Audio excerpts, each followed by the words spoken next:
The 151st Open from Royal Liverpool with Mark Chapman on 5 Live and BBC Sounds. Afternoon, welcome to a wet and grey Hoylake for the final round of the 151st Open Championship. Royal Liverpool, the home of the Open Championship.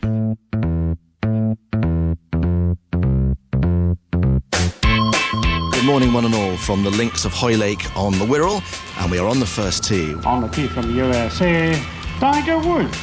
Look at the names on that claret jug, and it's like a time warp. Woods wins his third Open and 11th major. Well, extraordinary scenes, absolutely extraordinary. I have never seen such a show of emotion from Tiger Woods. He is sobbing. Oh, Phil Mickelson has played like the Open champion from his opening tee shot. This championship has always been the most difficult challenge of my career. He looks at one of these giant yellow leaderboards atop the grandstands. The claret jug is Henrik Stenson's. Jordan Spieth Looking for an eagle on the 15th, and it's turning towards the hole and in. Oh my goodness me! This kid is really special. Italy hold the front page. It's in for birdie from Molinari. A clenched fist salute from the Italian. Shane Lowry on home soil. He's become an Irish sporting immortal. There's not too many sportsmen or women who can transcend north or south. Shane Lowry is about to become another. In the most raucous scenes the Open Championship has ever seen. The champion golfer of the year is Colin Morikawa. And here he comes with a smile as wide as the Straits of Dover.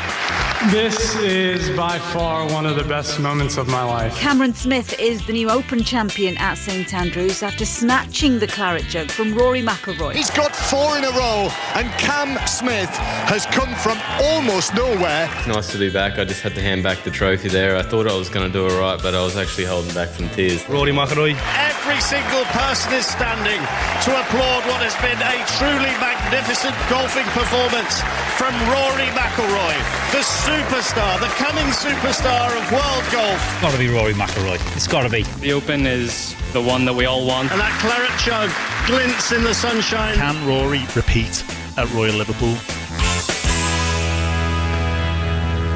Well, it's very unlikely to be Rory here at Royal Liverpool this afternoon. In 6 hours' time, we will find out, just over 6 hours maybe, who will lift the claret jug. And it's odds on the left-handed American Brian Harman, who starts his final round at 2:15 this afternoon on 12 under par, a 5-shot lead over Cameron Young. They will be the final pair out. Then you go back down the leaderboard. Jon Rahm, after his amazing 63 yesterday, is on 6 under. Along with he'll go out with Victor Hovland, who is on 5 under, also on 5 under, the Frenchman Antoine Rosner, Jason Day, Sepp Straker and Tommy Fleetwood. And then we'll go to the 4 unders, just 2 on 4 under, Alex Fitzpatrick and Shubhankar Sharma, and Rory McIlroy is part of a group on 3 under that it also includes the local lad Matthew Jordan. McIlroy out at 1 o'clock, Jordan out at 10 past 1. With us then to look ahead to the final day, and by the way, it's a day that will also include plenty of updates on the Grand Prix in Hungary, and we hope plenty of updates from the cricket, where last we heard from Ellie the covers were coming off and they would have an inspection around 20 past 12. We'll keep you up with swimming, keep you up to date with swimming, athletics, Challenge Cup semi-finals as well in both the men's and the women's Challenge Cup. But to look ahead to the golf, in the drizzle and the grey here at Royal Liverpool, our correspondent Ian Carter, part of our commentary team Alistair Bruce Ball, European Tour winner Paul Waring, and American golf journalist Doug Ferguson. Now 4 of us are in waterproofs. One of us is in short-sleeved Hawaiian shirt and shorts. Now you're either very optimistic or you didn't necessarily pack correctly for a trip to the northwest. Thank God for radio. You can't see this, right? I have proper clothing when the time comes, but right now we're just out here visiting about the day. It's fine. So let's start with Brian Harman. The view from America on Harman is what? About the same as it is here, except we're a little bit more used to hunting.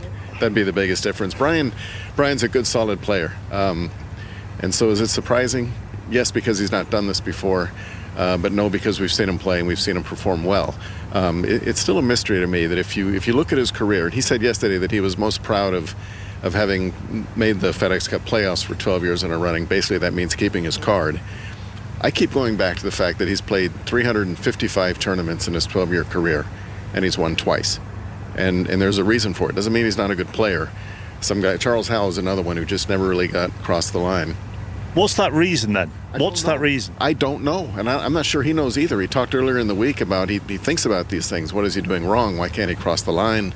But the point is he will cross the line, and he can do it because he's done it twice. Not very much, but he's done it twice.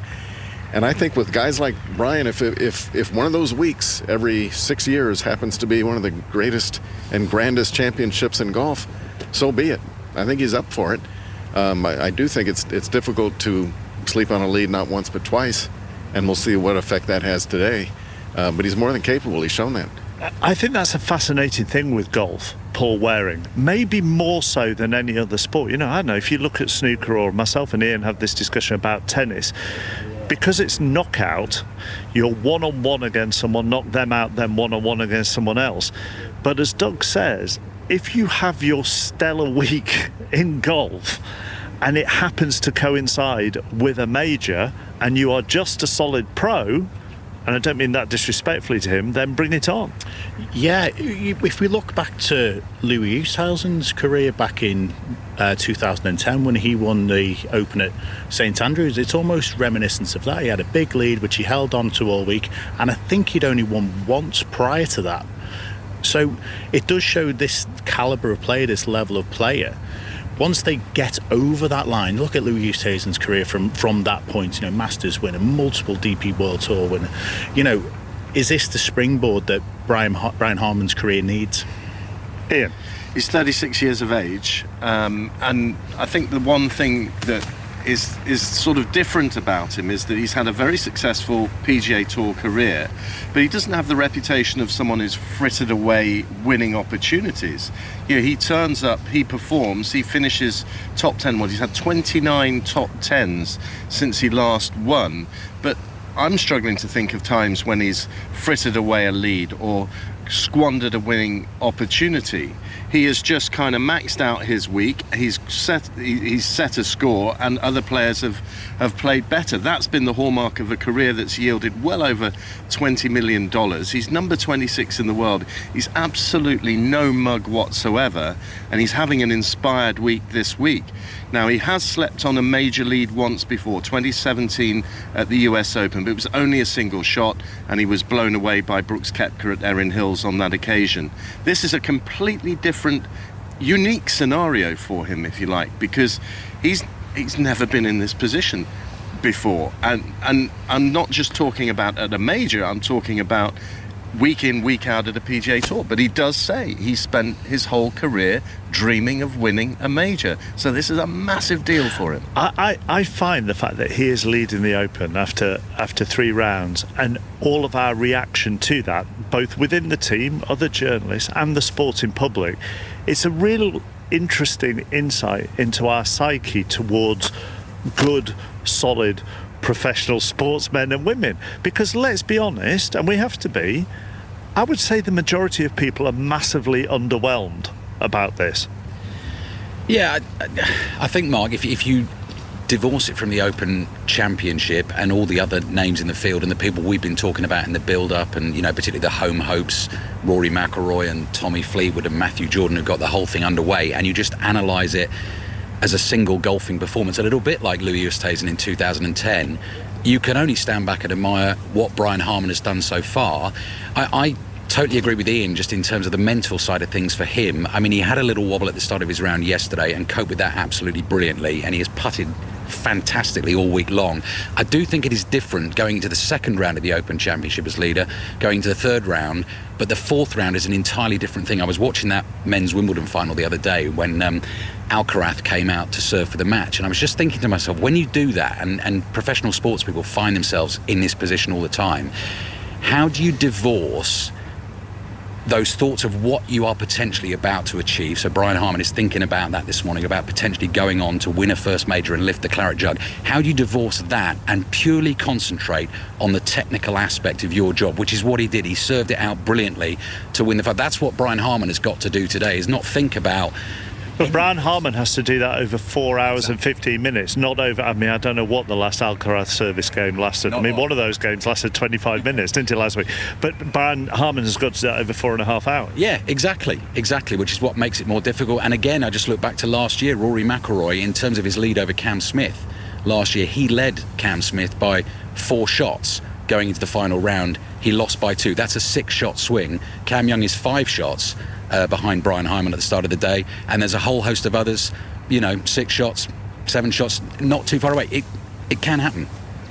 I think, just to reiterate your point there, Ali, we talked a little bit about this after play yesterday, where I think we had that little moment from Brian Harman in those first 4 holes, 2 over par, and then comes out and still shoots under par for the round to maintain his lead. I think today he could possibly draw on that, knowing that if he has a bit of a iffy start, have the confidence to remember that yesterday he turned it around. And I think he's that sort of player. He sounds very confident. Listen to his interviews last night. There was a question of, how well will you sleep tonight? And it was just reactive in his response of, I'll sleep fine tonight. Don't worry about me. I've got this. What was your biggest overnight lead? 2 at the Portugal Masters back in...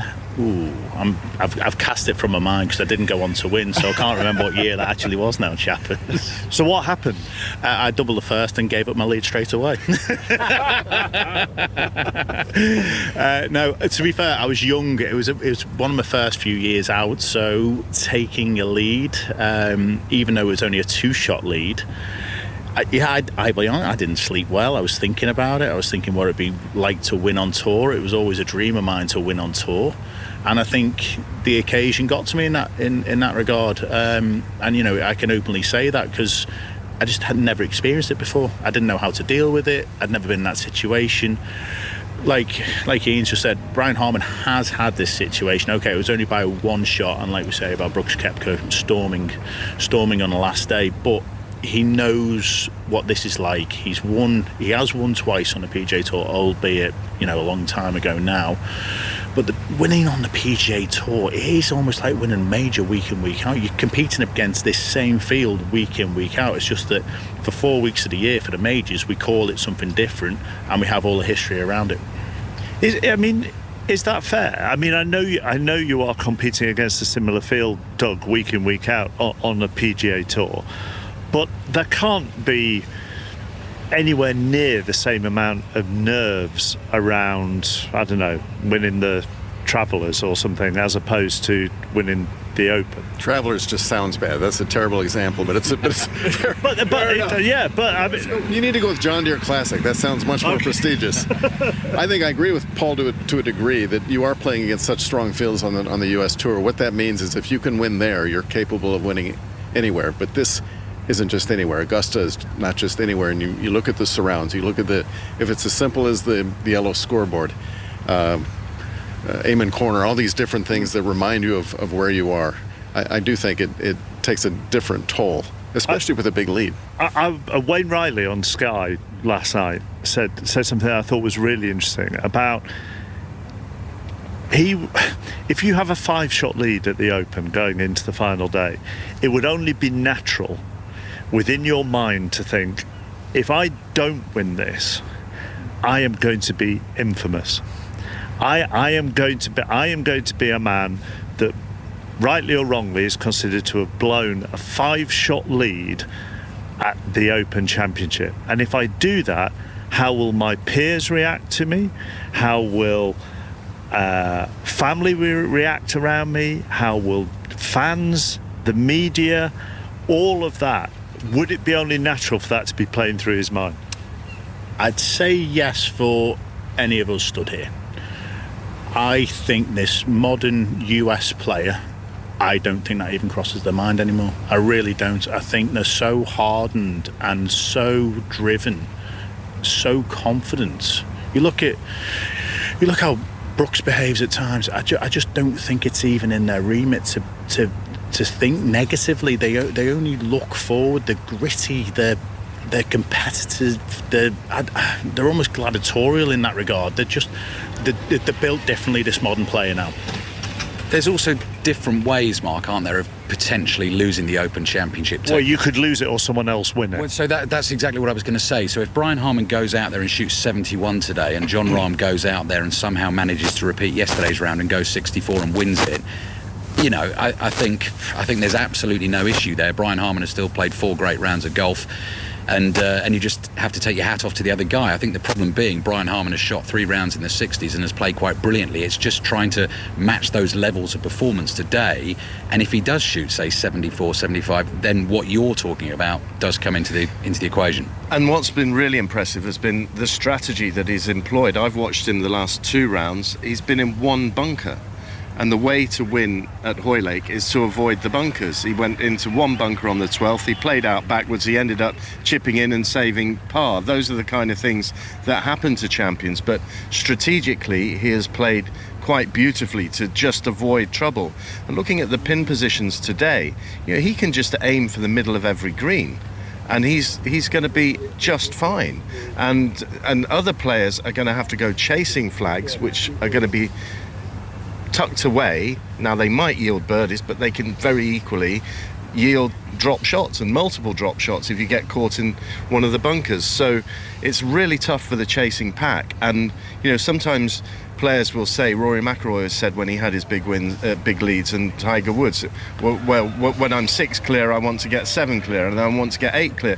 He doesn't have to think that way, I don't think. Plenty more to discuss about this. Doug, I want to let you go because more than anything I want you to go and put a jumper on, really. But before I let you go, and please don't be influenced by the fact that I want everybody to be listening to the next 6 hours of our coverage, is this done and dusted? I don't think so. I'm not very good at predictions, but there's something about a 5-shot lead that is much more difficult to me, having not played this championship, than a 2-shot lead. There's part of me that believes that if you're 2 ahead, this is yours to win, and if you're 5 ahead, you can only lose. And I think that's a psychological part of the game that Brian has to cope with today. Thank you very much for joining us. Thank you, Doug Ferguson, American golf journalist. Let's go to the Women's World Cup. Lee Blakeman. It is France 0, Jamaica 0. France, one of the favourites for the tournament, ranked 5th in the world, being frustrated by a Jamaica side still searching for their first ever World Cup point. This their 2nd time in the tournament after first qualifying in 2019. For France, Katie Diani could have had a hat-trick, 3 good chances, all going just wide. But Jamaica have had the best opportunity. Free kick from Khadija Shaw of Manchester City, 25 yards out, just to the right of centre, finger-tipped wide by the France keeper. And that is why, with 28 minutes to play, it is France 0, Jamaica 0. Earlier on in Group E, the Dutch beat the Portuguese by 1-0, and in Group G, finished Sweden 2, South Africa 1. So when Ellen Oldroyd was with Helen, just a few minutes before 12 o'clock, we were looking at an inspection at 12:20, were we? Inspection at 12:15, so that happened. The umpires came off and they said play will start at 1 p.m. provided there's no further rain. And guess what? It's raining. So Michael Vaughan is sitting alongside me. I mean, this is just so frustrating, isn't it? Because, I don't think we're going to get any play today. How about you? Well, yesterday they got the forecast wrong and we got 30 overs, and I think England are desperate just to get out there. And even if it's 15 overs, they have a sniff of getting the 5 wickets. It'd be a long shot, but they just need that window of opportunity to just try and give them a chance. But yesterday the forecasters got it wrong. Today they look like they're on track to get it right. It's the forecast, I don't know what it's like at Hoylake, but the forecast here is for it to get a bit heavier throughout the afternoon, and this light drizzle that's hit us twice now is exactly what they forecasted. It's it's drizzly at the moment. I think we're expecting it, Ian, aren't we, to get worse? Yes, yeah. I mean, the forecast it's got those dreaded 2 drops underneath the cloud on the app that I've got, and that's fine for us because there's no lightning with it. But it's obviously catastrophic from a cricket point of view. And there's still hope. There's still a possibility, but it's going to be crushingly disappointing for I was going to say for everybody involved, but not the Australians. But it's going to be crushingly disappointing for everybody else, Michael. Yeah, you know what, Chabs, I think there's a lot of Australians as well that wouldn't want to retain the urn in this fashion. You know, this Australian side are 2-1 up. They've played some good cricket.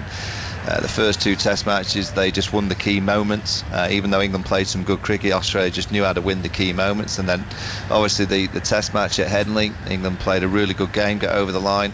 England this week have been magnificent. They really have played a brand of cricket, which reminded me of watching Australia against England in the 90s and the early 2000s, where the likes of Gilchrist and co would just dominate and bully, and we'd have fields set all the way around the boundary. And then we'd go out and bat, and the pitch always seemed to look that bit different when McGrath and co were bowling on it.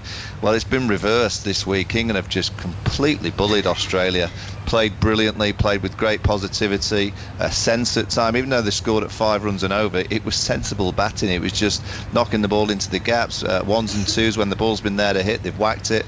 And with the ball in hand, they've just found a way of putting all these Australian batters under a huge amount of pressure. Until yesterday, Marnus Labuschagne, it's the first time all series that I thought he played with rhythm and confidence, and with that mindset of looking to score. I've always felt this year in this Ashes looking to survive, whereas yesterday in particular he came out looking to score. So yeah, it'll be dreadfully disappointing for Test cricket, because this has been a magnificent series. Everyone's talking about it. It's been the hottest ticket in town, and we all, and England do deserve to be 2-2 going down to the Oval on Thursday, but you get a sense that it could be that Australia will be retaining the urn in a few hours' time. Stuart Broad said in the Mail this morning, writing in the Mail, there was a feeling in the changing room watching the rain fall on Saturday that it would be unjust if the weather had a decisive say, because it's been such an incredible few weeks to be a part of.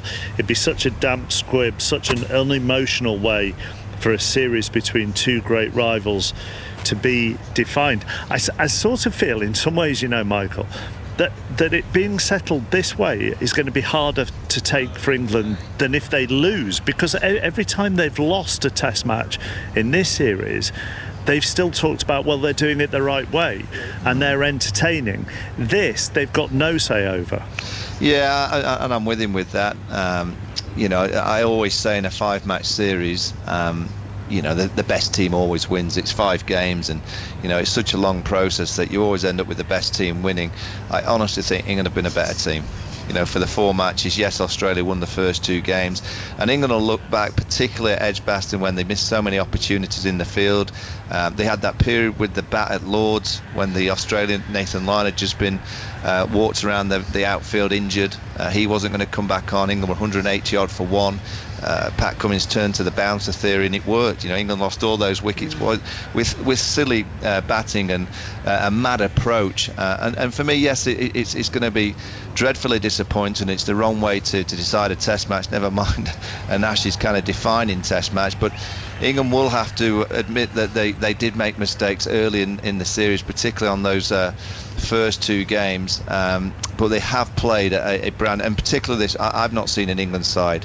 I know we've beaten Australia a few times over the last 20 years, but I don't remember a test match where England have completely dominated and bullied an Australia. This is a number 1 team in the world, and England have really dismantled them this week, and it's been an Australian side that has been playing for this. They've been playing for the rain. That's what they've been playing for all week. They picked a side that looked like they were just, you know, settling with the deep batting. They didn't play the spinner. I kind of understand why they did that, but their mentality and their field settings and their negativity this week has been very, very unlike Australia. We've got really heavy drizzle now, Mark, actually. It's gone from being just very light drizzle to really starting to kind of, you can't see the pavilion clearly now because it's so drizzly. I was reminded, Michael, a little bit, you talk about crucial test matches and Ashes deciding moments by the weather. It's almost like we're going to get the reverse of the Oval in 2005, when I remember all the England fans putting their umbrellas up even when it wasn't raining, because of course England wanted the draw to clinch the Ashes, and then we had that Billy Bowden moment. We came and removed the bails. I can see the fans in the party stand. There's still plenty of them, all sheltering under their umbrellas. I suspect later on they're going to be taking the umbrellas down, they're going to be getting the sunglasses out, they're just going to be doing a little bit of that reverse psychology to try and say, yeah, it's fine out there, umps, get out there and start playing. Yeah, something needs to happen.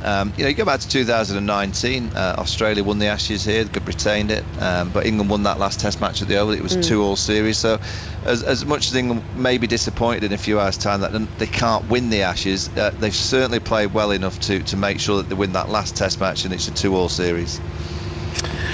We will leave it there for now. Thank you both, Michael Vaughan and Eleanor Oldroyd at Old Trafford in the rain at the moment. It's not done yet. We will keep you updated on the weather at Old Trafford throughout the course of the afternoon. Ali, Paul, you're free to go. You can go and get a coffee, get warm. Thank you very much. Who are you going out? Are you out with the leaders? We are. Me and Mr. Ian Carter will be following the leaders around today, so we'll hopefully not do a John Murray for anybody, so we'll see how it goes. Although with the interesting competition, we could do with you cursing them and just bringing them back to the field a little bit. Who are you scampering after? Jason Day, and you'll be able to help me with the proper pronunciation of this. Antoine... Well, I always thought it would be Rosnay, but wouldn't you? But everybody seems to say Rosner, so but I don't know whether I just wanted you to go for a full-on proper Rosner, yeah. So yeah, those two are both 7 under par. Little fact for you, I don't think we've got this on air this week. The only other Frenchman to ever win the Open Championship was Arnaud Massy back in 1907, and guess where it was? Here? Exactly, at the Royal Liverpool. And his daughter's middle name, he gave Hoylake. Her middle name was Hoylake in celebration of that. Have you got one as well? No, how do you know that? It just baffles my mind how you know that little bit of trivia. Fantastic. Well, it is kind of his job, I suppose. Yeah, that's going a bit too far, though, isn't it? Let's be honest. Paul, Ali, for the moment, thank you very much. Back at Hoylake in a little while here on 5 Live. Let's go to the Hungarian Grand Prix for the first time this afternoon. Lewis Hamilton on pole, his 104th career pole and his first since 2021. Rosanna Tennant there for us. Afternoon, Rosanna. Afternoon, yeah, it's been a long time coming, and I'm sorry I'm gonna make you all feel a bit jealous. I'm sounding a bit smug, but we've got 27 degrees at the Hungaroring in Budapest today, so no rain stopping the action this afternoon. So I think we're going to have a dry race, which actually sometimes makes for a boring race, but I think given that we have Lewis Hamilton on pole position, as Chap has said, first one since 2021, the Saudi Arabian Grand Prix, it's been a while since Lewis has been on the top spot, and he's going up against Max Verstappen on the front row. He beat Max to pole position yesterday by 0.003 of a second. That is absolutely tiny if you draw it in a straight line. I'm joined by the former Williams F1 driver Jack Aitken and our commentator this weekend, Chris Hartley. Jack, when we heard from Lewis Hamilton after that astonishing pole position yesterday, he sounded out of breath, he sounded emotional, but I think he sounds shocked because on Friday afternoon he was saying the car felt at its worst, and suddenly he goes and puts it on pole position. He's a miracle maker. I think we're just putting that down to it's a Hamiltonism, isn't it? That on Friday he seems to be quite gloomy and be quite pessimistic of their chances over the weekend, and then suddenly come Saturday and Sunday things start to come alive, but even more so this weekend. And I'm not surprised that he's emotional, even though that it's his 104th pole, as you say. He's no stranger to the first position on the grid. It's been so long that you kind of almost forget that feeling and that you get hungry for it again, and to see the team so pumped about it was really, really special. And I think we're going to have a great battle going into turn one, and hopefully for many laps after that it's going to be very intriguing. Yeah, Lewis has said it feels like the first pole position. It feels that good. He's had to wait 33 Grand Prix since his last pole position, and we've always had epic fights, haven't we, between him and Max Verstappen. Max has got a huge lead in the championship, so will he take a risk or will he just bank the points? Lewis hasn't really got anything to lose. He's going to go for the win, and it's not just a 2-horse race, because just behind them, the McLaren of Lando Norris, he was only 85 thousandths of a second away from pole position. He was a bit annoyed with himself because he felt he left a bit of time out there as well, so he could be a factor in this race as well. And he could even just breeze past at the start as Max and Lewis get caught up in whatever they tend to. Let's hear from Lewis Hamilton then, on pole position for the first time in a very long time. It's an extraordinary feeling, after you've been here for such a long time and you've had the success before. Even though it's 104, it feels like the first. It's hard to explain just how special it feels. We definitely weren't expecting to be fighting for pole today, but of course I was hoping to be as high up as possible. But it was epic. It was epic, and I'm just so happy. I'm happy for everyone in the team. it's been a really, really difficult year and a half on a personal level, but then as a team collectively, so many ideas and trying to find the right path to be on and continue to keep the motivation in everyone and keep everyone driven. And that's been a challenge for all of us. So this is a team effort, and the team deserves this today. Now, let's throw it forward to the Grand Prix tomorrow. You're starting in the best possible place. What kind of a race car have you got underneath? Well, normally it's not a bad race car. We tend to have decent race pace. Max's race pace yesterday was quite extraordinary. I think they were quite a bit quicker than us. But if there's a way to hold position, and then maybe there's a fighting chance for us. So, but just even being up there in the top 3, that's new. We're going to have a great race for sure. Lewis Hamilton sounding energised, sounding positive, and he talks about Max Verstappen having a good race car. He thinks that the Red Bull has half a second on the Mercedes over the course of a lap. But what does that mean when it comes to the race? Because things sort of soften up a little bit in the race, don't they? So can he hold on to it, Chris? Well, the start's going to be crucial because you can overtake at the Hungaroring, but it's not that easy.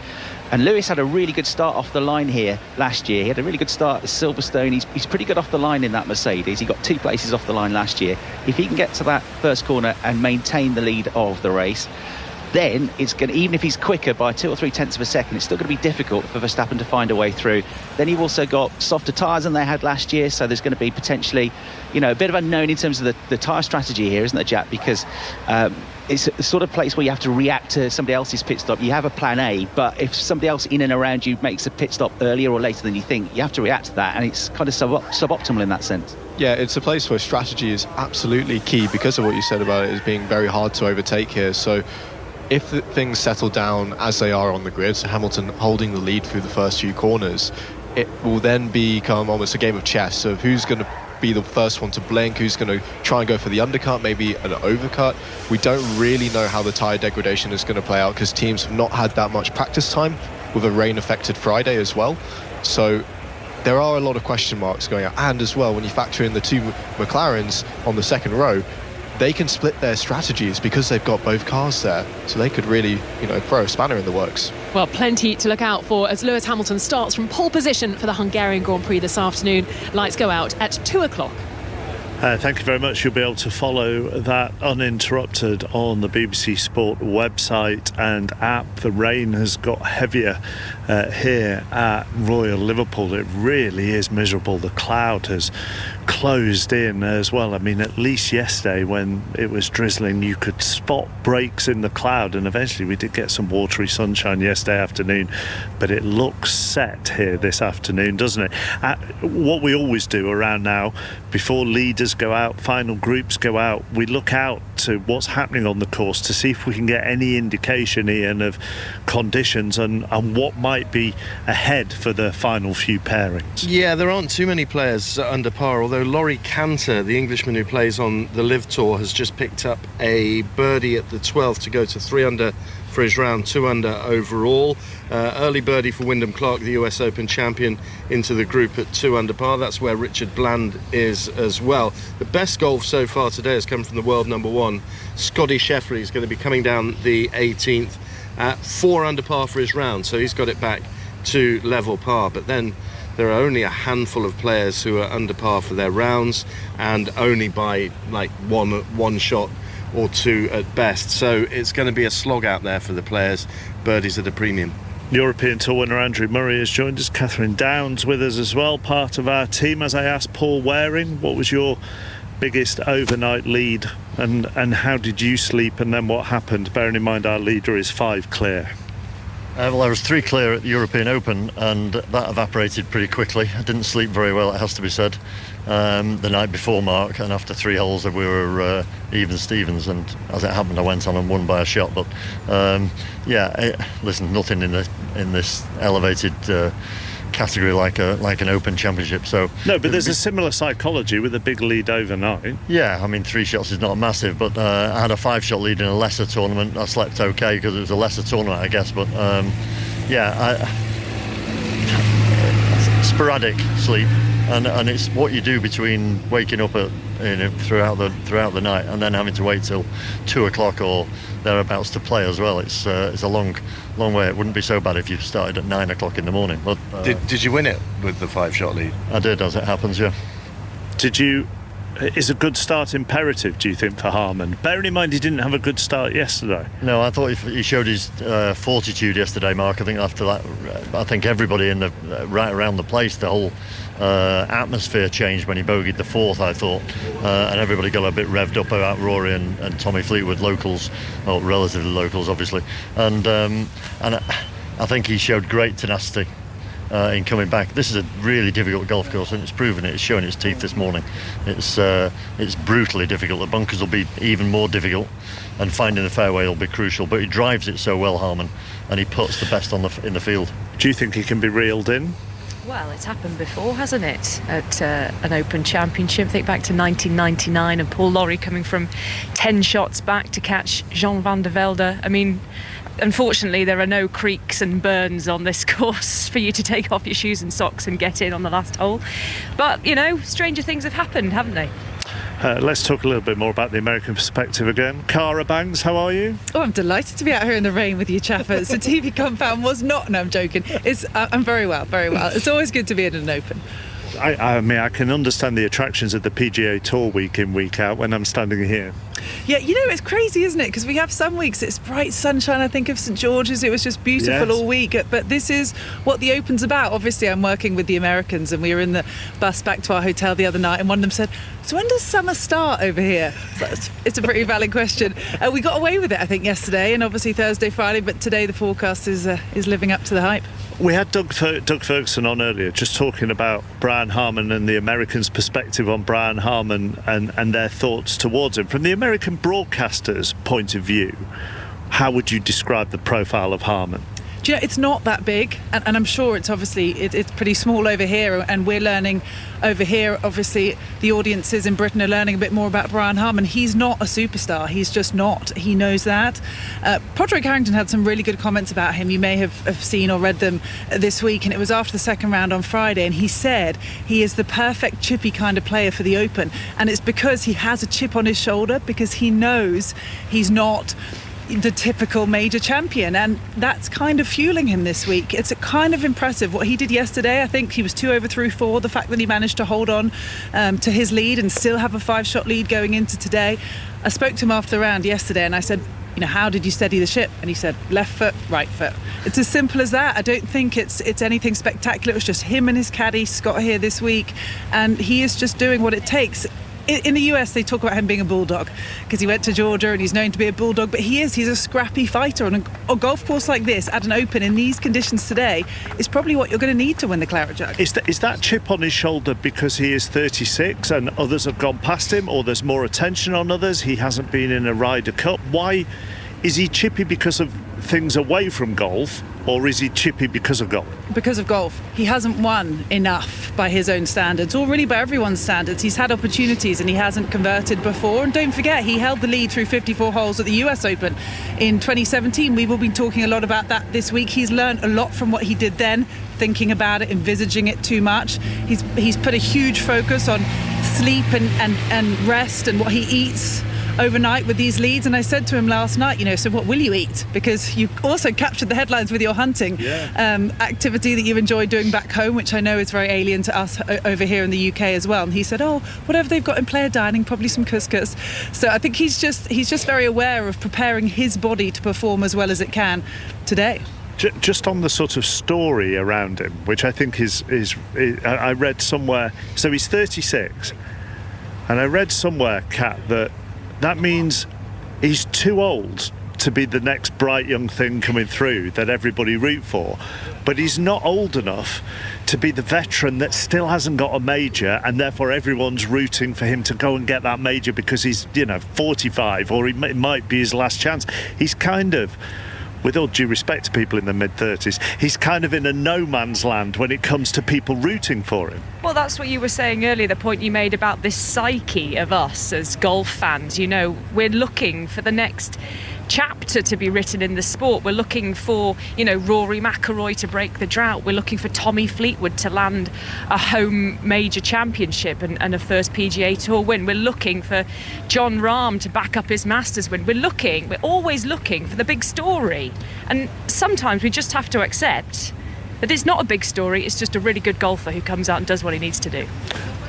Well, I would back that up, Kat, by just saying, you mentioned me about the Ryder Cup. He's never made one of these teams, and we know it's the pinnacle of everyone's career, obviously, to win a major championship, but also to make one of these national teams. You enjoy that coffee. He's just been passed a nice warm coffee. Can't see all this on the radio, but I'll give you the behind-the-scenes scoop. Don't you join in with the rest of them, then I get preferential treatment. Unbelievable. But it's interesting because Zach Johnson's obviously been here this week, as has Luke Donald. Zach was playing in the field, unlike Luke, and Zach was asked about Brian, and he said, I'd really like him to make the team. He's a really good player, but let's be honest, he's someone, Zach didn't say this, but I would say he's someone that needs to make the team, which he would do obviously by winning a major. He's not going to get a pick, but he was asked about if he made one of these teams, and he said, I know I'd be good. He's got the mentality that he thinks will win matches, and indeed a major championship potentially today. And just on that subject of the Ryder Cup, the fact that he went out there toe-to-toe and actually beat Tommy Fleetwood yesterday with a very partisan crowd behind Tommy Fleetwood, and the fact that the Ryder Cup is a home one for Europe, Zach Johnson can only have been impressed with that performance. Well, I spoke to Finno yesterday when him and Fleetwood came off the golf course. Ian Finnis, obviously Tommy's caddy, and I just said, frustrating one for you guys today. They couldn't get a putt to drop, and Harman was so impressive with how he held on. He said, but I know he's a good player. I remember playing with him. The two of them, funnily enough, played together in the third round of that US Open in 2017. And Finno said, I just remember him. I remember how scrappy he is. I remember how solid he is. He's such a good player. He's proven that to us all this week. And it's amazing what a week like this can do for someone's career, someone's reputation in the game. No doubt he is potentially going to be a superstar after this. And just one more on the backdrop of the Ryder Cup from that American point of view, when there are some American players who have literally fallen off a cliff with their form, haven't they? There are others, of course, with the whole live side of things as well. So the more Zach Johnson gets a character like Brian Harman, maybe off the back of a major win, the better it is for that American team, because there are serious question marks over some of them. Justin Thomas. Yeah, there have been a lot of conversations this week. Look, Brooks Koepka's probably going to make the team. Obviously, he plays for Liv, but he won the PGA Championship. You can't deny a major champion. Zach has been asked a lot about JT. Smiley Kaufman's in our broadcast group for NBC, so it's been interesting to talk to him about it. He's obviously very good friends with Justin Jordan and Ricky, and he just said, look, JT is one of those guys, a bit like Ian Poulter, that comes alive in this event. And Zach's also been asked about it, and he said experience, does weigh into the form. I think JT's trying to do everything he can. He's added 2 more starts in the next 2 events on the PGA Tour to try and make it to the playoffs. But that is probably the biggest question mark for the American team right now. Will Justin earn himself a pick? Is the pairing with Jordan going to be a factor? I think those are all the things that Zach Johnson's weighing up right now. He goes out, Brian Harman, with Cameron Young today. If we go one group back and it's Rahm and Hovland, can you see Rahm and Hovland inspiring each other, Andrew Murray, to make a chase here? I realise I'm saying this in the absolute pouring rain, but I'm just going to have a sip of this hot coffee, by the way. So you want a break? Okay. So I'll keep this a slightly longer answer than necessary. Take your time. Yes, I can. I really can. I think they've got a great respect for each other. Both live over in America. They play a lot together, and I think they're both fantastic players, and both obviously playing really well. I think that could be a real feature. And if the major champion, if this week's winner is going to come from anywhere, my prediction would probably, if it's not Brian Harman, it would come from one of those two. Don't forget the conditions that Jon Rahm won the Masters in, from the wrong side of the draw.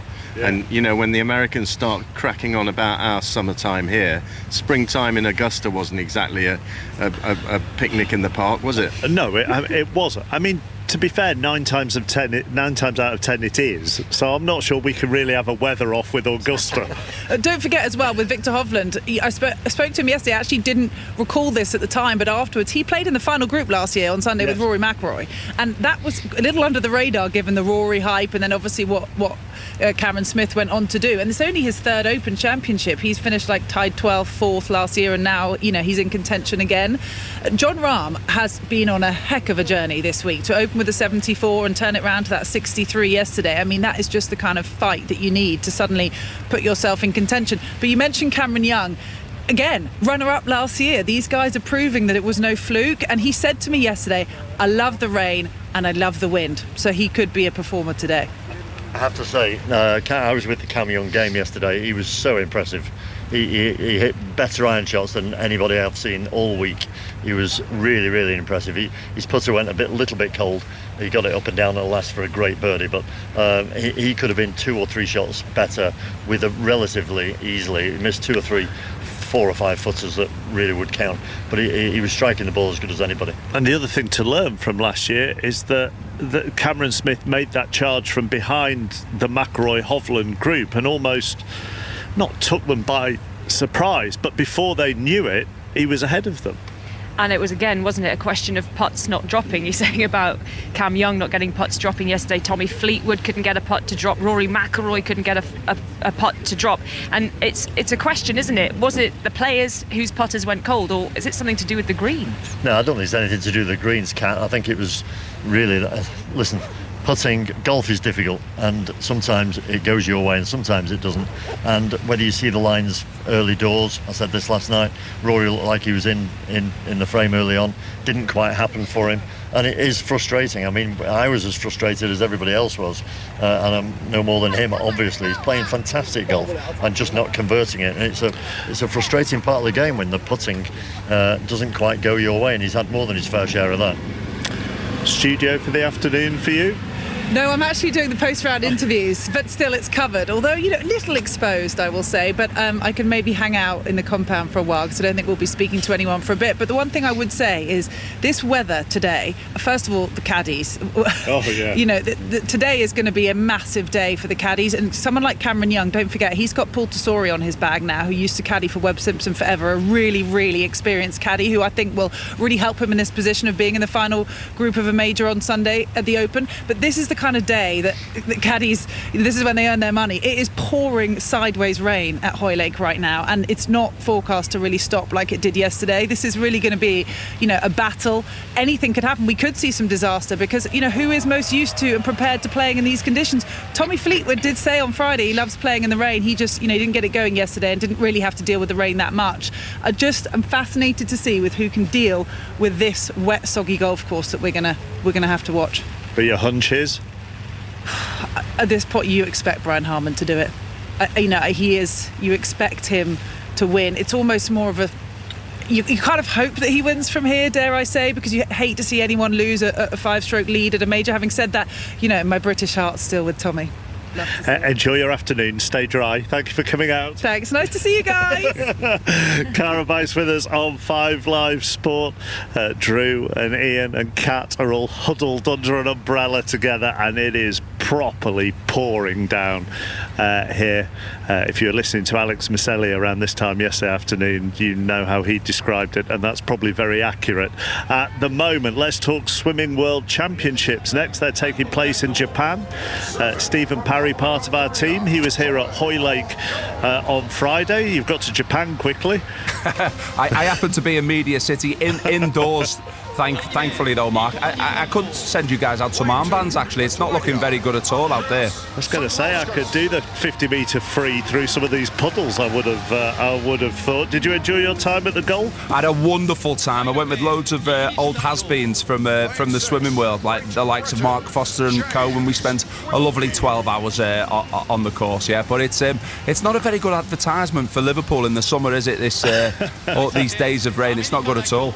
Don't think either Manchester or Liverpool is looking good in the summer at the moment, with the covers on at the cricket as well. Are you a frustrated amateur golfer? Do you play? Yeah, I play off 13, and I was lucky enough. A chap got me out on the open course about 5 weeks ago, and every single shot I took, I was commentating that I was Rory McIlroy over the ball, and it was the approach and all the rest of it. But it was just what an amazing course that is. And in terms of watching a sporting event, I don't think there's anything too much better than golf in terms of as close as you get to the action, seeing what the guys do, their ability to get out of trouble. It was, although I do think Friday was probably the pick of the days weather-wise, Mark. I'm glad I'm not there today, to be honest. I think you probably did, actually. Right, let's focus on what you're watching, what you've seen so far, and what we should look out for a little bit later. Well, it's rather ominous. We've had 2 events at the World Swimming Championships so far, and Australia have won both of them, and Tim Shaw almost broke the world record in the men's 400 freestyle. That was the first event. And then in the second event, there was a huge race there in the women's 400 freestyle. Summer McIntosh, 16 years old from Canada, Katie Ledecky, a name that most people might know, and then the reigning Olympic champion, Ariarne Titmus. We thought it was going to be close, but Ariarne Titmus, she absolutely romped it. She went out really hard in the beginning, destroyed the rest of the field, and broke the world record in 3:55. So Aussie's off to a good start. Very different, Mark, for Great Britain. I woke up this morning full of enthusiasm for the men's 4x100 freestyle, tipped to win the event. They couldn't get through the heats. They went too early on the blocks on one of the changeovers between Lewis Buttle and Jacob Whittle, and they're not even going to be in the final tonight, so that was slightly disappointing. Absolutely. Stephen, thank you for the time being. Uninterrupted coverage of the World Swimming is online until around 2 o'clock. Right, out onto the course, I'm assuming, under an umbrella somewhere, is James Gregg. Yes, huddling under an umbrella with Matthew Jordan's mum, Laura, and sister Becky as well. I mean, you two, every time I've seen you on the golf course this week, you've had the same smiles on your faces, and despite this rain, you are still loving it, aren't you? Yes, still smiling. Yeah, it's great. It's lovely to be here, you know. As we said the other day, it's great that we're here at home on the home course. The spectators are amazing. So many people here. All his school friends, his golf friends, they're all here. The members, everyone. There's just so much support. You can't help but be happy. And there are big crowds crowding around the first tee where we're talking right now, because Matthew's actually playing in the group after Rory McIlroy. He's on the same score, 9 strokes back at -3, been in and around the top 10 all week. You hear the noise. He is going to be really enjoying this atmosphere because he's had so much support of his own here this week. Yeah, definitely.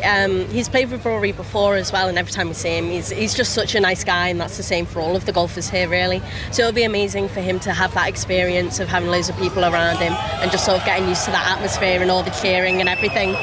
Well, despite the rain, yeah, as you can hear, loud cheers for Rory McIlroy, who's going to be teeing off in 4 minutes' time. A top 10 would mean so much. He's tied 11th at the moment, but I'm just thinking about his DP World Tour ranking and that kind of thing. The temptation has been, well, it's his home course, home advantage. That is so not the case. He's played some great stuff from what I've seen. A top 10 would mean a great deal to him, and I'm guessing he'd be delighted, Matthew.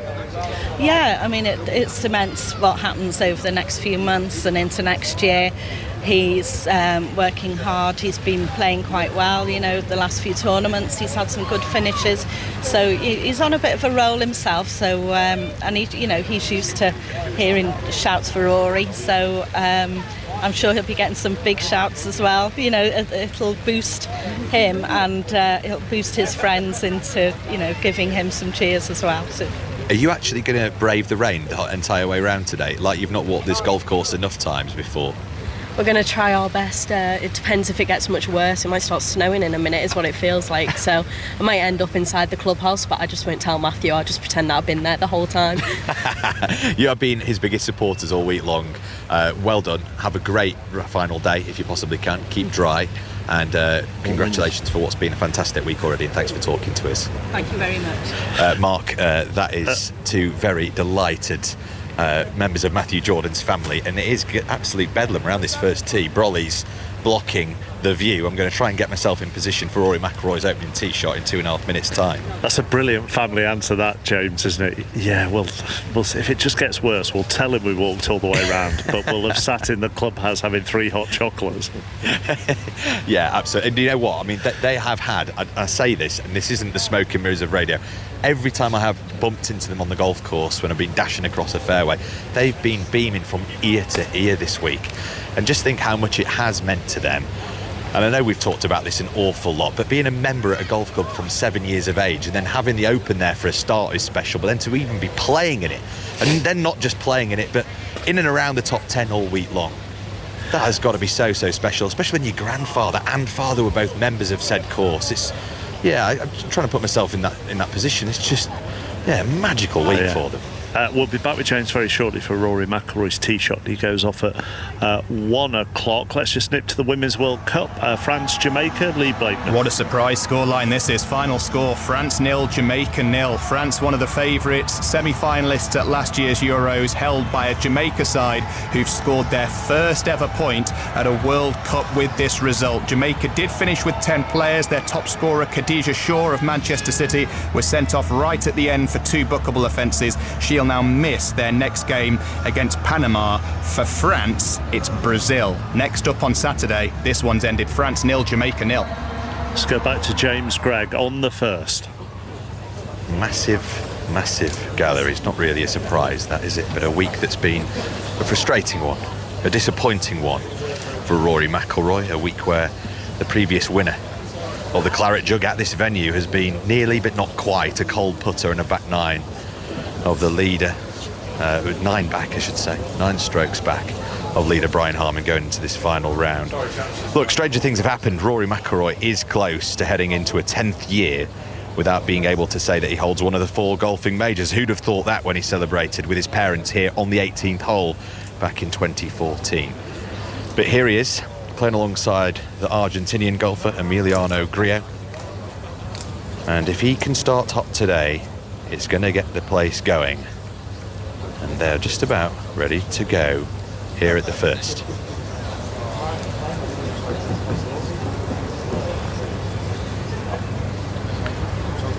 I think so. I think they're about ready to go. Brollies everywhere up and down this fairway. I tell you what, James, you had done that because that was bang on 1 o'clock, and bang on 1 o'clock is when they're then meant to start the announcement. So maybe they've got some of the rain in their clock on the tee. I think so. I thought they had a very well-known clock brand sponsoring the timings here at the Open. What's happened to them?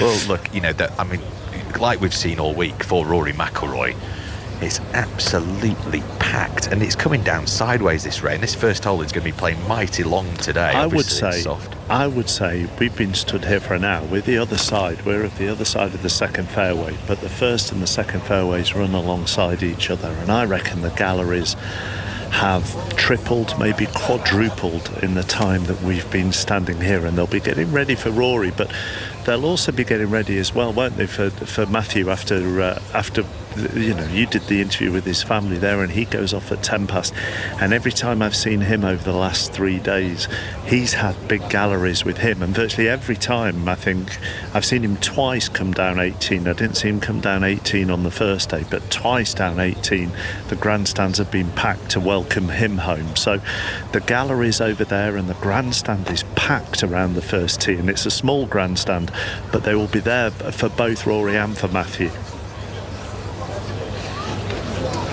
There is a bit of a delay here because there has been Matt Fitzpatrick, I believe, who's hit one wide off the tee, and that's why there has been a delay. So it's not actually to do with the clock sponsor or indeed the starter on the first tee to blame here. That's got you out of legal action, so that's that's good. Yeah, I can see the group further on in front. Look, Andrew Murray is next to me, and when it comes to Rory, first in shots gained off the tee, I think he's 5th on approaches, but he's 111th on putting, and that is what we'll get. It'll be interesting to see what we see today. Yeah, I think I was talking to Katrina Matthew alongside us earlier about the water on the greens and moisture on the greens. The ball does roll a bit better when there's moisture on the greens, so he just needs to get it down. This is game number 31. On the tee from Argentina, Emiliano Grillo. Keep going. He lost it on the greens a little bit yesterday. Like I said, confidence on the greens is a really tricky thing to get back mid-round, and it just didn't happen. It's frustrating, but if he gets the ball rolling early and sees the ball going in the hole, I think that's the thing, then anything can happen. Rory is not out of this. I know you scoffed and laughed at me earlier, but I don't think Rory's out of this. If he can shoot something like Jon Rahm did yesterday, which is possible. There's only him and Rahm that can do it. To shoot 63 in these conditions, but you never know. I think 8 or 9 under is going to win this championship. I may have raised an eyebrow. On the tee from Northern Ireland, James. Rory McIlroy. Well, proof enough that you were just talking about the galleries tripling in size. Emiliano Grillo, by the way, the playing partner of Rory today. finding the right side of the fairway, a bit of wispy stuff. He himself a winner on the PGA Tour this season, who won the Charles Schwab Challenge just up in Texas. And now Rory wearing what from here looks like all brown waterproof attire. Holds the finish, looking a little anxiously up here at this first fairway, which is playing straight into the breeze today. We're off and running. He's on the first cut on the left-hand side, and the Rory roar as he walks off the first tee. Is he going to set the golf course alight here at Hoy Lake? The crowd are certainly hoping so. I think we're all hoping so. Get that energy, get that fizz. Has he got the magic in him today?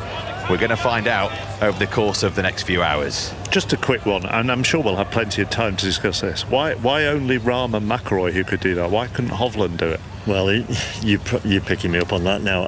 Yes, you're right. Hovland could, and so could Jason Day, by the way.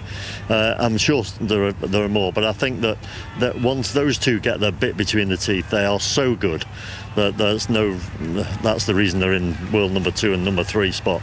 They're very capable of shooting very low scores.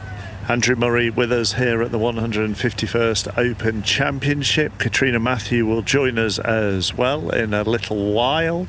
And as the rain continues to fall and there are very few people out on the course who don't have an umbrella up at the moment, we'll just take the latest BBC News. Listen on BBC Sounds. This is BBC Radio 5 Live. Thanks, Mark. With the BBC News, I'm Carl Hartley. Emergency services in Greece are carrying out its largest ever evacuation as fire crews try to contain wildfires burning out of control on the island of Rhodes. Tens of thousands of people have been moved to safety, including locals and tourists. Latest reports suggest around 19,000 people have been evacuated, with officials saying they're not aware of any injuries. Our correspondent, Azadeh Mashiri, is in the Greek capital, Athens. She's been speaking to officials. They've said that these fires have spread, that they are expecting to have to evacuate more people today. 3 villages in the east, including Lindos, which is a popular tourist destination, and they've said they think it might turn into 1,200 people that will be evacuated today. And the problem is they've said even though it can dissipate in the morning, these winds have made these fires very difficult to contain. They're spreading, and therefore with the temperatures that are rising, with these difficult weather conditions, it's going to present further problems for them. That's why they're not optimistic about the future. They believe that the situation could get worse, not only in Rhodes but also the mainland, where they believe fires could reignite, because remember earlier this week that's where the focus of these wildfires was. But they do believe that the situation is particularly difficult to contain in Rhodes, because this has been days that they've been trying to get a handle on the situation. While holiday firms say they're in contact with their staff on the ground and customers there as well, and they're following the latest guidance from the local authorities. They tell us they've moved many tourists from the most at-risk areas. Jamie Rogers is on his honeymoon on the island, and he spoke to 5 Live about being moved last night. We did evacuate the hotel. We were in the Qatari area as well. The hotel told us to go down to the beach. We were then breathing in kind of very thick smoke and things like that. Could see the fire coming closer towards us, and eventually we got evacuated off the beach in a small private boat run by the operators that do the excursions on the beach there. When we went round the corner and we could actually see the flames, it became a lot more real. You know, that it had been quite far away from us for a while, and the previous evening there was a bit of ash falling and you could kind of see the smoke in the distance, but then when you could actually see the flames just coming over the hill towards you, then that was very scary at that point. So I'm now in Rhodes town, which is like the kind of capital town, if you like, on the island, which is quite far away from the fires. We stayed overnight last night in a sports hall, sleeping on the hard plastic seats. Well, the Foreign Office is advising anyone planning to travel to Rhodes to check with their travel operator and hotel before heading to the island.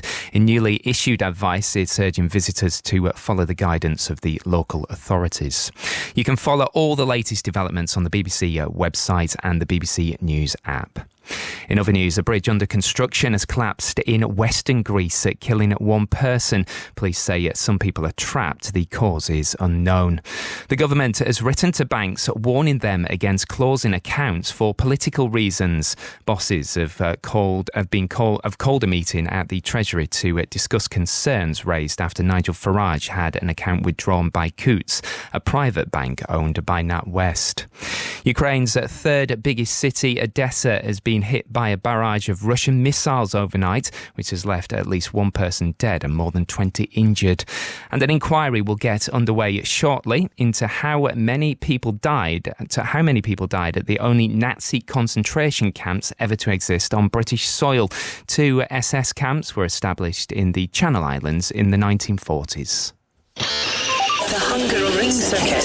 Longitude and latitude 47 degrees 34 minutes 56 seconds north, 19 degrees 15 minutes 4 seconds east, 2.72, 2 miles in length, 14 turns. F1 live race commentary from the Hungarian Grand Prix later this afternoon from 2 on the BBC Sport website. The applause is going to Max Verstappen, who crosses the line.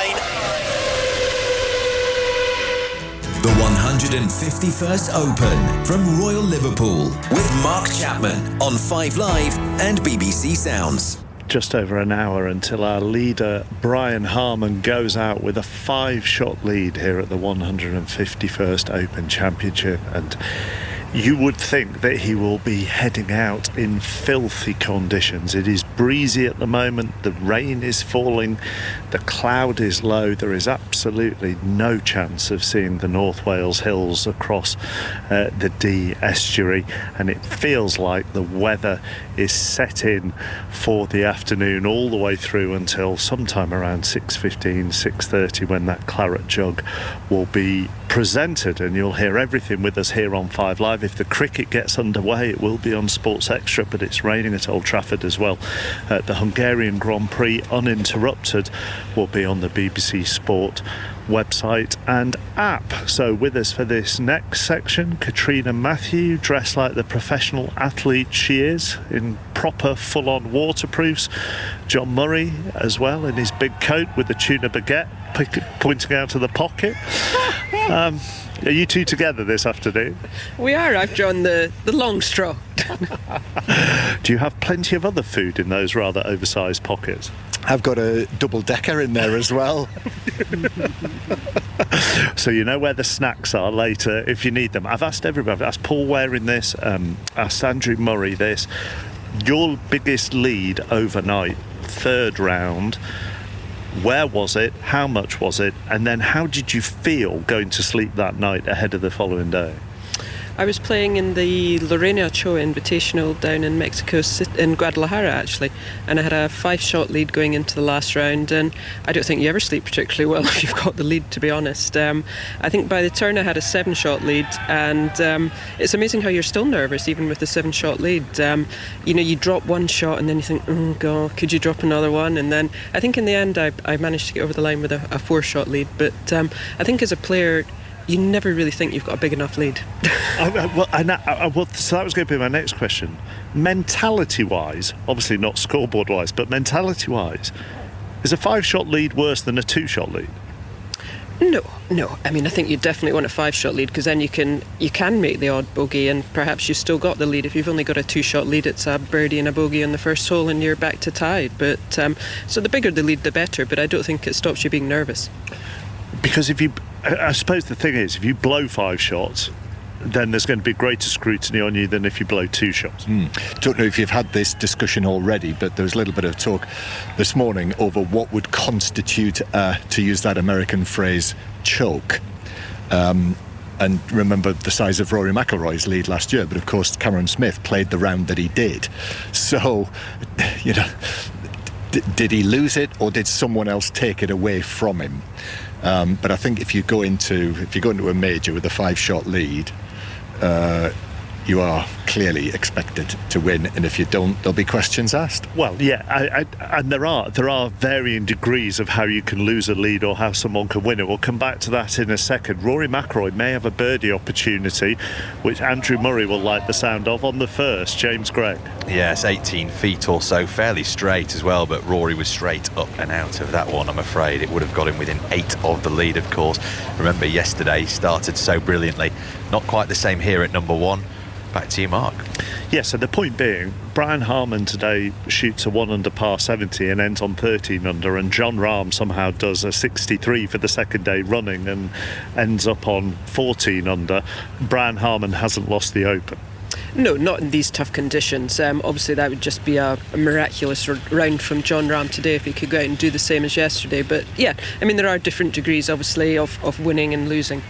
Let's hear from the Spaniard. Oh, sorry, did you want? Different degrees. I think probably what would be considered one of the greatest chokes ever in major championship golf. Greg Norman against Nick Faldo at the Masters, and yes, it went terribly wrong for Greg Norman. But don't forget, I think it was a 67 Nick Faldo shot in the final round to put pressure directly on Norman, which led to what happened to Norman. Are you saying you want to talk to me? Are you wiping rain off your nose? No, can you believe that's only the 1 year I've been at the Masters was that year, and we went to watch it, and we were playing a tournament the next week about 3 hours away, and what was it, Norman had 5-6 shot lead, and we decided, let's just drive on and we'll just watch the end on TV. It's not going to be that exciting. Well, I remember standing at Amen Corner. We were surrounded by Americans, and I always remember, as I think Norman went in the water there, that one of the Americans said it's kind of difficult to play golf when you've got both hands around your throat. But isn't it, we talk about McIlroy at the Masters, we talk about Greg Norman there, you talk about Jean van der Velde, you actually talk more about the people who didn't win it than the people who did. Yeah. Don't you? You do, yeah, because here we are talking about it, and that was 1996, and this is 2023. Yeah. Yeah, you sometimes can. You forget, obviously, what was it? Johnny Miller had the amazing round to win the US Open, but I think Van der Velde's one, I mean, that was just so bizarre. I think everyone's always going to talk about that one. Yeah, but more people will, I think if you take a wider sporting public, more people will know who Jean van der Velde is than, say, Ben Curtis, who won it a few years later. Mm-hmm. Yeah, and the one thing I'm thinking today is that he has this lead, and there's every chance he will continue to have a big lead.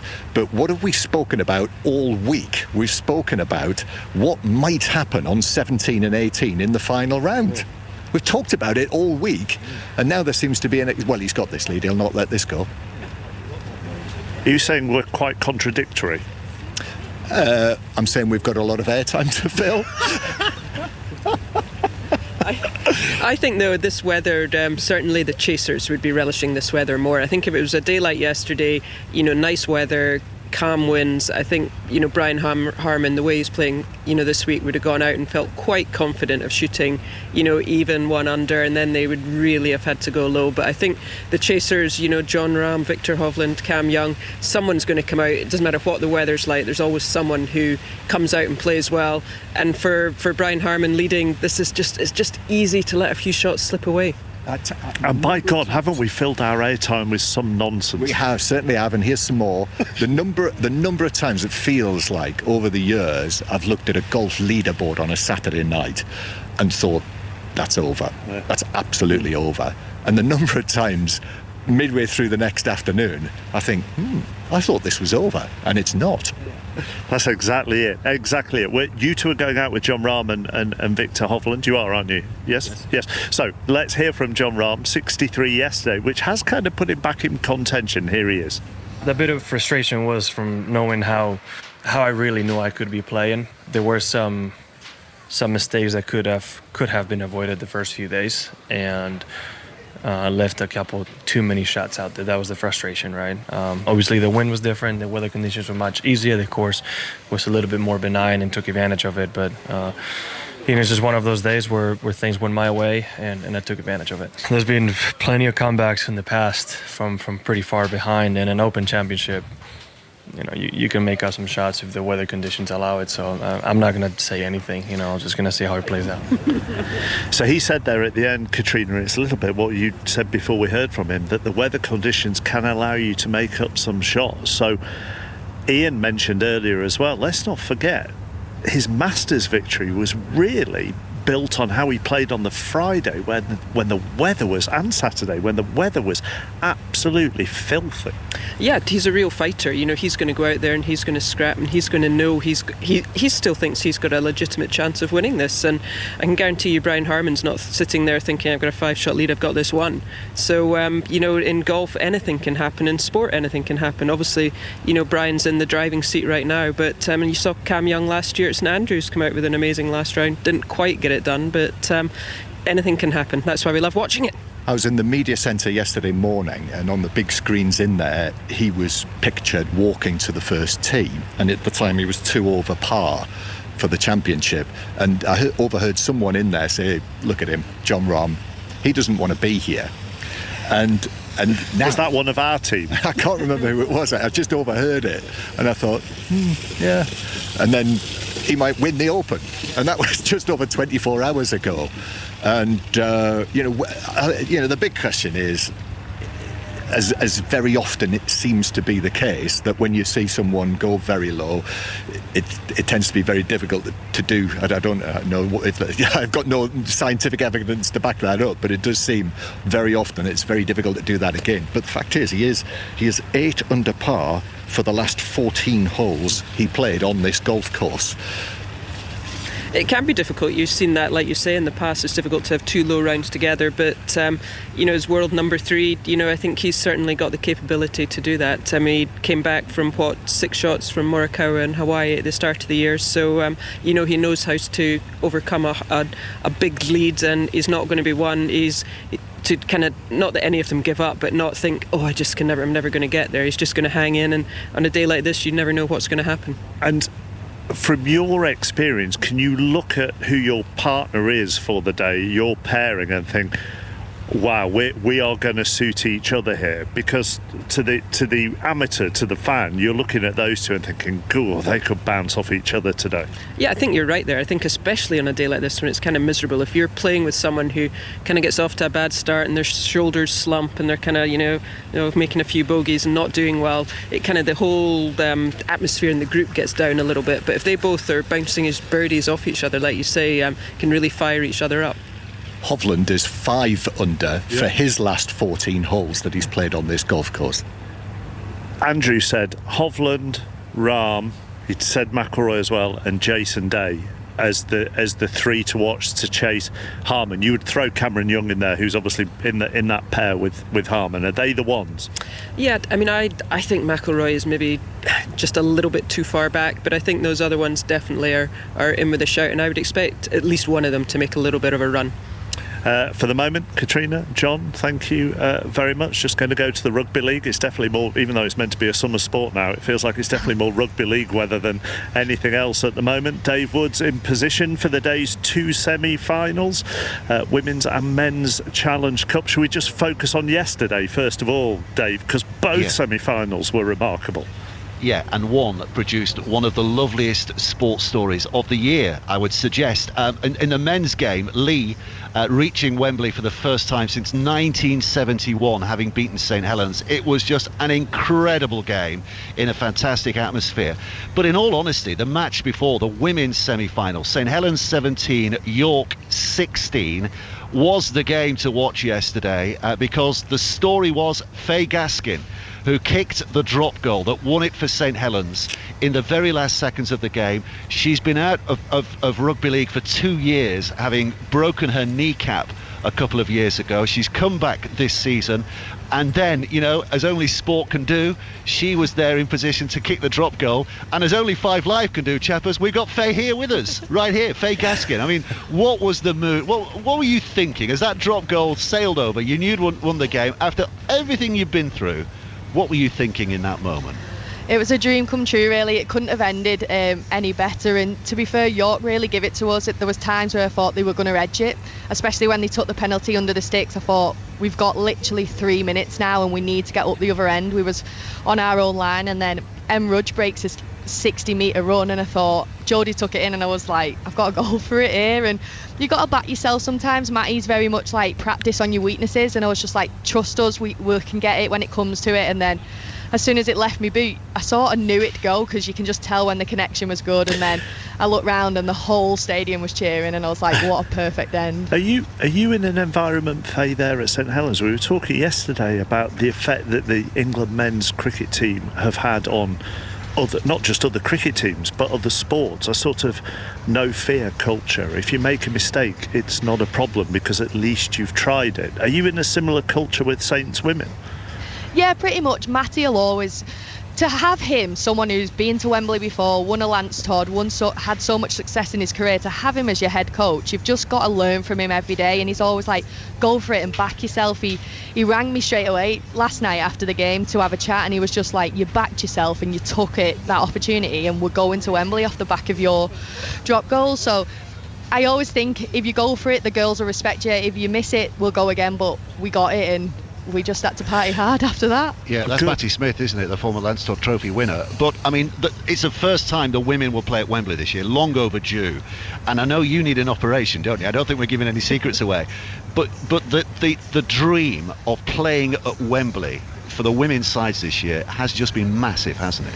Yeah, it's a real historic time for Women's Rugby League, and that's full respect to the RFL for allowing us to be there. And I think it's crazy to think we've never been there before, but to walk out on that Challenge Cup day, seeing the cup with two sides for Women's Rugby League, that's huge. And we're just hoping we get a real big fan base. Obviously gutted the men aren't there, because I think we'd have got a lot more fans in, but what a dream come true. As soon as we finished, I spoke to my 5-year-old niece, and she was like, we're really going to Wembley, we've done it. And I was just like, oh, to have her there, someone who is surrounded by strong female role models, to have her at Wembley at 5 years old, that's just phenomenal. A fractured kneecap sounds an absolutely horrific Don't ask injury. her how she did it. No, Don't ask her how she... Well, tell us how you did it, Faye. Oh, Dave. Because it's embarrassing. So when we scored against York in the final in 2021, I jumped in the air, and as I landed, my leg went to the side, and obviously my whole body weight landed on my kneecap. So to come away with a fractured kneecap, it was a small injury, but actually not, because the rehab time was so long, and they said I won't play again. But I am waiting on a knee replacement, but I'm just going to push it back as much as I can to carry on playing, because when you're enjoying your rugby, you don't really want to stop.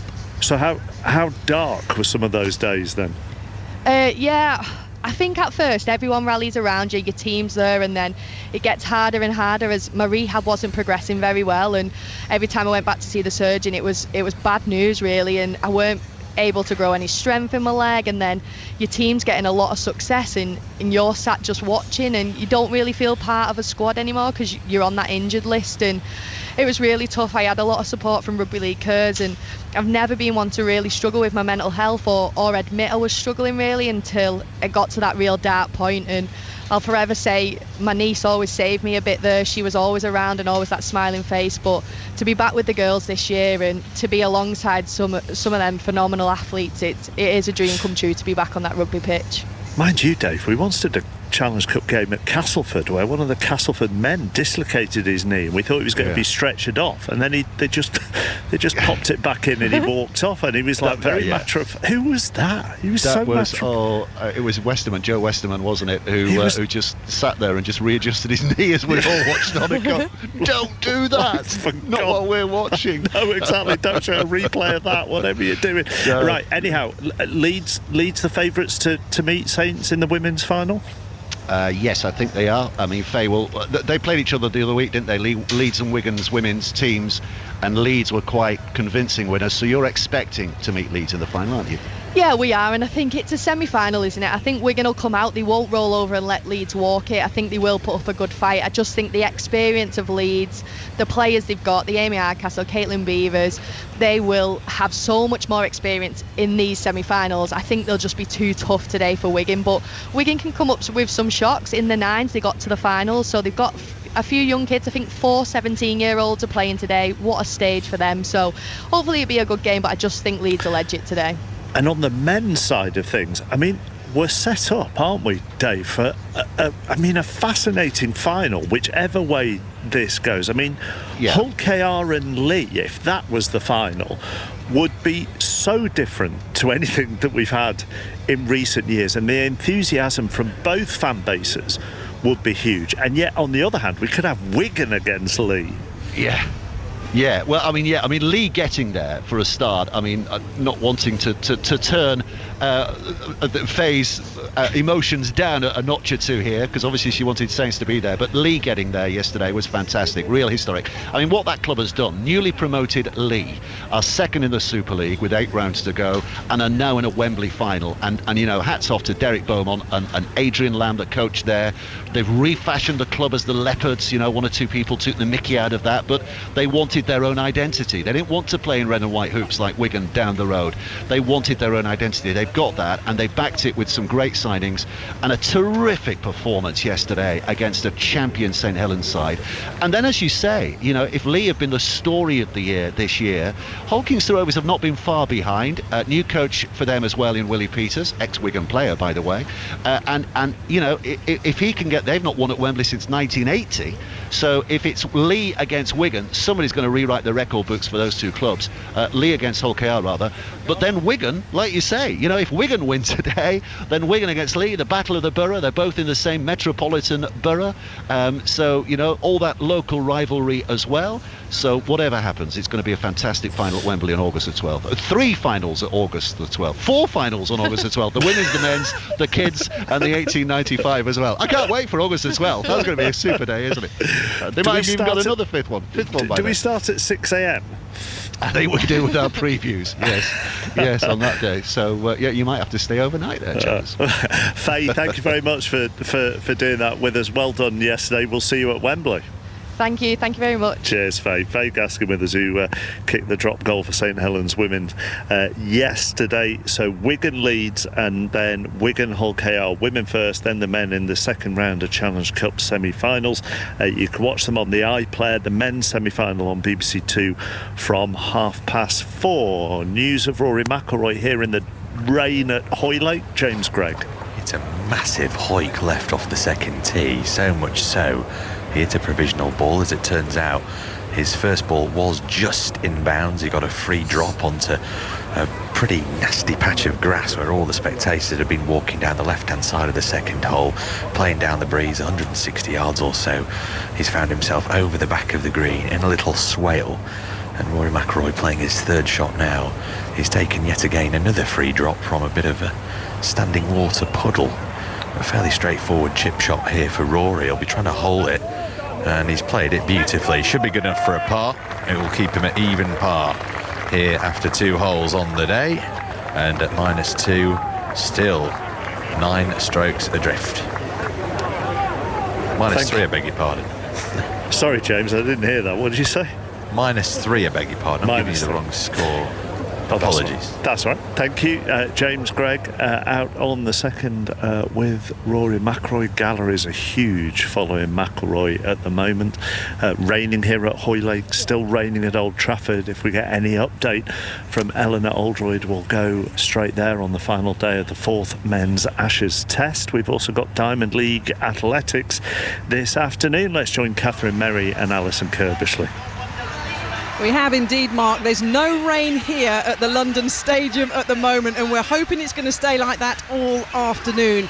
Athletics is back here at the Good Stadium, the first time we've had it back since 2019. It's the last stop of the Diamond League before our World Championships in Budapest. 50,000 are due here this afternoon, and every single event in the programme boasts a global winner. Lots of action has already taken place, para events, Hannah Cockcroft's been in action, but myself and Alison Kirbishley very much looking forward to all the events. The women's 100 metres, Alison, is loaded here. The top 3 women in the world, Sharika Jackson, Sha'Carri Richardson, are in in town, as well as British interest with Dina Asher-Smith and Daryl Neater. It's all about the sprints, isn't it, today? And when you think 11 years ago Dina Asher-Smith was a kit carrier at 2012, it's all about her today. But she's got it.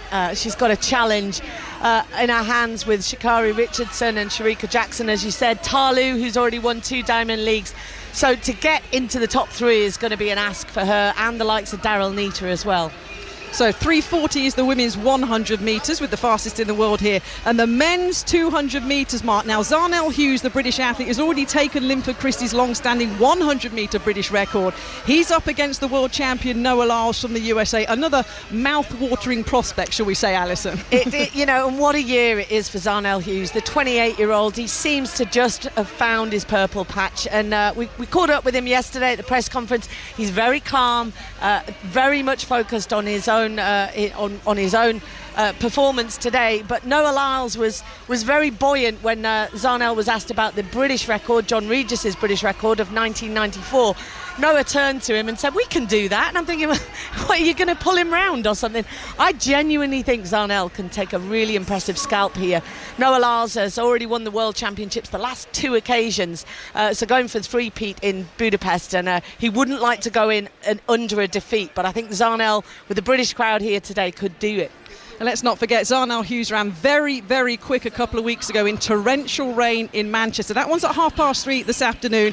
And then the Golden Girl, Keely Hodgkinson, goes in the last event this afternoon, the 21-year-old in the 800 metres, in another tough field. She is. I mean, she's not up against Athing Mo and Mary Mora, who are the other 2 that she's been battling with. She took a defeat to Mary Mora in Lausanne, and I think she will just want to come here, a really solid performance. She's never had a chance to race in front of a British crowd this big or in this stadium, and I think she will. She's certainly one of our gold opportunities come the World Championships in Budapest. So she wants to go off to Hungary with a win under her belt. So looking forward to seeing her close the show here today.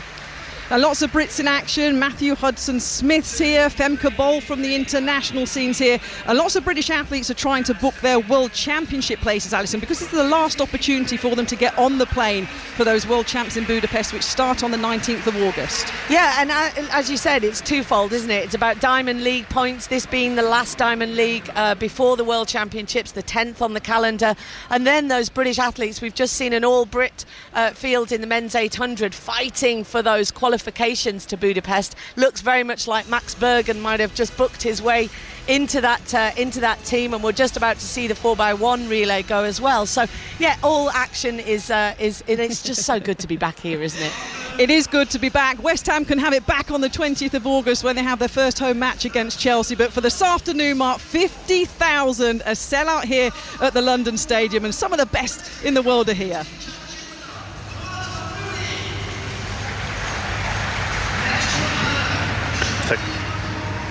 You hear me? Yes, you can hear me. There you go. Thank you to our athletics team. We'll keep you updated on that throughout the course of the afternoon as the rain continues to fall here at Hoylake, and we are 40 minutes away from the leaders going out. The American Brian Harman on 12 under, and he has a 5-shot lead over the American Cameron Young. We are just going to talk to Krishna Swamy about the Indian challenge here from Shubhankar Sharma, which his performances have been absolutely phenomenal this week. Absolutely, it's been like, something that I think I did expect, because I've been seeing him play for about 11 years as a professional. So I think he's got the pedigree, he's got this grit. He's an army man's son. So I don't think he gets frazzled, by any kind of bad conditions like this. And he's actually been dreaming of the Open ever since he was maybe a 3 or a 4-year-old, because it's the only championships among the majors which is telecast at a more earthly hour in India back there, because the other majors in America are usually like overnight at 2 o'clock and 3 o'clock in the morning, when parents don't allow actually to see golf on television. So the kid's also got his birthday in the week of the Open. So the last 2 times he played it in 18 and 19, he made the cut on his birthday, and went on to play. And again, here he did that. Friday was his birthday, so he made the cut again on 21st of July. So, I mean, it means a lot to him, it means a lot to his family, and means a lot to Indian golf. It could be a game changer. So, you talk about him being the son of an army major. So, what is his story growing up? Where was he, and how did he come to start playing golf? You mean his dad? Yeah, no, the Shubhankar himself. No, Shubhankar's actually been playing pretty good junior golf back in India. I mean, when he was about, say, even under 10, he used to play a lot of junior golf there. And then he turned professional at 16. And I remember still arguing with his father that it was far too young to do that. And his first professional event back in 2013 was a challenge tour event in India in a place called Ahmedabad. And you won't believe it, that the field included a gentleman called Brooks Koepka. And Koepka, I think he finished in low 50s, and Shubhankar also made the cut, and he was in 60s. So, and at Portrush, they were actually paired together. Koepka seemed to remember him, but hadn't followed his career. In 17-18, when he started playing co-sanctioned events, Shubhankar won an event in Joburg, and it was a field of 168 played on 2 different courses, and finally they converged on the weekend. And then he won the Malaysian Open all in quick succession. So he's got his 2 wins on the DP World Tour, which has actually kind of, marked him out as a guy for the future. Then he played the WGC, where he led out 54 holes, and that famous incident where Phil Mickelson actually didn't recognize Shubhankar when he wanted to go and shake his hand. Ultimately, he shot a 74, finished in the top 10 and 9th. So, I mean, he's been there, but he's not been noticed. I mean, he's been having a few top 10s, top 20s. Last year, he finished 29th on the race to Dubai, so which is how he qualified for the Open. When you talk about it, it could be a game changer for Indian golf. What is the state of Indian golf? Well, the Indian golf, I mean, even though India has the second oldest golf club in the world in Calcutta, the Royal Calcutta Golf Club, the professional golf actually started taking roots sometime, say maybe about 20-25 years ago. Right. There wasn't too much of prize money, except that it rose dramatically in the last 8 or 10 years. And so, in the sense, that's why Indians have been doing pretty well on the Asian Tour. We've got quite a few champions on the DP World Tour, like Jeev Milkha Singh, Arjun Atwal, who went on to win on the PGA Tour also. But by and large, the performances have been on the Asian Tour, not in Europe or in America. So I would say that they have been there, but not really into the major golfing areas like Europe or America. And if you are a kid in India, how much of an option is golf? I mean, how accessible would golf be if you are an 8-year-old boy or girl in India? It's improving again, I would say. I mean, of course, golf was never an easy sport for middle-class parents to put their kids into, because cricket was omnipresent. I mean, if you had to classify, cricket would be 1 to 10 and everything else would start from 11. So, but I would say at the same time, golf has shown a tremendous amount of improvement. I mean, there's a lot of kids who are wanting to play, because India consistently sends its team for the World Amateur Championships, Queen's Syndicate Cup, the Amateur Championships here. But I think what's actually could change it is an Indian doing well at a major. We have a girl out there in LPGA who's been doing consistently well. She's played a lot of majors. She's actually played 25 women majors, which is a massive number. She also finished a runner-up in an LPGA event this year, but she's never won it. So, but if Shubhankar can make it to the summit, it would be amazing, unbelievable. And even if he's there in the top 5 or top 10, I think, kind of rubbing shoulders with the very best in the world, it would mean a lot. And I think he's already extremely popular with young children back home. And he even has a tournament for youngsters, which is run by the Shubhankar Foundation. So he's done a lot of his bit, even though he's just 27. He's doing his bit, more than his bit, I would say. It would mean a lot. And I think golf courses would also open up their doors to many other young golfers who would like to kind of rise up the ranks. Lovely to have you with us. Thank you very much for joining us. Appreciate Wonderful. It was a pleasure. Thank you very much. Krishna Swami, leading Indian golf journalist. Right, we're going to go from the golf here, where it has continued to rain, to the swimming. We're looking at the 4x100 metres free. John Hunt. And Australia dominate there. We're 3/4 of the way through this final mark, as Australia, their latest great swimmer, Meg Harris, has a clear advantage over the field. Great Britain back in 5th place at the moment. In the water for Great Britain at the moment is Abby Wood, with Freya Anderson to come, but with one hand over to go and Karen Pickering watching on. Great Britain need a near miracle to get a medal here, Karen, wouldn't you think? Yeah, absolutely. It's a tough field they're going up against. Australia so far clear, and clear of the world record as well. An extraordinary quartet of ladies they have put together for this event. They are some 6 metres clear of the rest of the field, and it's Freya Anderson. She is a fantastic anchor leg swimmer, and she's absolutely giving it everything. Tried to get back on terms with the USA and Sweden either side of her. It is a super final leg from her. She is closing in, but has she got too much to do? It looks that way. Freya Anderson makes the final turn, back in 5th place for Great Britain, but it's the Australians clear, and there's no one else close to Emma McEwen, who is coming home so strongly for Australia. Back in 2nd place, the United States at the moment. 3rd place, China, swimming well. Great Britain, Freya Anderson coming through, might get 4th here very late in the day ahead of Sweden, but it's Australia 1, the United States 2, and 3 for the People's Republic of China, and Great Britain, they come next. What a day in the pool it's been for Australia. They've had all sorts of gold medals, they've had world records, they've got another one now, Karen Pickering. The quartet for Australia there were quite sensational. Yeah, extraordinary time from them. 3:27, some 2 seconds faster than the world record they had, and thanks in major part to Shayna Jack and to Emma McKeon, both under 52 seconds for a 100 freestyle in a women's event. It's just so fast. A super anchor leg from Freya Anderson, 52.5, bringing the girls home. That was a very, very good 4th place for them, and exciting 12 months out from the Olympics. Thank you very much to you both. You can follow that on the BBC Sport website and app. You can also follow the Hungarian Grand Prix on the BBC Sport website and app as well. Let's head out on to the first. Catherine Downs.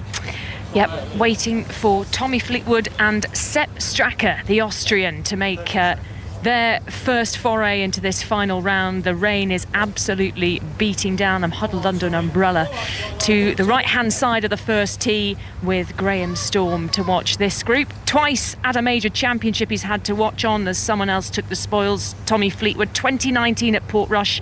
He saw his dream of lifting the claret jug turn into a fairy tale on Irish soil for Shane Lowry, and then that magnificent 63 in the final round of the 2018 US Open at Shinnecock Hills. Not enough to beat Brooks Koepka, and he's going to need something similar This here is today. game number 35. On the tee from England, Tommy Fleetwood. There's the reception for him. 7 shots off the lead, 18 holes to go from Southport, just up the road. What a story this would be. A win for the ages if Tommy Fleetwood can pull it off. Standing over the ball now, there's a line of photographers all wearing black waterproof hats. Up into the drizzly skies goes the ball of Tommy Fleetwood, and heading straight down the fairway, slightly leaking right, as indicated by the man holding the yellow sticks behind the tee. And the view down the fairway obscured Austria, by Sepp umbrellas. Straka. And here is the ovation for Sepp Straka at the John Deere Classic on the PGA Tour a few weeks ago. He was 133rd after the first round, but pulled off a record comeback to take the win. This time there are only 3 players between the Austrian and the lead. 7-shot margin has been overcome before, of course. On the final day of an Open Championship, can Sepp Straka pull off another comeback? back-to-back weeks on the PGA Tour and take the win. Well, he's in the middle of the fairway and he's got off to a good start, Graham Storm. Yeah, beautiful tee shot from Sepp Straka. Tommy Fleetwood, unfortunately, just looks like he's leaked out to the right in this very wet, heavy, tangly rough. He says he likes playing in the rain. I can't imagine anyone enjoys playing in conditions like this. What's pleasurable about playing in rain like this? Absolutely nothing. I mean, this is where your caddy's got to really be on the ball, have everything in the bag, making sure that everything stays dry, the grips especially, because they can slip out your hands quite quickly. Tommy Fleetwood then and Sepp Straka walking down off the first tee box towards us. Tommy coming past first. He's got a black kind of sleeveless waterproof top on, white sleeves, and then the black underlayer sticking out from underneath, fully in black, and walking down and next to the long loping frame of Ian Finnis, his caddy, and then coming along behind Sepp Straka in a lovely lilac waterproof number and what are they? Navy blue waterproof trousers. And Graham Storm, Chappers, is delighted to be out with me today because having to hold the umbrella over John Murray in previous days, we're at least the same height. So he didn't stay very dry in the rain when he was with John Murray, but at least now we can pull it low over us and stay dry. In many ways, Graham, you are Kat's caddy for the afternoon. So, I mean, we did a whole thing, didn't we, on caddies on Friday, and you've mentioned how difficult it is for them today. I mean, this is a day for towels and brollies, and it takes some managing, I'm guessing, from a caddy, this. Yeah, it does, and I'm one of the best caddies out here, by the way, Chappers. Yeah, but, you are. Yeah, I mean, obviously the bag will be really heavy for the caddies, and they'll be looking to try and to keep those grips dry, making sure that the player's dry. It's a really tough job for them. And he's got a slice of cake in his backpack for me as well, Chappers, which is the most important job of the day. There you go, perfect caddy. The professional golfer, rules official, and now professional caddy as well. Graham Storm with us on 5 Live. James Gregg. Yes, and news of the first McIlroy birdie of the day. It came to incredibly large cheers at the third. He was a long way back off the tee. He left himself 225 yards to the pin. He knocked it to around 30 feet, and a la Tiger Woods, a la McIlroy when he's on the Sarge. He marched after it, a little putter raise, and the fist pump as the ball disappeared below ground. Something that I have observed, by the way, since I've been following him since the first tee, is just how jovial he is with his caddy Harry Diamond. They're really interacting well. I know that, hey, and I'm not going to open up this can of worms again about not talking to the press, but careful. I promise I'm not. But you know, the perception with that is you probably think, oh, he's probably a bit grumpy. No, he's anything but today. I think he's probably got the mindset, I'm going to go out, really enjoy myself, freewheel it, try and do a ridiculous final round again, get the crowd going. And that, so far, I mean, goodness, what a great birdie to make at number 3. 1 under then, and actually on the large electronic leaderboard that points towards that third green. He had a good gaze at it, had a look at some of the names, perhaps just working out realistically which holes he needs to birdie next. He's down the fairway here at number 4, just in the left semi-rough. Good angle into this back flag today. And he finds himself 8 back of Brian Harman. He's in a share of 9th spot at the moment, and Rory certainly got the crowd going. More of that, please, here on this gloomy day. Well, Andrew Murray, James said it, didn't he? He can freewheel today. Yeah, absolutely. And, you know, if you hold a couple of putts, long ones like that, he never looked like holding a long one yesterday, Mark. And the ball does roll and stays on the ground better in these conditions. I know that sounds ridiculous, but the moisture on the greens makes the greens actually smoother. Okay, but at what point today does it become more than moisture? Because it has been incessant rain now for a couple of hours. Well, we've already seen, actually, Mark, Rory take a drop from standing water at the back of the second green from that puddle. And I know that's not on the putting surface, but it's dangerously close, and I think they've had to move a couple of the hole locations around away from some of the low points on some of the greens, haven't they, today? So, yeah, it's difficult. I mean, Andrew, what have you ever seen an Open Championship where the greens have actually become unplayable in flooding? I'd have to say I don't think I have, no. these greens, the greens won't flood. There might be one or two puddles in one or two areas of them, but they won't flood. And they'll put the pin positions in high enough points on the surface of the greens, not in the low points, not in the valley, not in the swales, effectively. So I don't think there'll be a problem. There's bound to be a few collection areas, James. I saw Rory at the back of number 2. That collection area at the back there was bound to collect a little bit of surface water. You take a drop. But chipping and putting is going to be really difficult, because judging the skid and the bounce is going to be really difficult, and making the correct contact with all the water around the ball and club face. But if you get the putter going, then who knows? I'm told, Drew, that you're going around telling everybody you think 9 under's going to win. I don't think I'm going around telling everybody. I think I shared it with the guys in the van. Yeah, I thought 9 under. I think, having been out here for an hour, half an hour, I just a feeling 9 under will win. Yeah. Okay, and that would mean that Brian Harman could drop 3 shots and he would still win the Claret Jug. He goes off at 2:15. The leader on 12 under, Cameron Young, alongside him in that final pairing. He is on 7 under. We're just going to go back to the World Swimming. It's with John Hunt, and I think this one is the 4x100 free. And they make their way towards the closing stages here. They're about to hand over the final legs, a really open race. The Americans have put themselves under real pressure here. They've dominated this event throughout swimming history.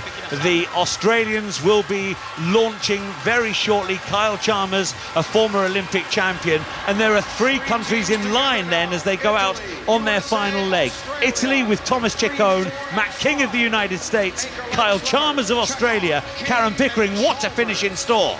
Well, Ciccone is the real talented youngster who's been coming through the ranks, and he will love being on the anchor leg. But of course, Kyle Chalmers has been here many, many times before and has brought Australia home to victory. A wonderful, wonderful turn there from him. What has he got in these final 25? What a fantastic finish this is. Italy clinging on. Kyle Chalmers, though, is like an express train for Australia in the closing stages. The United States and Matt King coming back as well. It is a great finish to a superb session of elite swimming. And Australia, it's their night. They touch again. Kyle Chalmers wins gold for Australia. Italy second, and in 3rd place, the United States. The States never get beaten in this, but they've been turned over here. Australia's day in the pool without a shadow of a doubt. Earlier, Sam Short, Ariana Titmus, both superb gold medalists for Australia.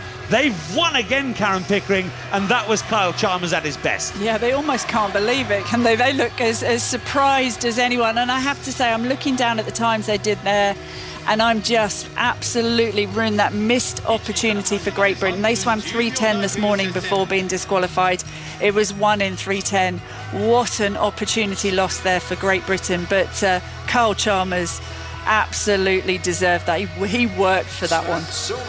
And it's one of those afternoons where there is so much sport going on, and we can take you wherever the action is. We're at Hoylake in the pouring rain for the final round of the 151st Open Championship, but we'll go now from the World Swimming to the Grand Prix in Hungary. Rosanna Bennett. Thank you very much. Yes, we are minutes away from lights out in Hungary. The Hungaroring is toasty hot this afternoon, 28 degrees, and the track temperature 46 degrees. So it's going to be a hot afternoon. Lewis Hamilton on pole position. He beat Max Verstappen to the top step yesterday by 0.003 of a second. They'll line up on the front row together. Of course, those two have just a little bit of previous, and we always say that Max Verstappen perhaps drives a little differently when he's up against Lewis Hamilton. One to watch, though, is Lando Norris, P3 in the McLaren. Can he get amongst it off the start?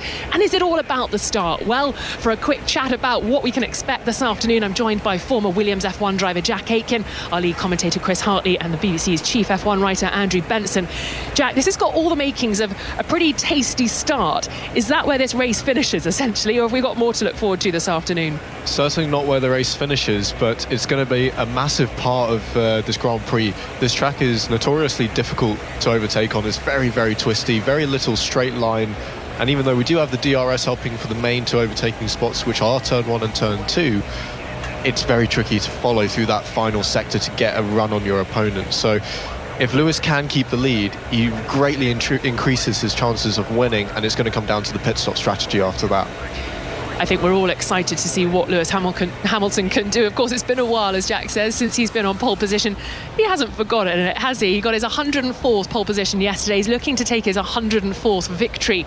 My goodness me, though, the Mercedes team have had to work for this, and those 3,000ths represent the work of 18, 19 months for the team, because they've been so on the back foot. Is this a turn of form? Are we going to see more pole positions from Lewis and George? Maybe so. It's starting to come. I mean, Lewis has had 3 podiums out of the last 4 Grand Prix now. He said, look, the car, I didn't have the confidence with it at the start of the season. I didn't feel confident enough to really attack on the brakes. I didn't know it wasn't going to throw me off the road. Now I'm starting to get more comfortable with it. We've made some tweaks. They've brought in quite a lot of changes at Monaco, which has started to feed through now. And he said there was nothing left out there on that pole lap. That was as quick as he could go.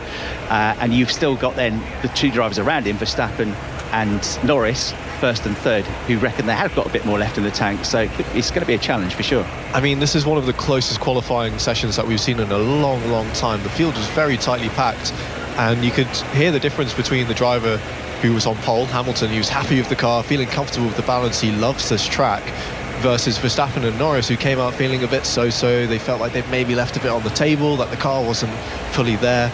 You need full confidence around here. Andrew Benson, I know you like to look at how the cars are going to behave in the race. We call it obviously the race pace.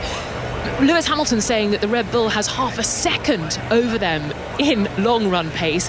Does it look that way this afternoon? Do you really think the Red Bull is the stronger race car this afternoon? Well, it's been a stronger race car all season, Rosanna, hasn't it? The actual Formula 1's data doesn't say the same as Hamilton. It says it's only a tenth that the Red Bull's got on both the Mercedes and the McLaren.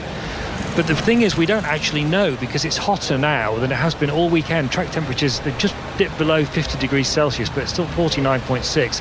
That's going to give the tyres a really hard workout. But again, it still favours Red Bull because they've had such good tyre life all year. Yeah, tyre management, definitely a topic of the afternoon to come, Jack. They also don't know that much about the tyres, so we've had a little bit of limited running. We had rain on Friday. We've had an alternative tyre allocation this weekend for the teams and drivers to wrap their heads around. It's going to be tricky to know how these tyres are going to perform, especially in these very hot conditions.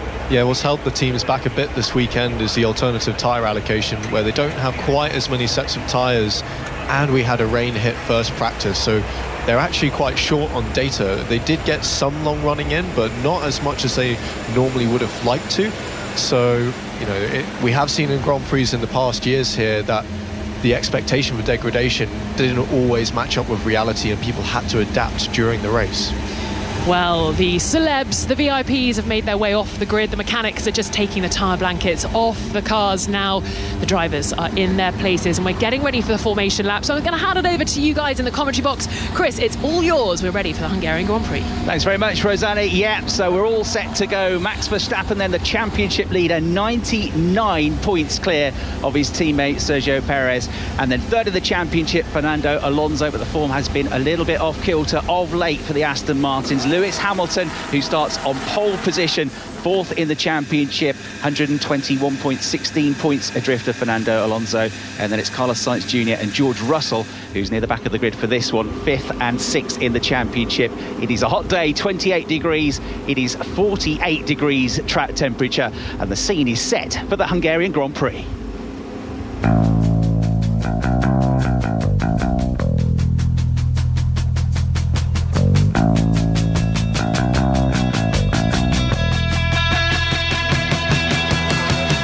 So this is how they line up for the race. Lewis Hamilton on pole position for the first time since the end of 2021, but only 3,000ths quicker than Max Verstappen, who starts second on the grid. Lando Norris, only 85,000ths of a second adrift, starts third, with his teammate Oscar Piastri fourth.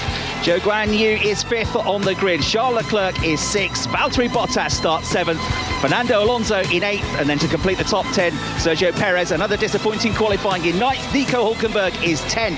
11th on the grid is Carlos Sainz. 12th is Esteban Ocon, and then 13th on his return to Formula One, Daniel Ricciardo. 14th, Lance Stroll. 15th, Pierre Gasly. 16th, Alex Albon, and then 17th on the grid, Yuki Tsunoda. 18th, George Russell with work to do. Kevin Magnussen starts 19th, and Logan Sargent starting at the back in 20th position.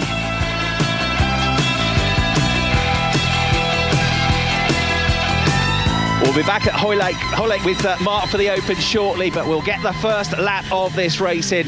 We're on the formation lap. The scene is set for an absolute crackerjack of a race here with a very mixed up grid and just half a second covering the top 10 in qualifying. This should be something to behold. Definitely. We've got all the ingredients for a cracker this afternoon. The Hungaroring is packed out. The grandstands are full.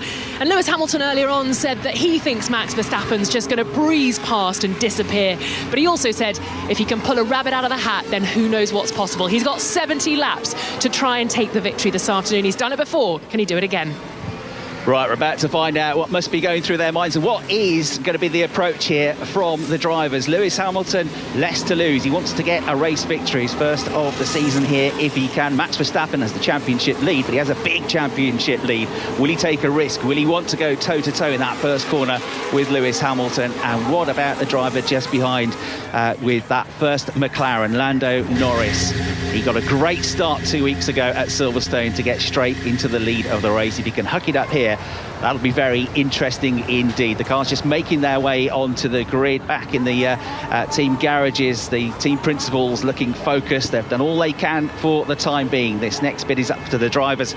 It is nearly half a kilometre the run from the start line to the first corner, so it's not the longest straight in the world, this, but the run actually to turn 1 is over 450 metres, so the start is going to be critical here. And Lewis Hamilton had a terrific start here last year to go straight from 7th to 5th. He's had good starts lately. He needs a good start here to keep not 1 but 2 possibly cars behind him.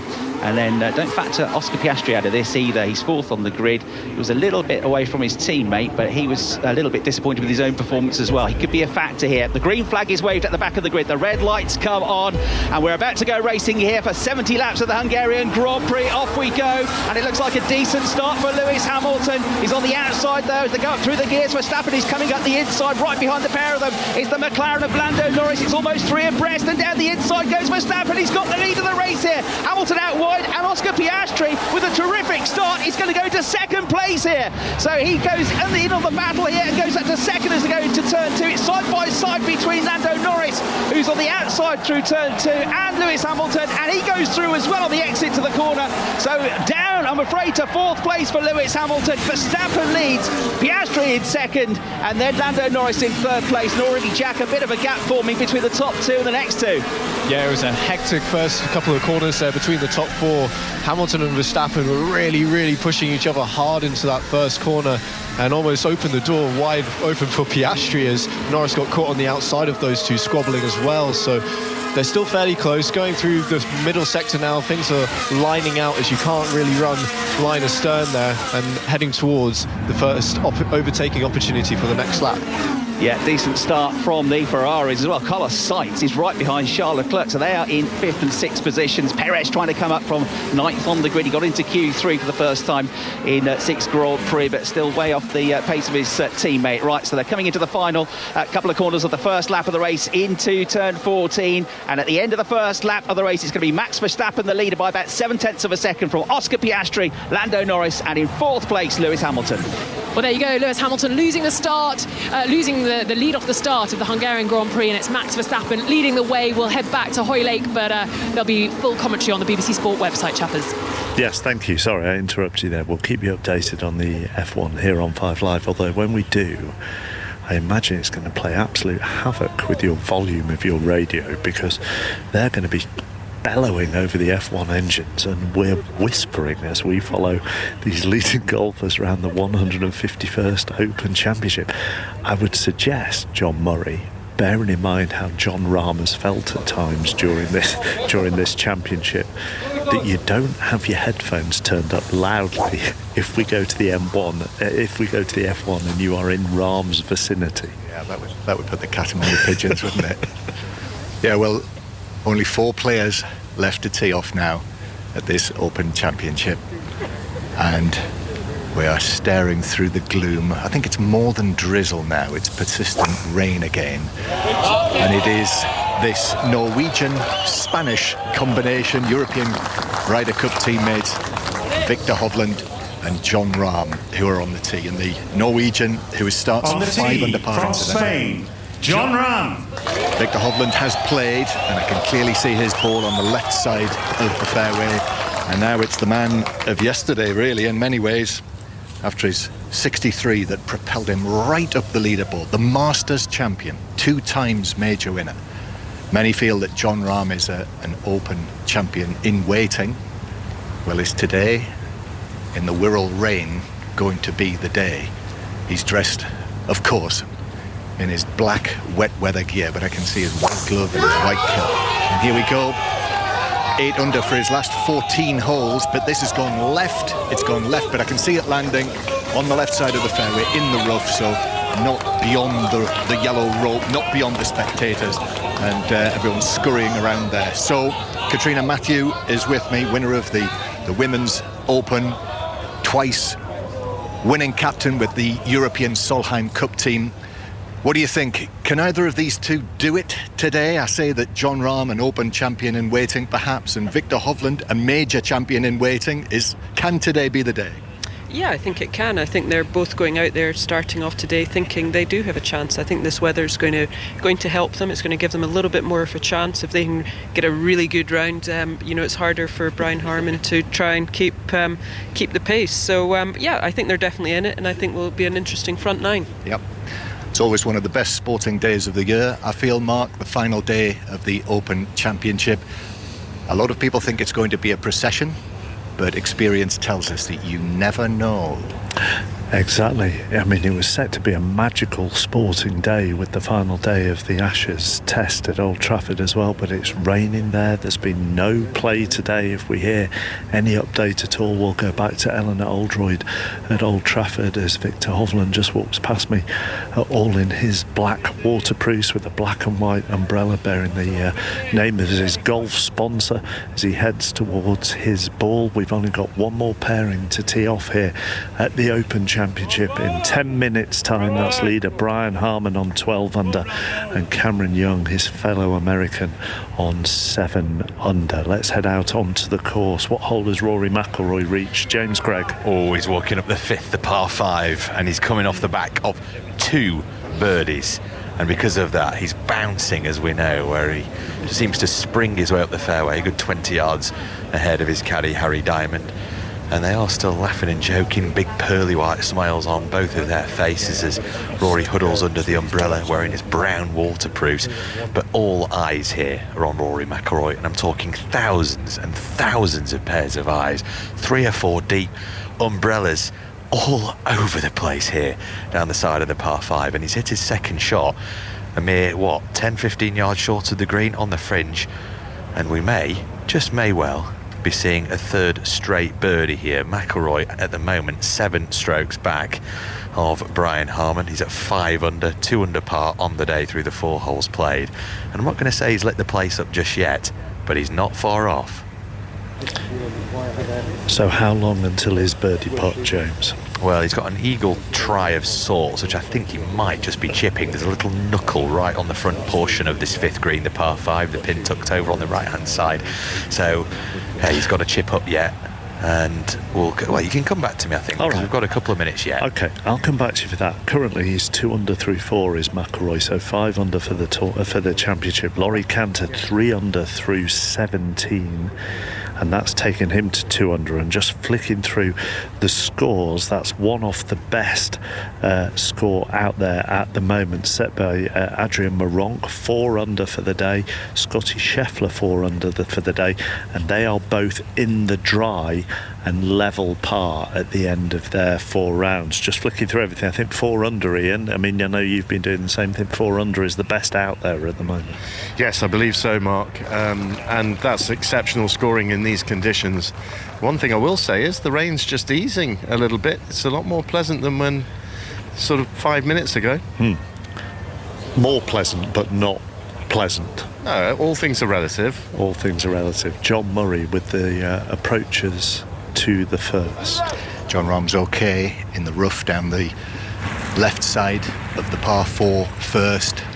So off goes his approach shot, bunkers to the right, one big bunker to the front left, but you're saying yes, Katrina? Yep, I think that just landed at the front and looked like it just was skipping up towards the pin in the back right corner of the green. Just a reminder that Rahm starts 6 under for the championship. So 6 shots behind the leader, who will be going out with Ian and Paul Waring in a moment or two. But now the Norwegian, who's had a great year in the majors. Remember last year he was in the final group with Rory McIlroy. But it was a final round 74 that meant that in the end he finished in a tie for 4th. But from the left side of the fairway, Viktor Hovland through the gloom. And I have to say, another occupational hazard, Katrina, is when you wear glasses on a day like today. I'm looking through the gloom, but also looking through like a car windscreen that hasn't had the windscreen wipers on. And there's no applause from up there. Can you see?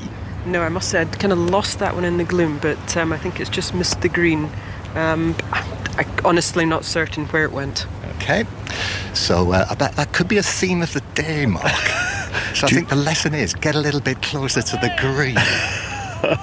Do you have a handkerchief with you? Yeah, but that's not often the best thing to do. Go from spots of rain to completely smeared glasses. It's not a great option. The youth of James Gregg means he has no such worries. Rory McIlroy, like I mentioned, had an outside look for eagle, really, chipping up the green here at the par 5 5th. And he did give it a good go. It just shaved the right edge. And the ball checking up beautifully. Oohs and ahs from the crowd. Shouts of go on, Rory. He has around 3.5 feet. A little slider from left to right to come here at number 5 for 3 birdies in a row. And it would see Rory McIlroy move to 6 under for the championship. Come back to me shortly. We will do. I can see Hovland and Rahm heading towards the first green. I look back down the left tee to back down on my left to the first tee. I can see a few umbrellas there. Maybe the players just starting to appear on that first tee. What's noticeable to me in Carter at the moment is that the galleries have gone with Rahm and Hovland. Yeah, and this kind of speaks to, I don't want to call it a malaise, but just the curiosity of this leaderboard and this leader, Brian Harman, because he's kind of, as we were saying before, he just doesn't fit into an obvious storyline category. He is a very, very solid and accomplished PGA Tour golfer, but he's never seen as a potential winner of a major. He's not a young buck bursting through, and he's not the aging veteran having his one last tilt at glory. So actually pitching what this story is not the easiest thing to do. Is the story going to be Rory McIlroy, James? He's just talking through the line here for this testing birdie putt here at the par 5 5th. He's not wasting any time here, Rory McIlroy. Seems pretty certain on the line that he's going to take birdies at 2, 4 and 3.5 feet left for the third straight one here at number 5. A great tee shot, a beautifully played second, a pitch shot that nearly found the bottom of the cup, and Rory McIlroy to get it to -6 for the week, and does so. Golf from the gods from Rory McIlroy here on Sunday at the Open Championship. He's still a long way back, but he has certainly set the sparkle here in the drizzle at Royal Liverpool. Well, the claret jug is sitting by the tee in a rain-spattered case here on the first. It can't disguise the magnitude of the coming round. round. Number 38. On the tee for the USA, Cameron Young. It's all about that famous trophy, and Cameron Young, the runner-up last year, the young buck from New York, he has 5 shots to make up if he is to land his first major title. He has a grey top on, white cap, dark waterproof trousers, and here he goes with his opening tee shot of this final round at Royal Liverpool. Huge, powerful swing on this par 4, which has proved the second most difficult course on, or hole on the course, and he's found the left semi-rough, short of the bunkers, and that's absolutely fine. So now to the dominant figure of the championship so far, the little street fighter. From the USA, Brian Harman. And he is here to show that the top of men's golf really runs far deeper than most of us imagine or consider most of the time. The left-hander, just 5 feet 7 inches tall, in dark black waterproofs, black cap as well. I've watched him the last 36 holes. He's barely shown any sign of emotion whatsoever as he's built this commanding lead, 5 shots clear of the field. And here he is, ready to hit his tee shot to begin what is undoubtedly the biggest round of his golfing career, the 36-year-old from Georgia in the United States. And away it goes, and this looks pretty good. It's heading down towards the fairway. It lands in the right portion, and it will skirt past the first of the bunkers down the right-hand side, and that is a beautiful tee shot from the leader. It really is. That'll definitely settle him down this first hole. We can see that the tee shots haven't even really reached 280 yards, which shows how difficult this interwind, prevailing wind and rain that we have on this first hole is making this first tee shot. And what are his tactics today? Is it simply to just shoot for the middle of the greens, or can he afford to go and try and play aggressively? I think we've talked about it before, and this first 3 holes are going to be very, very important. If he can get through these first 3 holes in a level par, I think that's going to set him up for his round, especially with what is arguably a birdie chance at 4, and then the very reachable par 5 fifth. So there we are, Mark. We're underway with the final pairing on the final day of the Open. Left semi-rough for Young. The ball is lying very nicely, and a super tee shot from Brian Harman. He is on the right side of the fairway and sitting pretty. And up ahead, peering through his rain-spattered spectacles, is John. Well, I'm close enough to be certain where Victor Hovland's ball is, and I can be very certain because I can still see it on the green after he's put it from around about 10 feet for his par 4. So I'm afraid the Norwegian is going to begin with a bogey at the first and drop back a shot. Jon Rahm, though, such a strongly built figure, black rain gear, went for birdie from 18 feet. Wasn't able to hold it, but has marked it, but will just have to finish off to remain at 6 under. Over the first 3 rounds, he's parred every one of the first 4 holes at Royal Liverpool at this Open Championship. He's giving this full due care and attention. Does not want a slip at the first. Again, he looks at it from behind and then steps forward. Practice stroke, still as can be. Now put ahead behind the ball. It's just a short one. And on it goes ever so carefully into the hole. And so it is a par 4 for Jon Rahm to start. Victor Hovland still has to finish off from close range. Should get this, but a drop shot for him, which will take him back to 4 under par.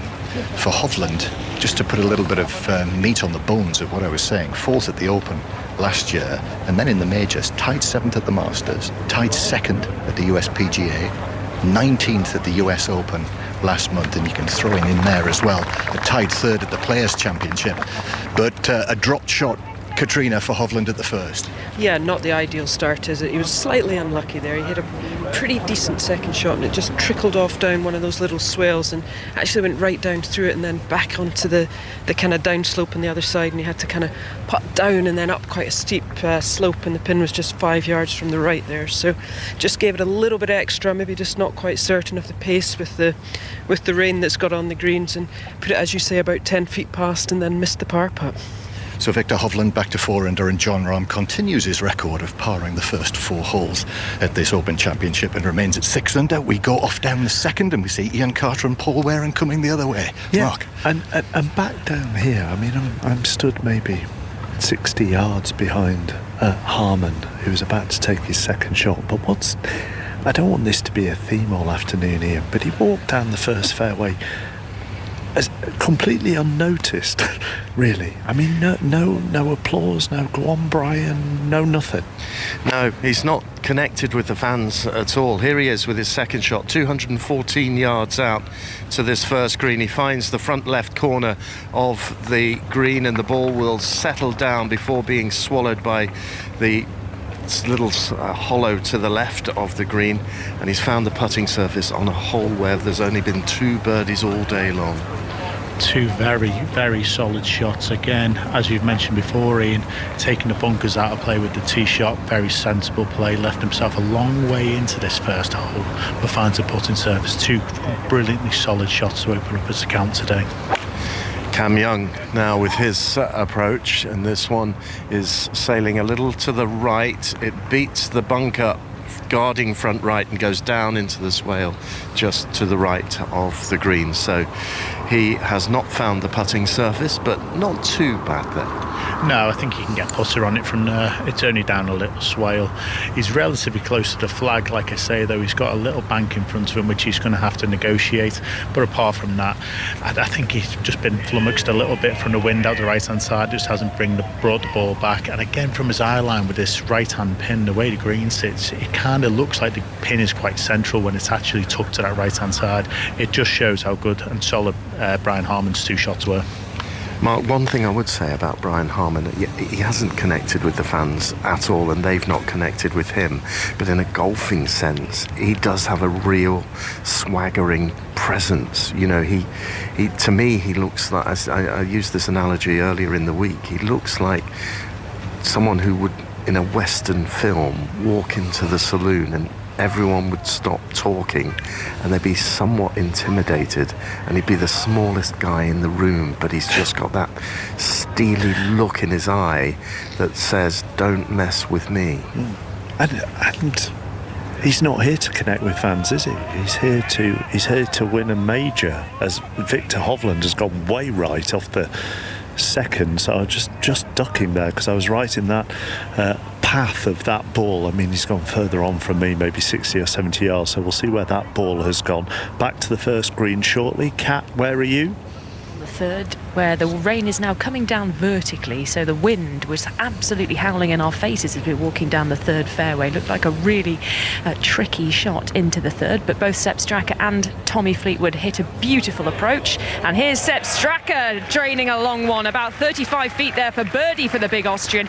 He dropped a shot though on the first, so that takes him back to level par for his day, back to 5 under par, back to 7 shots off the lead. But that steadies the ship for him a bit. That was a good putt, Graham Storm. That was a great putt, just straight up the hill, nice and controlled, perfect line. Obviously he's gone into the hole with good positive into the bottom of the cup, and that's good to get it back straight away, especially in these conditions. And Tommy Fleetwood, he's been on the steady par train since the first, parred the second, and now he's just lining up a 4-foot putt for par here on the third as well, that would keep him at 5 under par and 7 off the lead, just as we started, Mark. McIlroy and Rahm 6 under, Fleetwood, Sepp Straka, Jason Day, Antoine Rosner, all 5 under. Ian.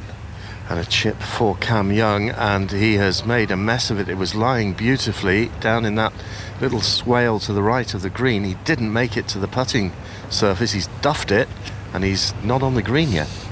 very surprising to see him not pull putter. I know we've got a little bit of surface water, but it's still firm and around this green. I think with the wedge there as well, he would have had to obviously think about the strike, think about the skid with this moisture level on the green. I think there were too many factors really for the decision to try and chip that there. For me, it was all day, maybe even a 5-iron or a putter. It looked a very nervy swing at it as well, didn't it? He duffed it. Well, yeah, he did. He just didn't strike the ball properly. Again, it just shows maybe some of these chasing players know what's on the line today as well, and nerves are taking a toll early for the chasing pack. Well, he's still in a similar position, but this time he is going with the putter, and it'll go sharply uphill, and it does, up onto the putting surface. The flag is still in the hole, and the ball cozies up to it, but it's going to be a drop shot at the first for Cameron Young, the runner-up last year at St Andrews. And the flag comes out of the hole, and he'll just tidy up and knock that in, and so that bogey takes him back to 6 under par. And without doing anything other than hitting 2 very solid golf shots, Brian Harman finds himself 6 shots clear already. It just shows there, putter for the second option, walks up and taps it in for his bogey. He could have saved himself a shot there just by making a better decision. So this putt for Brian Harman, and you're someone who's played Opens, you've played US Opens. Brian Harman, best major came in the US Open in 2017 when he held the lead going into the final round, ultimately beaten by Brooks Koepka. How does it feel? Just to reiterate your point before about connection with the crowd, I remember when I played 2 US Opens back-to-back, Shinnecock and Winged Foot, and it's a different atmosphere to play in the Open. I've been fortunate to play 5 Opens in my career, and every single one there were a few nerves on the first tee. There was a sense of like, this is the tournament I want to win. Playing in the US, for me, I didn't have that same feel. So maybe Brian Harman has that same sort of thing, where the US Open may mean more to him than the Open Championship, and that's why he's so settled and, like we say, not really connecting with the crowds at the moment. Just 5 feet 7 inches tall, all in black today with the rain suit on, and he's putting from 45 feet here on the first, looking for a birdie to start, but really realistically thinking about 2 putting. That one's come up a fraction short. I think there's a bit of a tester there to come to make sure he keeps his card clean on the opening hole. Yeah, as we look around the golf course, we can actually see the moisture on top of the rough at the moment, which I haven't seen for years. Obviously, little droplets of water just on the surface, and I imagine that's exactly what's happened here on the first green there for Brian Harman. The ball pulling up very, very quickly, not as if it's gone through any standing water, but the roll of the ball especially was very, very slow towards the flag. He's just got to be careful here just to get off to this solid start. It's that fine rain that sort of comes down. It doesn't hammer down, but it is absolutely saturating. So I feel like you were going to make a Peter Kay joke there. I was heading that way, and then I thought no, don't do it. Don't do it. Top bombing. Right. Let's see what Harman can do here. He's taking every care over this. And he's one of those players that rehearses. He has 4 or 5 practice swings standing at right angles to the ball. Then he addresses the putt. This for par, and it disappears, and he keeps intact that extraordinary record of not missing a single putt inside 10 feet this week. And he makes the par, Young makes the bogey, and Brian Harman goes to the second hole of his final round with a 6-stroke lead here at the Open Championship. Matthew Jordan, the Englishman who is a member here at Hoare Lake, has birdied the par 5 5th, so that takes him to 4 under for his round. News of the approaches of Hovland and Rahm to the second, John Murray? Well, Viktor Hovland, who had you in his sights with his tee shot, it turned out to be quite a claggy lie, Katrina, didn't it, in that long wet grass, but he's done well from there. He's got it on the green, and he's actually set up a long birdie chance. Yeah, I think he had a remarkably good shot there. When the rough gets that wet with all the rain we've had, it gets tough, and it was kind of sitting down a little bit, and he just landed it short of the green and let it run up. But he's probably left himself about 40 feet. Tricky putt back kind of up the slope and moving left to right. But I think overall he'd be pretty pleased with that from the lie he had. And John Rahm has gone from tee to middle of fairway to middle of green, so he's got a long birdie putt to come as well. Rahm 6 under, Hovland 4 under for the championship. From the quiet of the golf to the booming noise of the F1, Rosanna. Yes, Lewis Hamilton was on pole position for the Hungarian Grand Prix, but he lost the lead off the start. He was pushed hard by the reigning world champion Max Verstappen, who took the lead off him, but both McLarens also made it through, Oscar Piastri and Lando Norris. Lewis dropping down to P4. He apologised to the team. He was the first of the front runners to pit. We're now on lap 20. Max Verstappen still in the lead with over 20 seconds advantage now to his teammate Sergio Perez, who's made it up to P2. BBC Sport website for uninterrupted coverage of that second day of the men's and women's semi-finals in the Challenge Cup. Dave Woods. We're watching the women's semi-final at the moment. Wigan 0, Leeds 0, having played 14 minutes, and Wigan very much the underdogs in this, but they've had a really good start. Rachel Thompson a couple of times figuring a grubber kick that Anna Davis couldn't quite get to in the in-goal area, and Thompson again running at the line. Ball bobbled out. Molly Jones crashed over, but it was a knock-on from Thompson's original effort. Leeds are just in range at the moment, but Wigan are doing well. Wigan 0, Leeds 0. Following Cam Young's bogey on the first, 3 players are now tied second. Young himself on 6 under, Rahm on 6 under, and Rory McIlroy on 6 under. James Gregg. And he had that little run of 3 straight birdies, holes 3, 4 and 5. He hit his tee shot on the par 3 6th, way left. An important up and down though. He holed a 3-footer for par, raptures of applause. He's just stepped up on the 7th tee and hit a huge carve down the right-hand side of the par 4. There are huge gorse bushes that await down the right-hand side of the 7th. And sorry, I'm out of breath here because I've just been scampering through the dunes to take a look at the lie of McIlroy. The good news is it's fine, absolutely fine. Trampled down grass is where the ball's sitting. He's got a corridor of spectators that I wouldn't fancy hitting a shot through.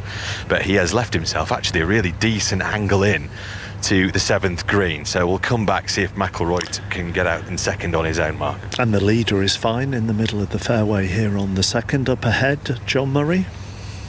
It's almost stopped raining here. Remarkable. And I'm peering, nevertheless, through underneath someone who's holding up an umbrella in front of me. And watching John Rahm, who's crouched down behind the line of this putt. This is 20-25 feet for birdie. Remember, he had an opportunity at the first from around about 18 feet. That didn't go in. Victor Hovland, incidentally, has put it up from around about 50 feet, but judged it well, so it's close to the hole. But now, for what would be his first forward move of the day, John Rahm up the slope towards the hole, and it lips out. Bend of the knees from the big man, and the ball just clipped the side of the hole but stayed out. Yeah, that was unfortunate. It just lipped out on the right hand side. It looked good pretty much the whole way up that hill. Good speed, but just caught the right edge and spun out a little bit. I think he's just going to go ahead and tap in now for his par 4. Yes, he is. He has marked it, but this is very close range. John Rahm attempting today to become only the second Spanish man to win the Open Championship. And if you know your golf, if you know your sport, you know who the first one was. 3 times winner. And John Rahm holds out to get another par 4 here at the second. And Victor Hovland has got to tidy up here as well to remain at 4 under par for the championship. Do you want us to stay for this, Mark, or have you got urgent matters elsewhere? All yours. Okay, so Hovland, who is all in navy blue, but I have a feeling as he leans forward here, we can see a little bit of pink. Just so that was my suspicion. There'd be something multicoloured and spectacular underneath there. But all navy blue, apart from his maker's logo on the back, which is a sort of white stripe that goes along, up, along, down, and along. It's like a press here button. So he is over the putt to make sure he doesn't start with 2 bogeys, and it's right in the middle, drops in safely. So after the drop shot for Hovland at the first, a par at the second, so he's 4 under, and 2 pars to start for John Rahm means he remains at 6 under par, which is that's still 6 shots behind the leader. Yes, Tommy Fleetwood was out in that final pairing yesterday. How has he begun today? Cat. Well, it's been all pars for him so far, but here on the 4th green, a chance to make the first birdie of the day for Tommy Fleetwood. He's already let go of the putter, though. It just drifts by on the left-hand side. It was about 18 feet across the green for a birdie for Tommy Fleetwood. He's just going to tidy up now for his par. His long hair resting on the white collar of his shirt, picks it out of the hole, and he stays at 5 under par, 7 shots off the lead. And there's a birdie chance now for Sepp Straka as well, the Austrian. And John mentioning that John Rahm looking to become the second winner of the Claret Jug. There could be history made if the winner comes out of this group as well. Tommy Fleetwood hoping to be the first English winner since Sir Nick Faldo back in 1992. And how about if Sepp Straka were to win, the first Austrian ever? He's the first Austrian winner on the PGA Tour, and so a little bit of a trailblazer. The man who grew up outside Vienna and then moved to South Georgia when he was in high school, went to Georgia University, and now standing in his two-tone waterproofs over this birdie putt, which is about 12 feet or so. Yeah, great opportunity. Poor tee shot, but then really controlled the flight on the second shot as it goes towards the hole, but it just slips by to the right-hand side. But both these players are just starting to warm up nicely. Both of them 5 under par, 7 off the lead, Ian. Brian Harman's second shot into the second, and I'm just looking to see where it's landed, and it's gone wide and right and long, and that's where from there he bogeyed yesterday. So a miss there from what, 180 odd yards out? Yeah, 180 yards. It shows his intent off the tee there, though, taking the bunkers out of play, leaving 180 yards downwind to this tucked left flag behind the bunker. His only option from back there really was hit it in the middle of the green, and that's going to be the risk all day really from if no one's chasing Brian Harman. He's going to have to be making errors himself rather than being forced into an error. Cam Young now, his second shot into the second. He took on the bunkers, the aggressive play, so just 140 yards in for the young American, and he's hit a wonderful shot in there right down the stick, and he's created a birdie chance of probably 6 or 7 feet. Yeah, you see the difference there. Cam Young now having to be aggressive off the tee to actually try and open up an angle to these flags. Brian Harman, like I just said, laying back, leaving himself 180 down the wind. It was actually going to be difficult for him to actually hit this green. He was always ever going to only hit it to 30 foot really, and obviously now he's hit a bad shot as a left-hander, hit a bit of a hook. As we know, the hooks go a little bit further, and it's just caught the back edge right side of this green, kicked it forward into the longer rough. And it's not going to be an easy chip from there, is it? We can walk down now, we can see it has run into the rough there, and all sorts of undulations. These are relatively new greens on this golf course that were brought in by Donald Steele, and they're somewhat out of character with the rest of the course in that the first and the second, they have real undulations in them that sort of ripple through, and he's going to have to factor those in with this chip. Yeah, absolutely. His one saving grace is he's left himself a lot of green to work with. However, there is a little mound on this right hand side, as Ian has just described, and it will just kick the ball to the left if he doesn't carry it over the top of it. So our players making their way down here. Mark, I know you're here on the second as well, although I can't see you now. There you are in the gloom. Hung back. I mean, just to give some kind of context, Paul, as well, into the different approaches on those tee shots. I mean, Harman was a good 30 to 40 yards behind Cam Young there. Yeah, he was, but I think his game plan is what it's been all week, as Ian has said over and over, to take these bunkers out of play off the tee. That's where he feels the major drop shots are going to come from. It's just into certain flags. He's not going to have the opportunities to hit it anywhere near a flag, really. He's always going to be sort of playing away, and in this case, it just hasn't worked out for him.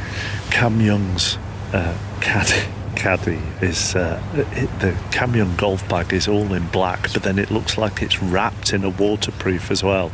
I mean, you would have to pay some excess baggage to get that on a plane. It looks absolutely massive and heavy, does that golf bag at the moment. I dread to think how much stuff is packed into that. Birdie opportunity for McIlroy James. At 7, and it's 50 feet after a great recovery shot from in between the gorse bushes. He's just wafting the putter as if to say, go, go, go. But it's going to be fine. It's going to be a par for McIlroy. He just keeps that ship nice and steady. I think that up and down at the previous hole, the 6th, was very, very important in terms of just keeping that momentum going for him. We know that he was 3 under through 5 yesterday. Well, can he improve that today? Ian Carter next with the final group. And with the leader, Brian Harman, an ankle-deep rough back right of the second green.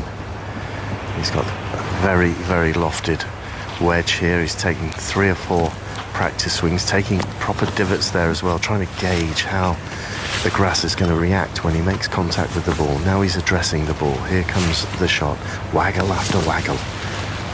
Bunts it forward. Hits the slope. Lets it release.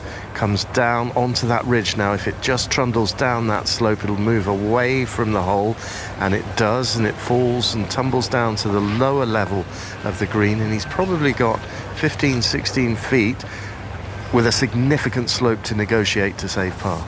Yeah, that was the trouble that we just mentioned, that little mound in front of him that was going to kick the ball to the left. There was a little tee that this flag is positioned on, that it was just going to run away from it, and he's just caught that, and it's just come down that slope, so now he's going to have a lengthy putt up the tee to save his par.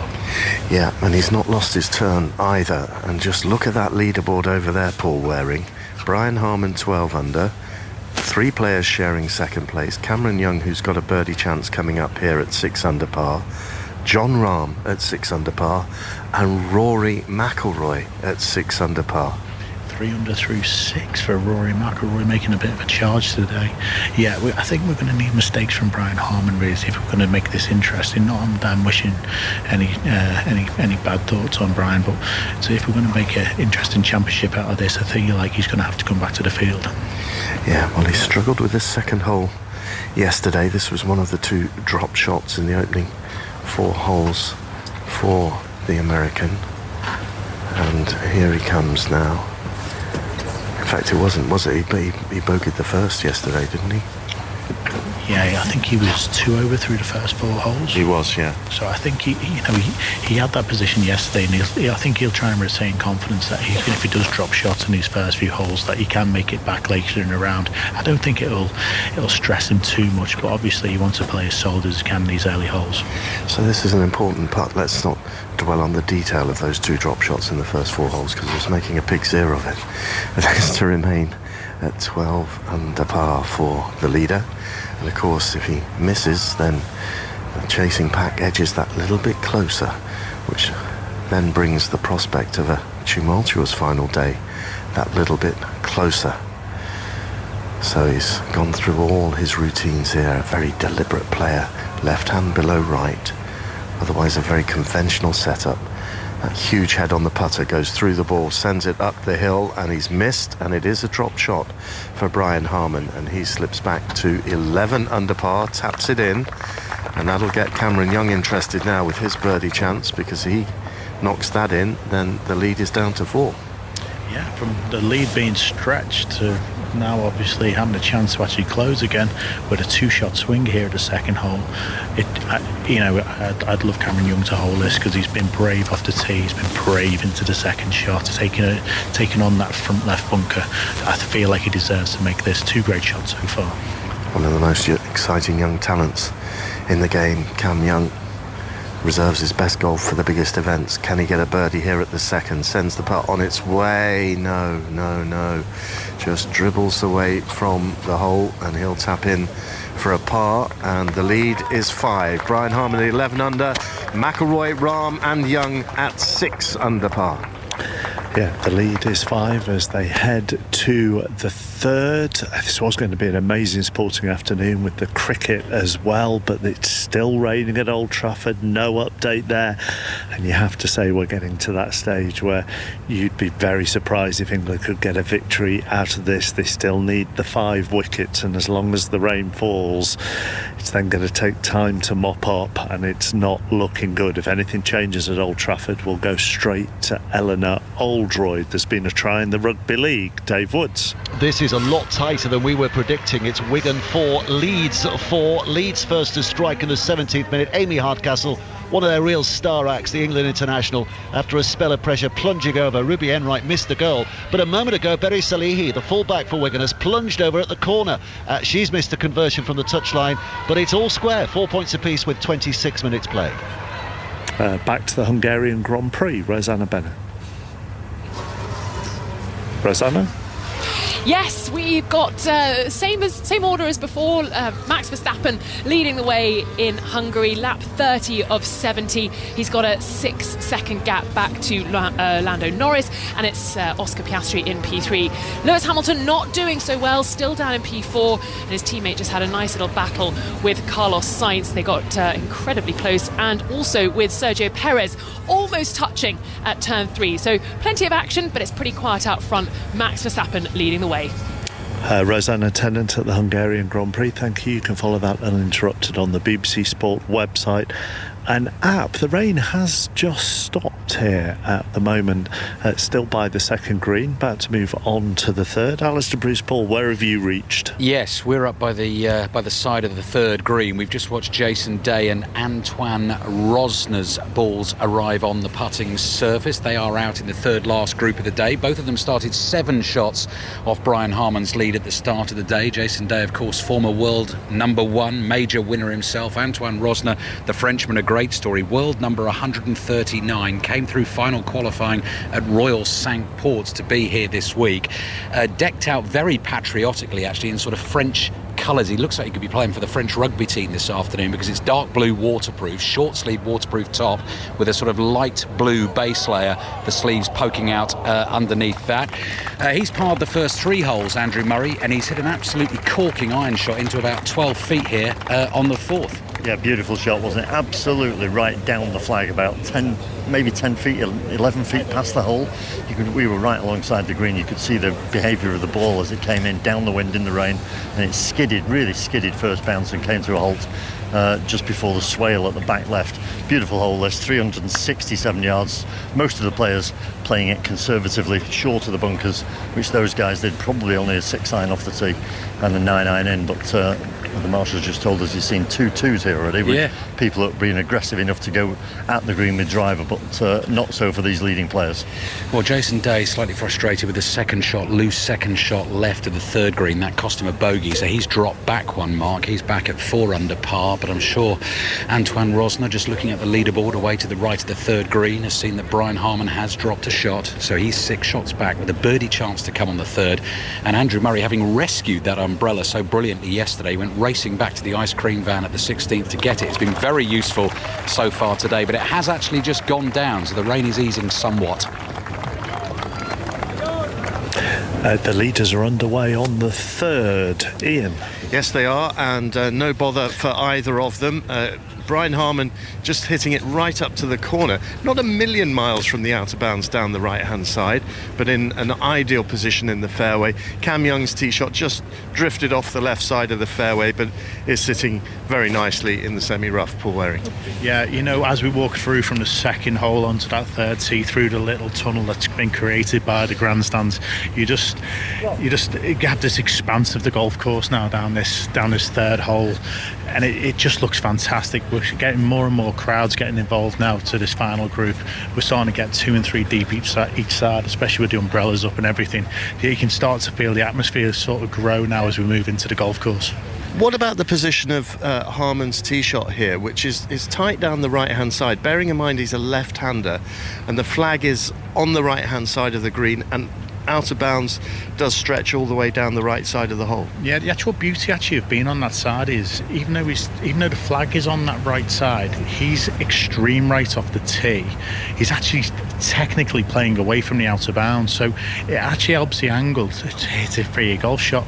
From the other side, Cam Young, he's in this left-hand semi and he's going at the flag, and also, like I say, if he does leak it a little bit right, he's actually going more towards the out of bounds, which it can play with your mind a little bit, especially from an eye line point of view.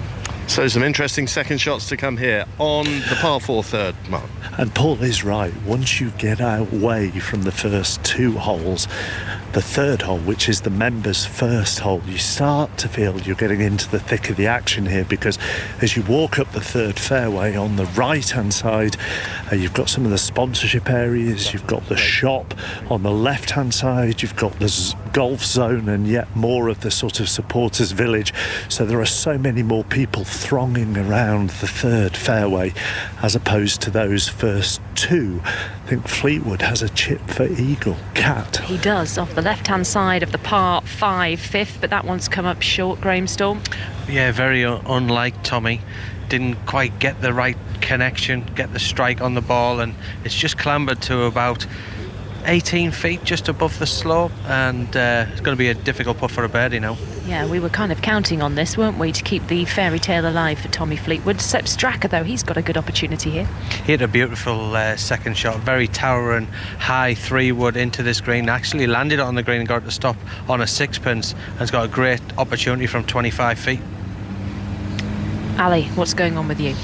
We're looking at the Frenchman, Antoine Rosner. There is only one Frenchman who's ever won the Open Championship. It was on this golf course back in 1907. He's got a 12-footer for birdie here on the 4th. The rain has started up again. The umbrellas have quickly gone back up.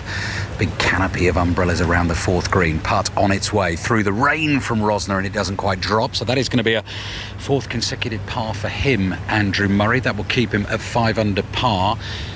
Got 3 players at 6 under par. McIlroy, Rahm and Cameron Young. Our leader Brian Harman in the lead at 11 under par. Cat. And this would take Sepp Straka to 7 under par, 4 shots off the lead if it drops. It's about 25 feet for Eagle. It tiptoes up to the hole, but it refuses to dip inside. And that will just be a tap-in birdie for Straka, which will take him to 6 under. So what's that? 5 off the lead now of Brian Harman after he has dropped a shot on his opening couple of holes. And maybe, just maybe, Straka could be the dark horse here in this chase. He's played really nicely since he started. They've settled in really nicely, these two. Actually walking up to the green, I was just saying to you, wasn't I, these would be a great pairing in the Ryder Cup. So Tommy Fleetwood is just about to putt for birdie. Do you want to stick with us for this, Mark? Or? Well, I tell you what, we're just going to get Brian Harman's approach into the green on the 3rd from Ian, and then we'll be back. Okay. Ian, he's just addressed it. Well, he's just hit it. Yep, it's on its way, and that rain is starting to team down as heavily as it has done throughout, and that ball bouncing to the right of the green and settling down in thick rough for Brian Harman. That is trouble. He's on the short side, so he's not got much green to work with, and that seemed to nestle down as it pitched in the little swale to the right of the green and really settled deep. Yeah, the other side of this is a left-hander. This ball's going to be below his feet as well, with, like you just said, Ian, a little swale in front of him, not much green to work with. That's not a good shot in this situation. He has the whole entire of the left side of this green and fairway, if you like, to put to aim at. Wanted to say this many times yesterday, and we didn't, unfortunately. Birdie for Tommy Fleetwood. Cat. Birdie for Tommy Fleetwood, yes, and a birdie for Sepp Straka. Both of my two moved to 6 under par, both of them now 5 off the lead of Brian Harman, who, as Ian said, is in trouble off the tee. So Fleetwood bouncing off down now towards the 6th, the little par 3, looking to pick up a birdie here if he can. Tommy Fleetwood now 6 under par 5 off the lead after holing an 18-footer off the side of the 5th green. Graham, I know you're only sort of a third of the way around the course, but obviously you've had a look and seen the pin positions already today, and you've got them in your yardage book. I'll ask you that question in a minute. Rory has a birdie opportunity. James Gregg? On the 8th green, and he's just on the fringe, short right. It would have looked lovely in the air, the approach shot. He was a long way back off the tee. Took an iron for safety, ended up in the first cut of rough.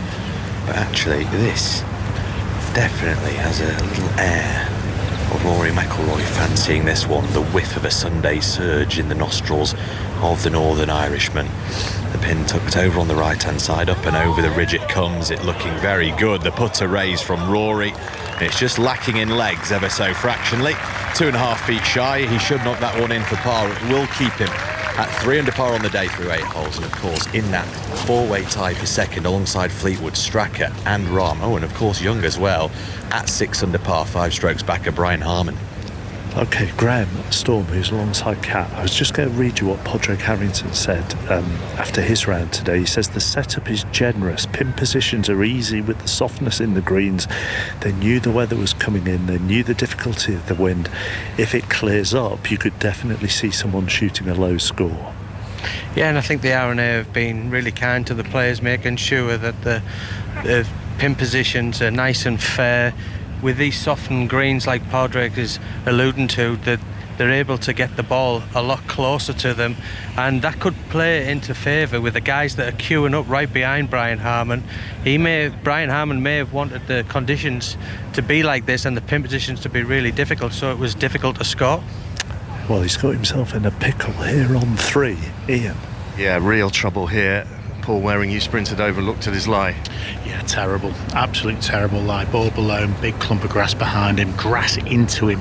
Bear in mind, he's only 6 feet from the outer bounds here as we watch him take 3, 4, 5 practice swings, trying to get a feel for the lie in. And then he just rehearses the takeaway again now. Real pressure for the leader here. Third shot, par 4 third. And he just keeps glancing at the hole, then he bunts it forward, the ball emerges and runs on, and that's not bad at all, really. From that position, he's put that to, what would you say, 7 feet? 7 feet. I think that's the best he could have done. That's an absolutely fantastic golf shot. If I'm honest, I might have been there having a few more swipes myself. But I mean, you know, with a lie like that, you're never sure how it's going to come out. No, you're not, especially when it's wet like this as well. Sometimes the club glides right the way through it. Sometimes it tangles, and sometimes with the way the golf clubs are built, so we have what's called the hosel, where the shaft goes into the club head. Sometimes that heel or hosel grabs and it wraps the club face over, de-lofting it and making the ball go far too far on a lower flight. Speaking of lower flight, the approach shot of Cam Young, which found the very back left corner of the green, that didn't get above my head height, and I'm a bit like Ali, vertically challenged. Yeah, I was surprised when it came out. I thought he misstruck it, but the more I'm thinking about it now, Cam Young plays with a draw. I don't know how happy he is hitting a fade, so I think with the wind out the right, he's actually tried to keep it along the deck, use this hospitality and the open shot down this right-hand side to protect the ball from the wind, keep it down. He's obviously kept it on the green, so actually a fantastic golf shot in the end. And he's putting all the way across the back of this green, the right-hander, Cameron Young, sending it on its way, and he'll walk after it and mark it, I think, or he may just tap that in. It looks like it's potentially close enough. No, or mark it. He's not going to take any risks whatsoever, and well, he shouldn't. But here is Harman putting to avoid back-to-back bogeys. It's been a little bit ragged, but these putts have been his bread and butter for this week. Top of the putting charts, no misses inside 10 feet. Yeah, we see his caddy actually over the ball at the moment, protecting the ball from the rain. As Drew Murray mentioned yesterday, what we don't want is any water between club and ball in any circumstance when we're playing. It can just make the golf ball do some strange things at times. Well, the rain is falling steadily once again, and that ball must be getting wet now because Scott Tway, the caddy, has moved away. And Brian Harman settles over this. He's holed every single one of these in the Open so far, and he's done it again. What an up and down from Brian Harman to keep himself at 11 under par. I'm very impressed that he's managed to get up and down, save par, especially out of that lie. And again, like you said many times, he keeps that holing out inside 10 feet stat going. I mean, when you're in that kind of vein of thought, does the hole look like a bucket? It must do, really. I've never experienced it, to be fair, though. You've had more chance of experiencing it than me. I think he's just reading the greens really well. I think he's very comfortable. He's very sure of his line, and the pace of the ball, the pace of the ball going into the hole, you can kind of see there's a confident stroke there. Yeah, it really was. It's a beautiful flowing putting stroke that he possesses. Sometimes I think the left-handers look really good with a putter in hand, and this is a case in point.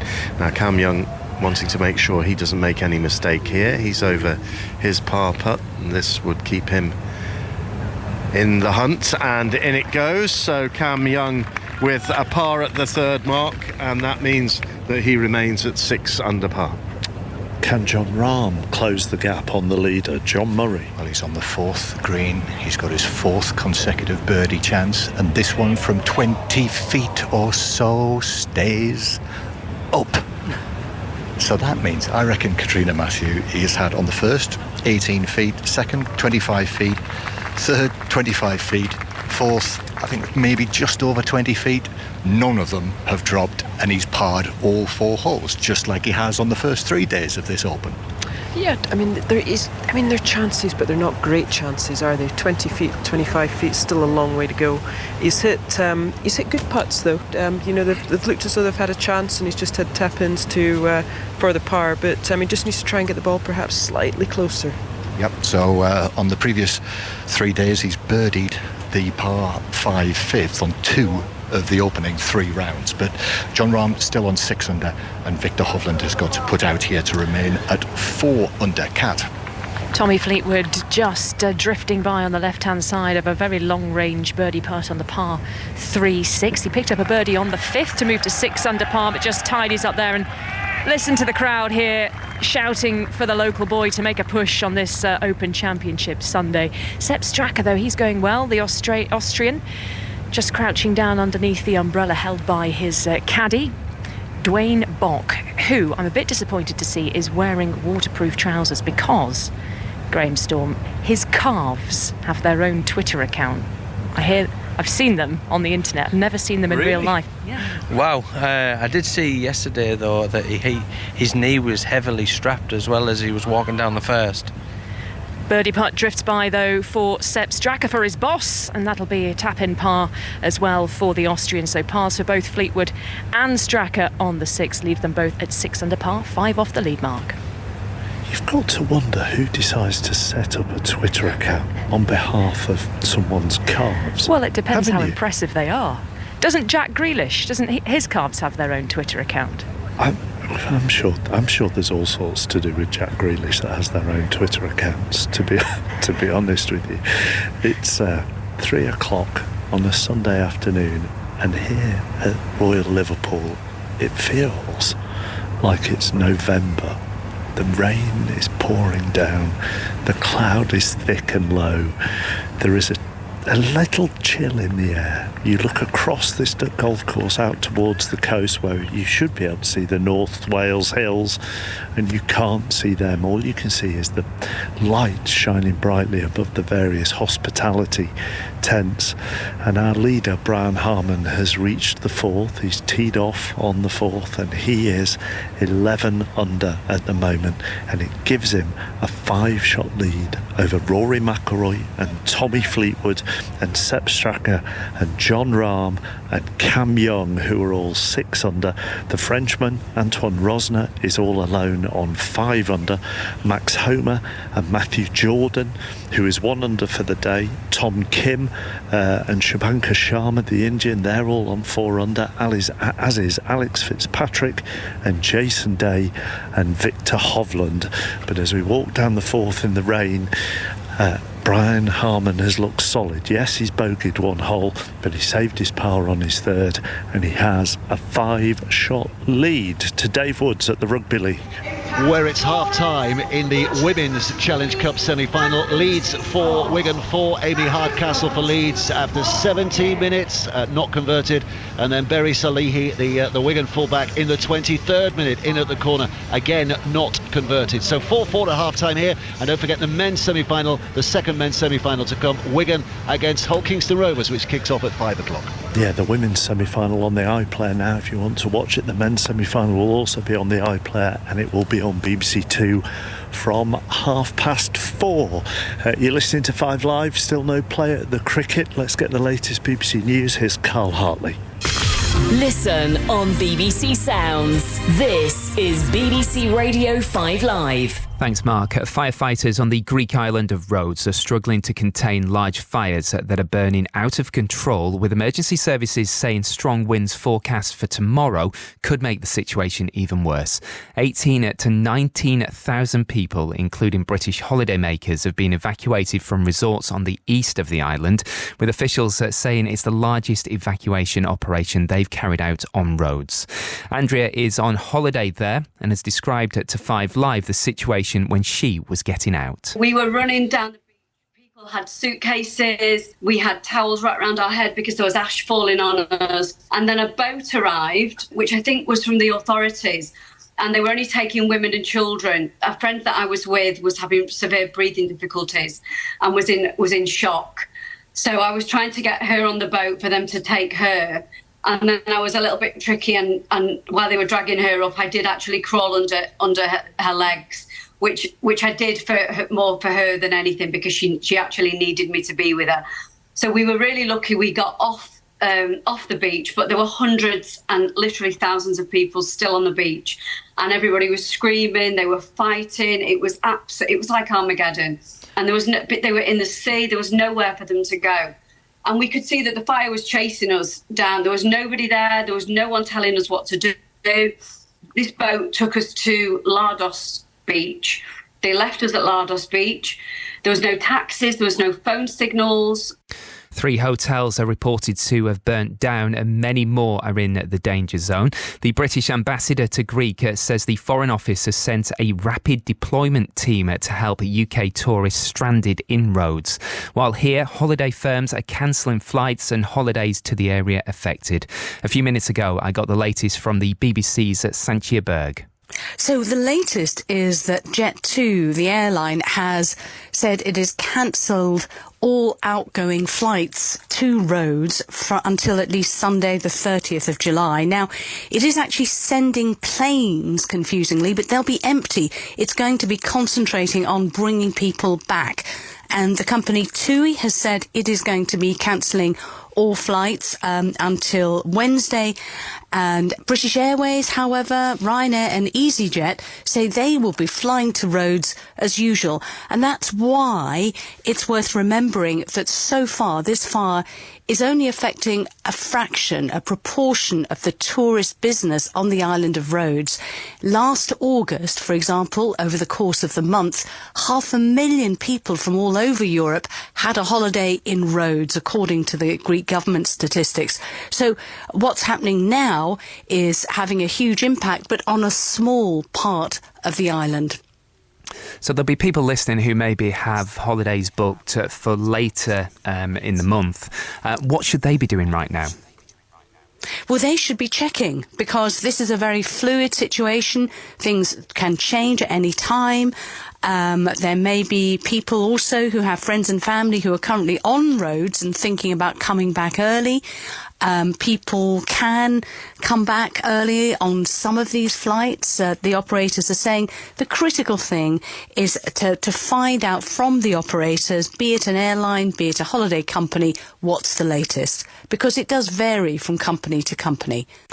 Well, the first plane passengers leaving Rhodes are due back in the UK around now. You can follow the latest developments on the BBC News website and the BBC News app. Other stories making the headlines. The government has written to banks, warning them against closing accounts for political reasons. Concerns were raised after Nigel Farage had an account withdrawn by Coutts, a private bank owned by NatWest. People in Spain are voting in a snap general election that could see a far-right nationalist party join a central government. The opposition centre-right People's Party is expected to win the most votes, but would probably need support from the far-right Vox Party.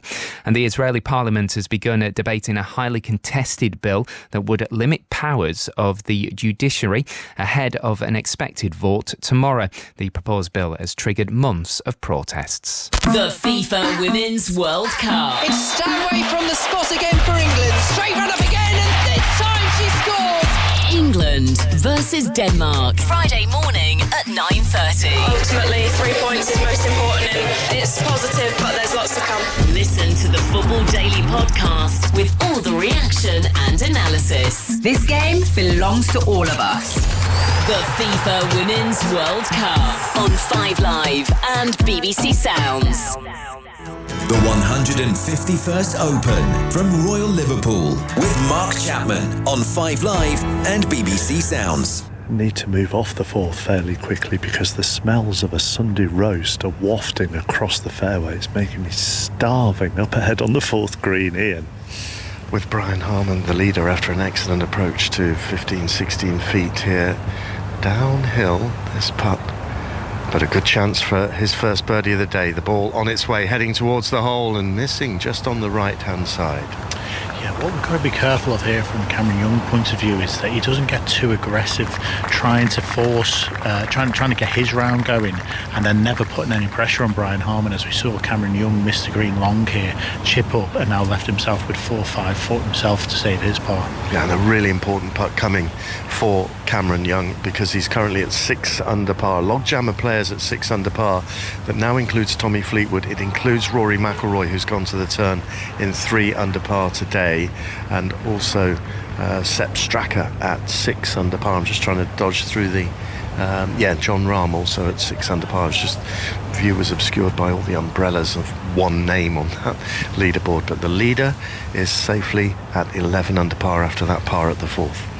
Yeah, I think he'll be happy to get through those first 4 holes now at 1 over par, turning now onto this par 5 5th hole as we look at see if Cam Young can just clear up here at the 4 for par as he's over it now, regrips the putter, 1 look, 2 looks, sets it on its way, safely bang in the middle.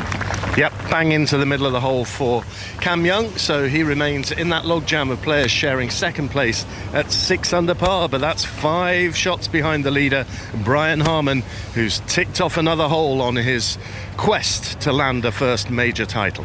As Ian Carter and Paul Waring said, Jon Rahm in that logjam at 6 under, but for how long? John Murray? Yeah, just wait till you get to the 5th as well, because the aroma of fruity vapes is drifting across the 5th hole, which is not so nice. But anyway, what you need to know is that Jon Rahm has had a fortunate break, a very fortunate break with his tee shot on the par 5.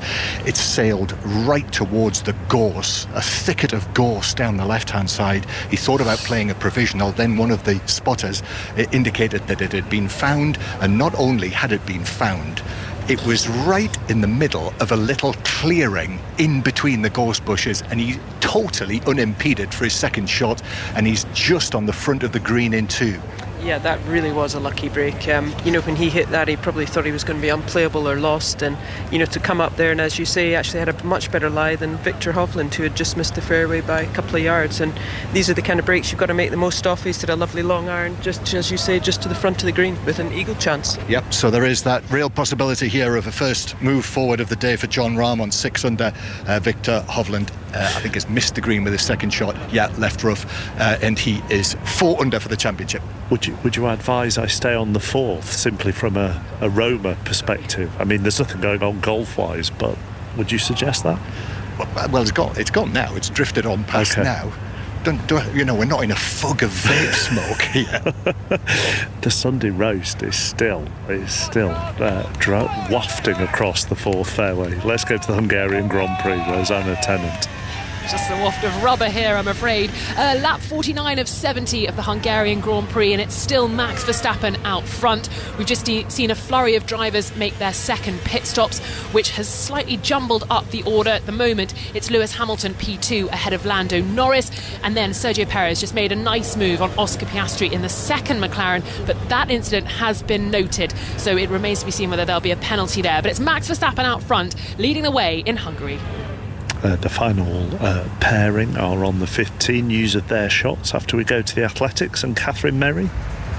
Yeah, 50,000 fans, Mark, enjoying the London Athletics meet here at the London Stadium. 2 European records on the track so far for Femke Bol in the 400-metre hurdles and Sifan Hassan in the 5,000. There's some really good British performances and personal bests for them as well. But the breaking news is no Sha'Carri Richardson in the women's 100 metres shortly. A sore hamstring for the athlete, unbeaten over 100 metres this year. Dina Asher-Smith and Daryl need to go in that one.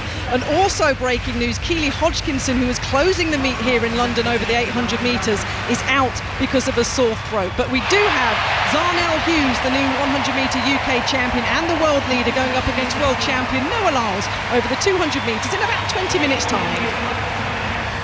OK, thank you, Catherine. Brian Harman 11 under, McIlroy, Fleetwood, Straka, Rahm, Young all on 6 under. Jason Day and Antoine Rosner are 5 under, and then Max Homer has got himself to 4 under, 2 under for the day.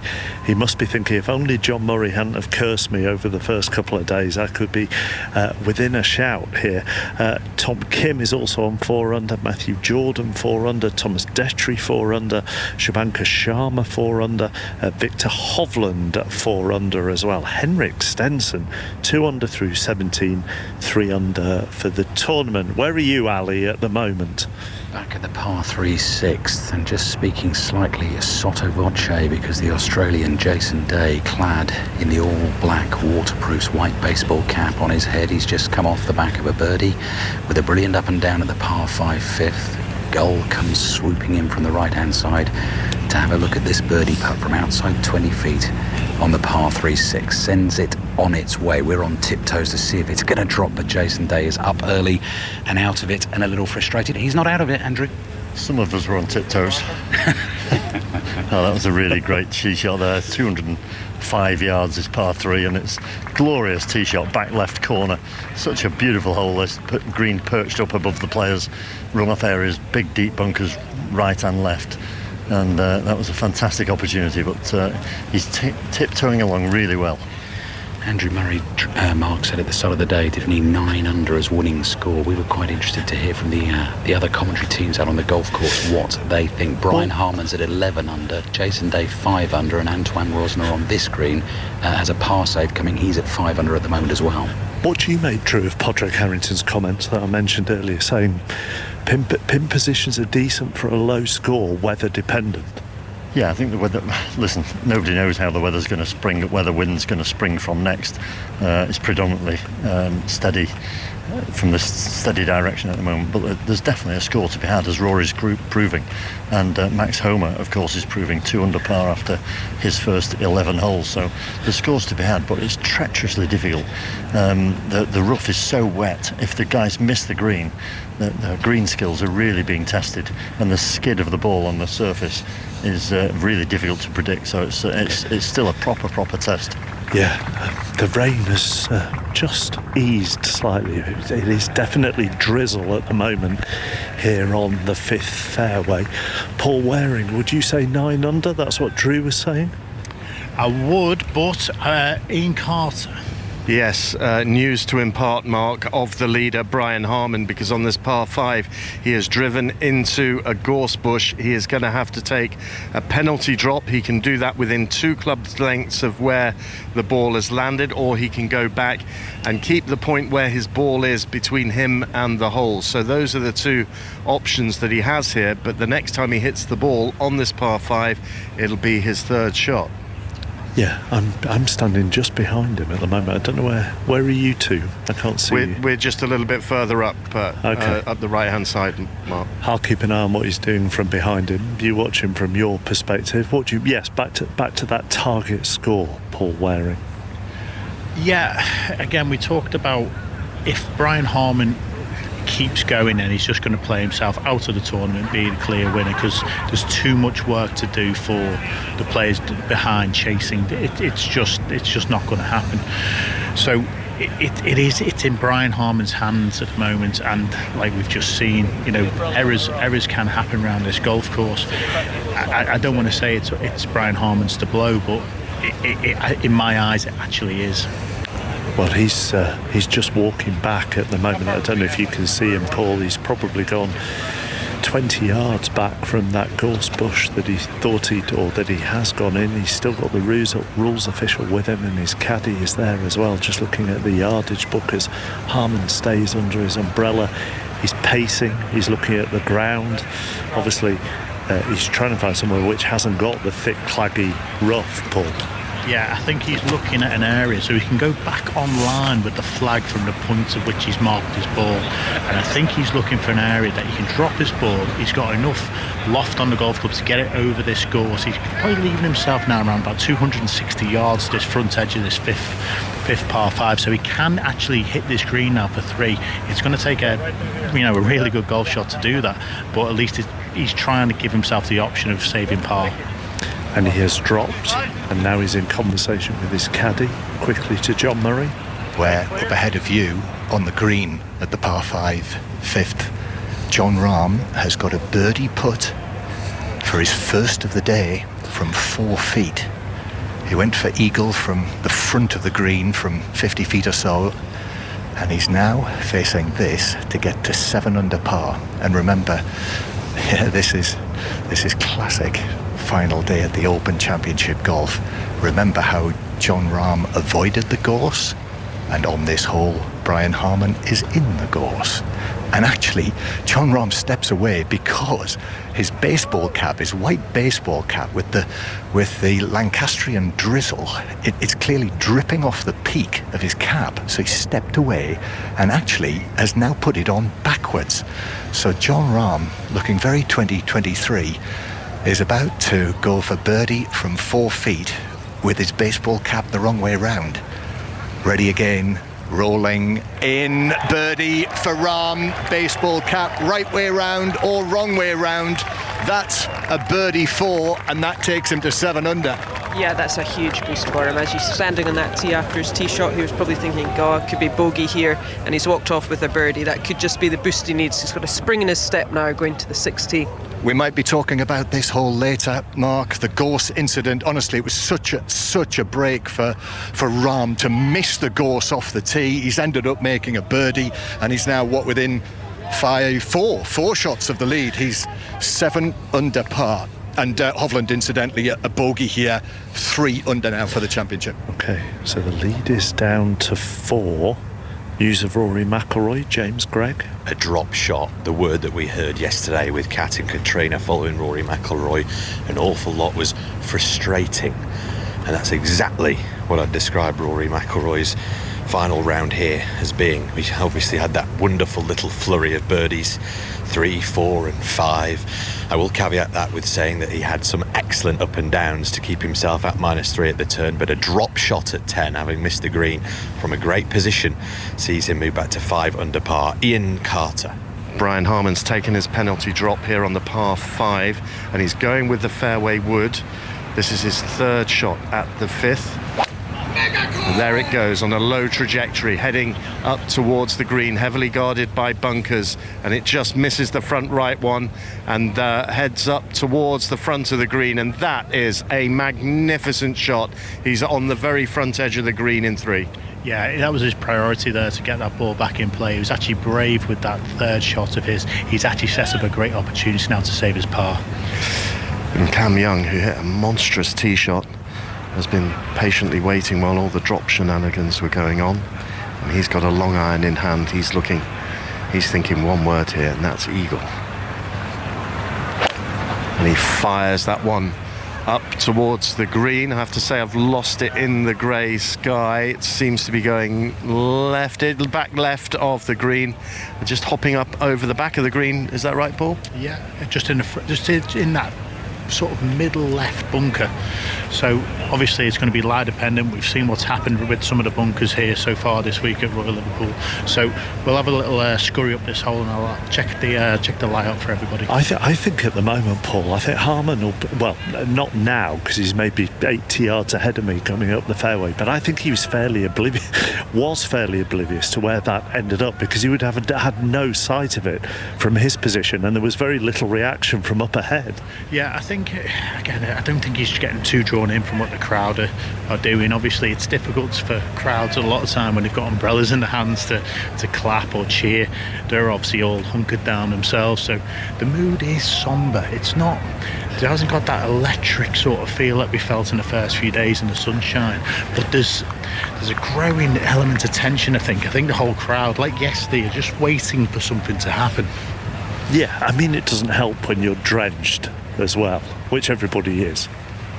Yes, everybody is, but it's absorbing stuff. It really is, and you just see how quickly things can change. You know, Brian Harman's taking a penalty drop a few moments ago, and you're thinking, wow, he's under pressure, and we've just got up towards the green. It's actually probably 5, 6, 7 paces short of the putting surface, but he's got the option of chipping or putting from where he is, and he's really rescued himself from a perilous position there. And now the pressure's on Cam Young, who's knocked it into a bunker with his second shot, and suddenly the whole emphasis of the momentum in this group has just turned on its head.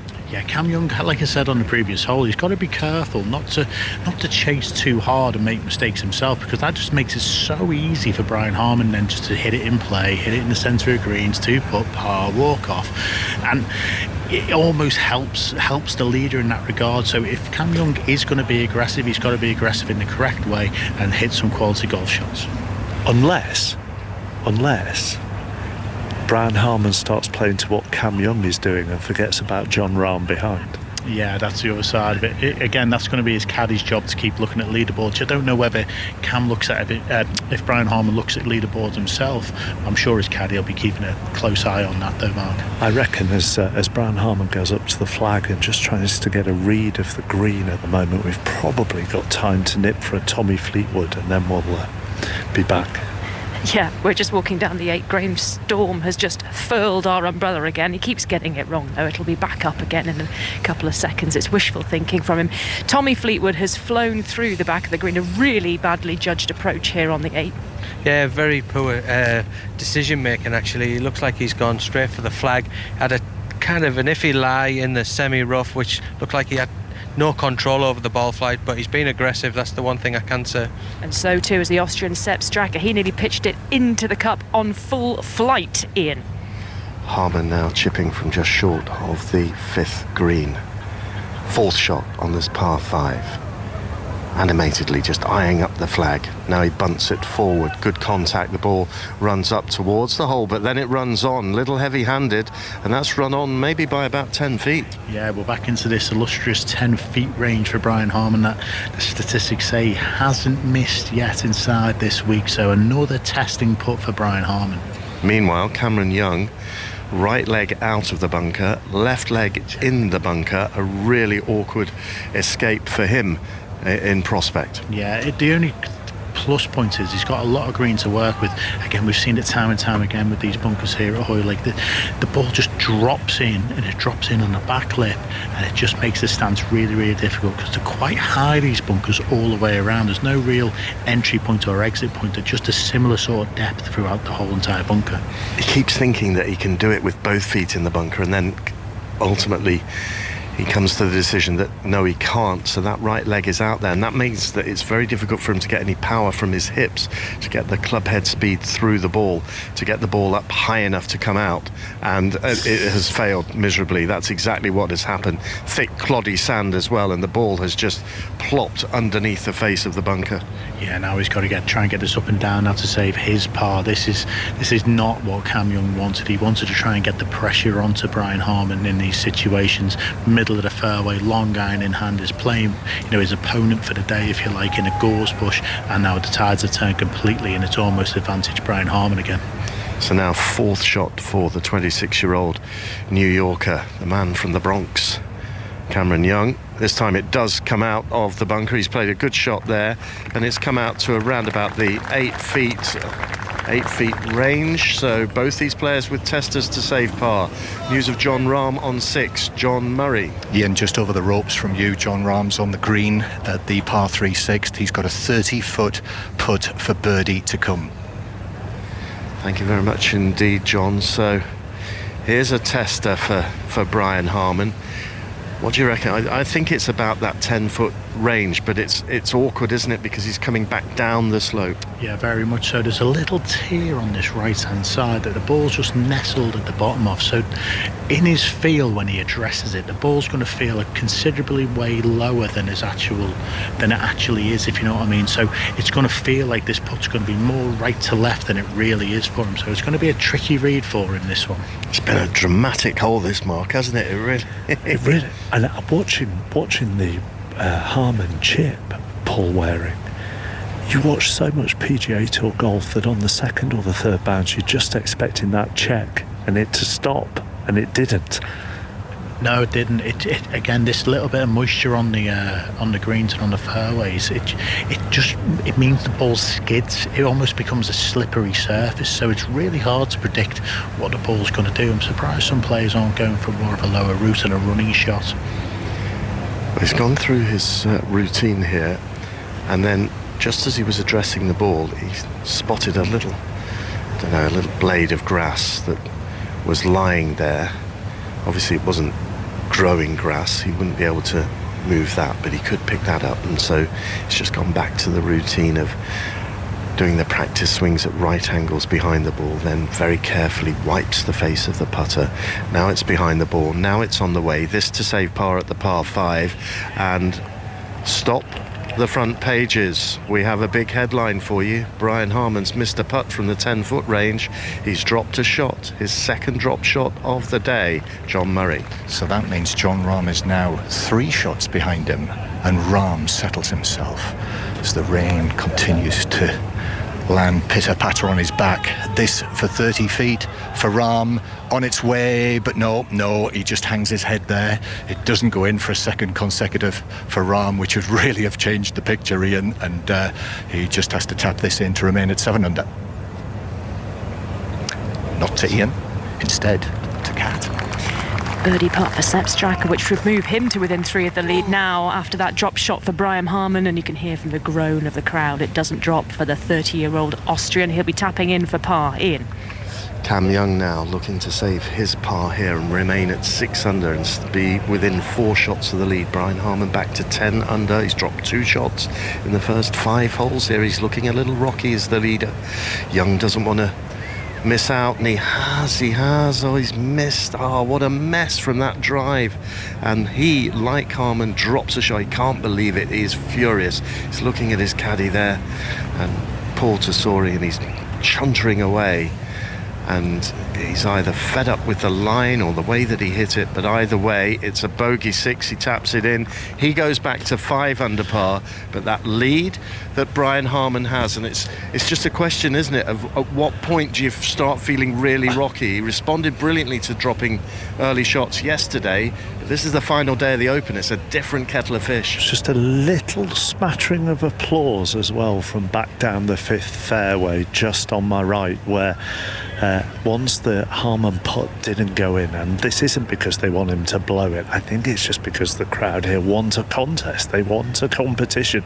So Harman 10 under, Rahm 7 under, Fleetwood 6 under, along with Sepp Straka, and Cameron Young will now drop to 5 under alongside Rory McIlroy and Tom Kim and Jason Day. Kat.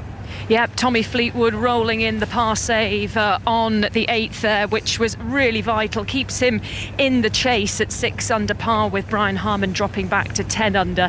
And that was a really, really vital par save from, you'd say, Graham Storm, given where he was through the back of the green on 8.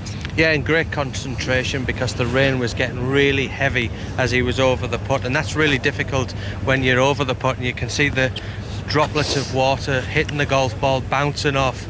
It's really difficult and can kind of disrupt your concentration. And as we've walked down the 9th here, as this rain is really coming down heavy, there are standing areas of water now which might cause a bit of trouble for the players. Yeah, big puddles forming on the 9th, the par 3, on the player walkways. They walk down towards the green, but the rough, Mark, doesn't it look beautiful? Because there's no wind, the water is settling on the grass. It's like walking through a carpet of crystal chandeliers, the little droplets clinging on to the flowering grasses. It looks absolutely beautiful.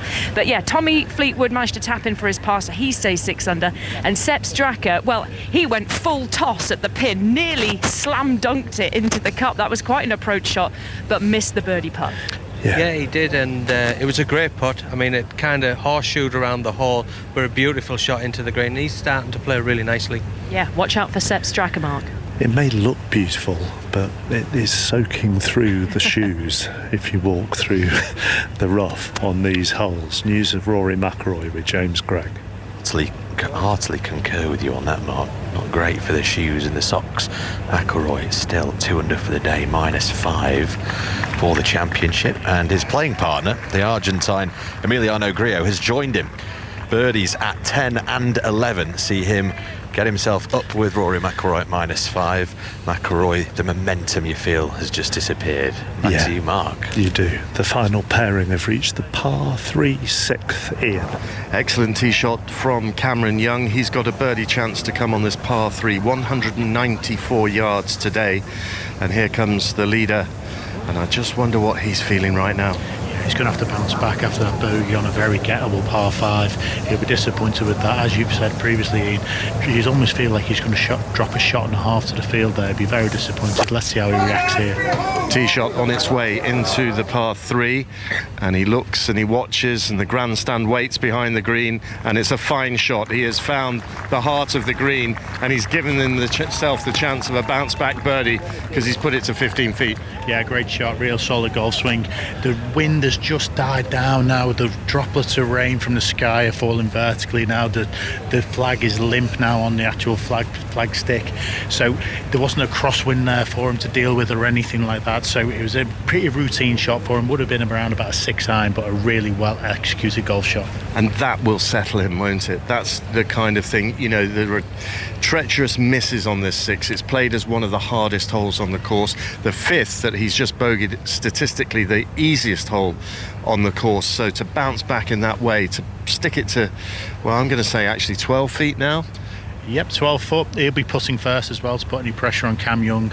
It's just great to see him not compound an error that he's just made down 5. Just reset and then step up and hit a great golf shot. So they're on their way to the green, both of them having hit really, really good tee shots into the par 3.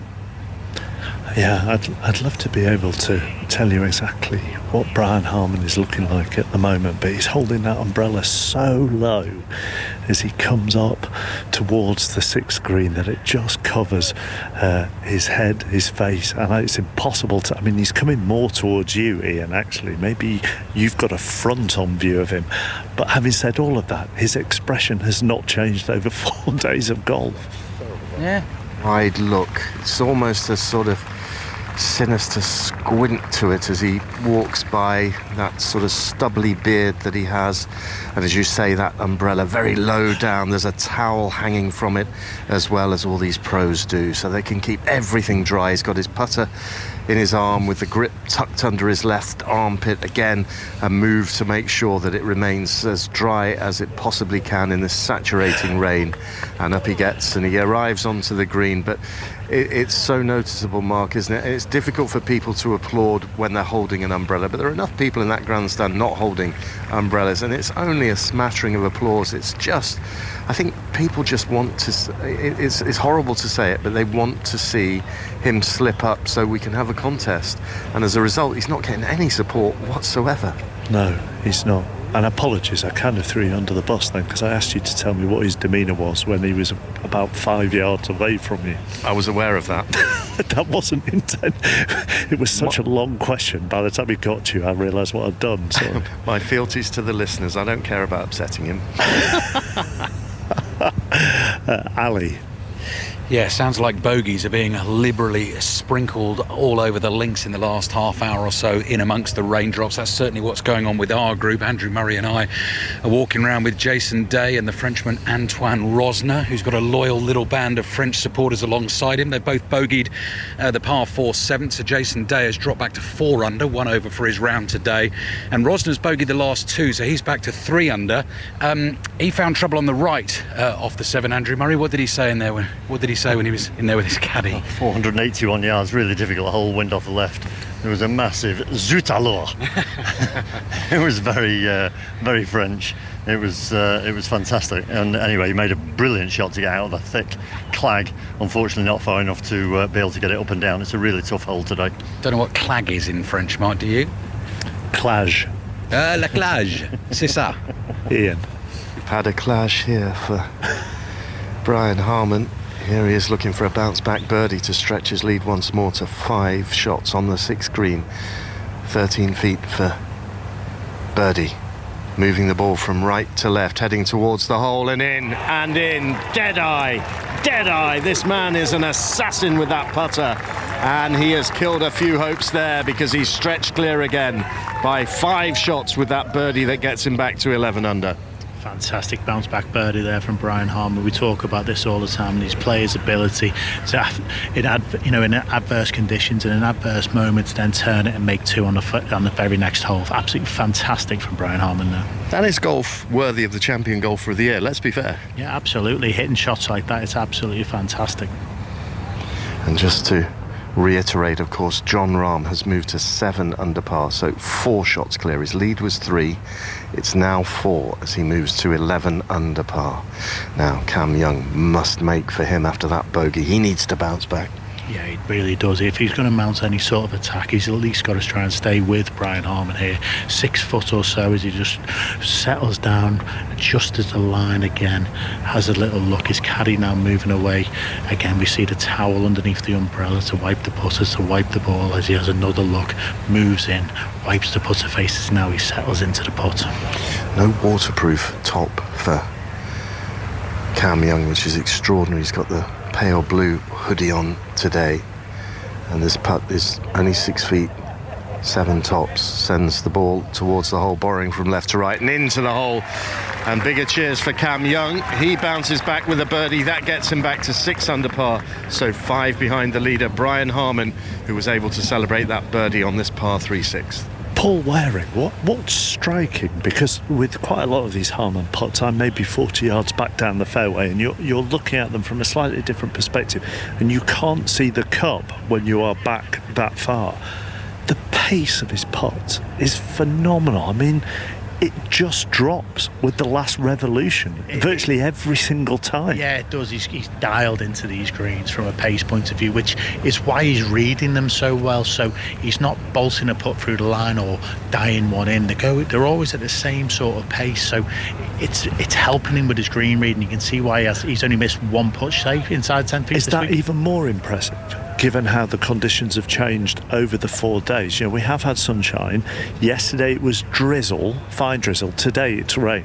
Yeah, well, not only that, but even in this circumstance, he's going to be a bit shaky. He's going to feel nervous. He's going to have those shaky hands. He's going to have the little bit of tension in the forearm. So to still actually deliver the putter back at the right pace, you know, those fine motor movements in these conditions under this pressure is really, really impressive to watch. Right, we'll get ourselves out of the rough here and we'll go to Kat. And news that there's been a change on the leaderboard because Sepp Straka, the 30-year-old Austrian, has just birdied the par 3 ninth to move up into a share of 2nd position with Jon Rahm. He's now 7 under par, 4 shots off the lead of Brian Harman after Harman made that birdie putt. But Straka, we've seen this coming for a while over the last few holes, haven't we, Graham? And he's finally capitalised on a birdie chance. He certainly has. Another great iron shot, towering iron shot into the gloomy grey sky. Landed nice and softly, just trickled out to around about 18 feet, straight putt up the hill, bashed it straight in. And he's got the game, hasn't he, to put together a score on the back 9. Yeah, I'm really liking what I'm seeing from Sepp Straka. He looks a really good player. I've not seen a lot of him. Obviously plays on the PGA Tour, and he looks the real deal. Yeah, 2 wins for him on the PGA Tour at the moment, including last week at the John Deere Classic, where he was on 59 watch for his final round. Stuck it in the water on the 18th, so let's hope he doesn't trip up in the late stages of this.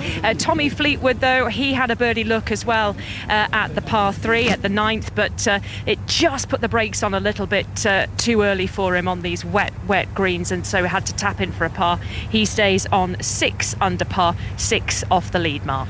Just stomping through the mud and the puddles on the spectator walkways to get onto the 7th fairway. Let's do a leaderboard for you. Brian Harman just starting to turn things back round with that birdie on the par 3/6. He's 11 under. Now we have Sepp Straka on 7 under. We have Jon Rahm on 7 under. Fleetwood, Young on 6 under. Emiliano Grillo's gone back up that leaderboard, 5 under, alongside Rory McIlroy and Tom King. News of Rahm from John Murray. Up ahead of Brian Harman, Jon Rahm, the closest chaser, 7 under par, 4 shots behind again. Has another chance, yet another chance, Katrina Matthew, from, I reckon this one's about 25 feet. Yeah, it's pin high, so I mean that just shows you're striking the ball well and getting it out the middle, but I would think he probably would have hoped to get that one just a little bit closer. You know, there's another chance, but they're not good chances, are there? But you never know, dropping one this length might just get him going, and you can just tell the crowd are just desperate. You got that little cheer onto the green in the last hole. They're just desperate for someone to make a push. Just to underline it, so far today, Jon Rahm has missed birdie putts from 18 feet, 25 feet, 25 feet, 21 feet, 30 feet, and now here he goes from 25 feet. Sooner or later, one of these is going to find the bottom of the hole. And for Jon Rahm, it might as well be now. He's on the 7th, just opens his stance, shuffles his feet, and again sends the ball on the way, searching for this birdie, and no groans from that stand underneath the umbrellas up there. It's another one that has slipped by, and so he will remain. He's going to mark it at 7 under. Remain at 7 under, but a nice par, and he's got the short par 4 8th coming up, where he should hopefully have just a short iron in and give himself a better chance at birdie.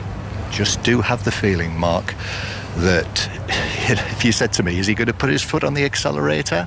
I would say there's every chance the way that he's playing. It's very consistent.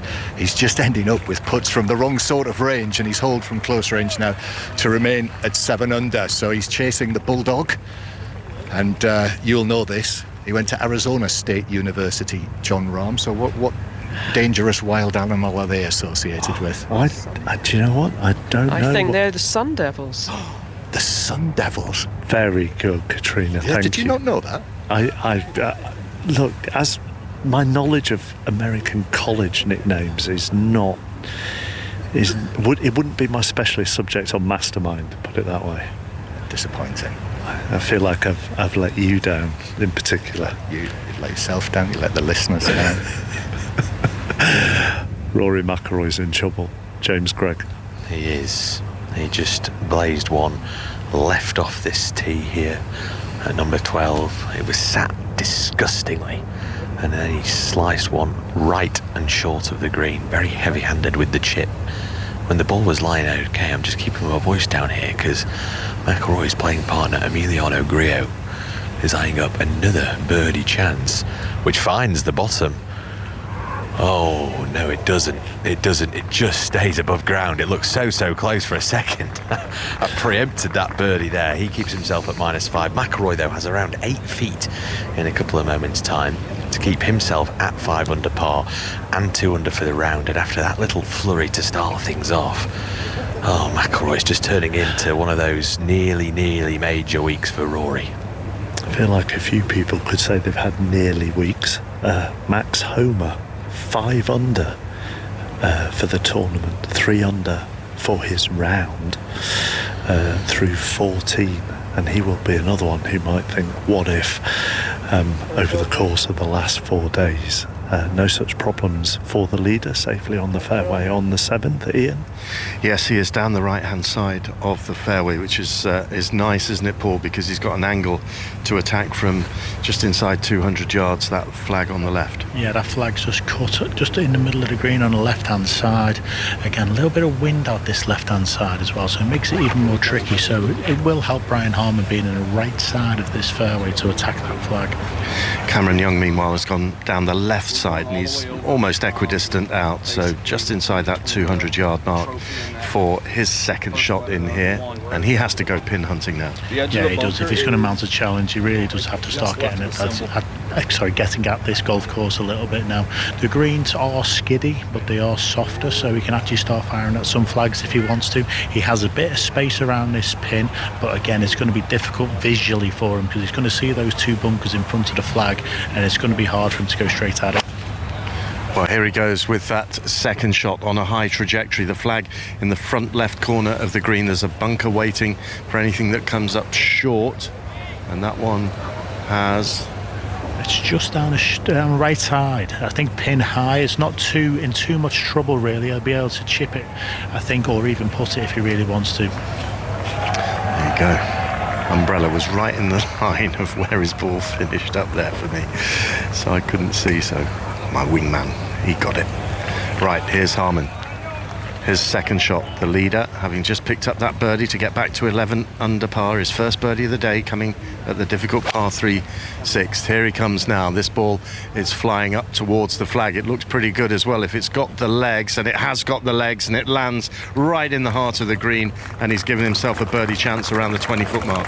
Yeah, it just shows from the tee shots there, Ian, as you pointed out, being on one side of the fairway to the other, how much easier it is to open up the angle as well. So you can see from the 2 players there, Brian Harman from that right-hand side, open up the flags beautifully. Cam Young struggling to do so, misses to the right-hand side. Mark, he really is a gutsy character, isn't he?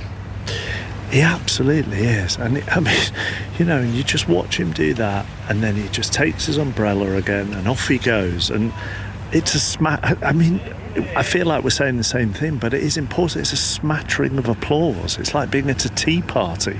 If a little tea party applauding the speech of a vicar at the moment, it hasn't really got the passion of a final day of an Open, it feels like. I know we're going over the same things, and it's difficult because of the weather and people are holding umbrellas and they're desperate for a contest here at the 151st Open Championship. But I suppose it means what we don't appreciate, Paul, and this is the discussion we had right at the start of the day, isn't that sometimes rock solid golf, rock solid ability in sport, we don't appreciate as much as the Maverick.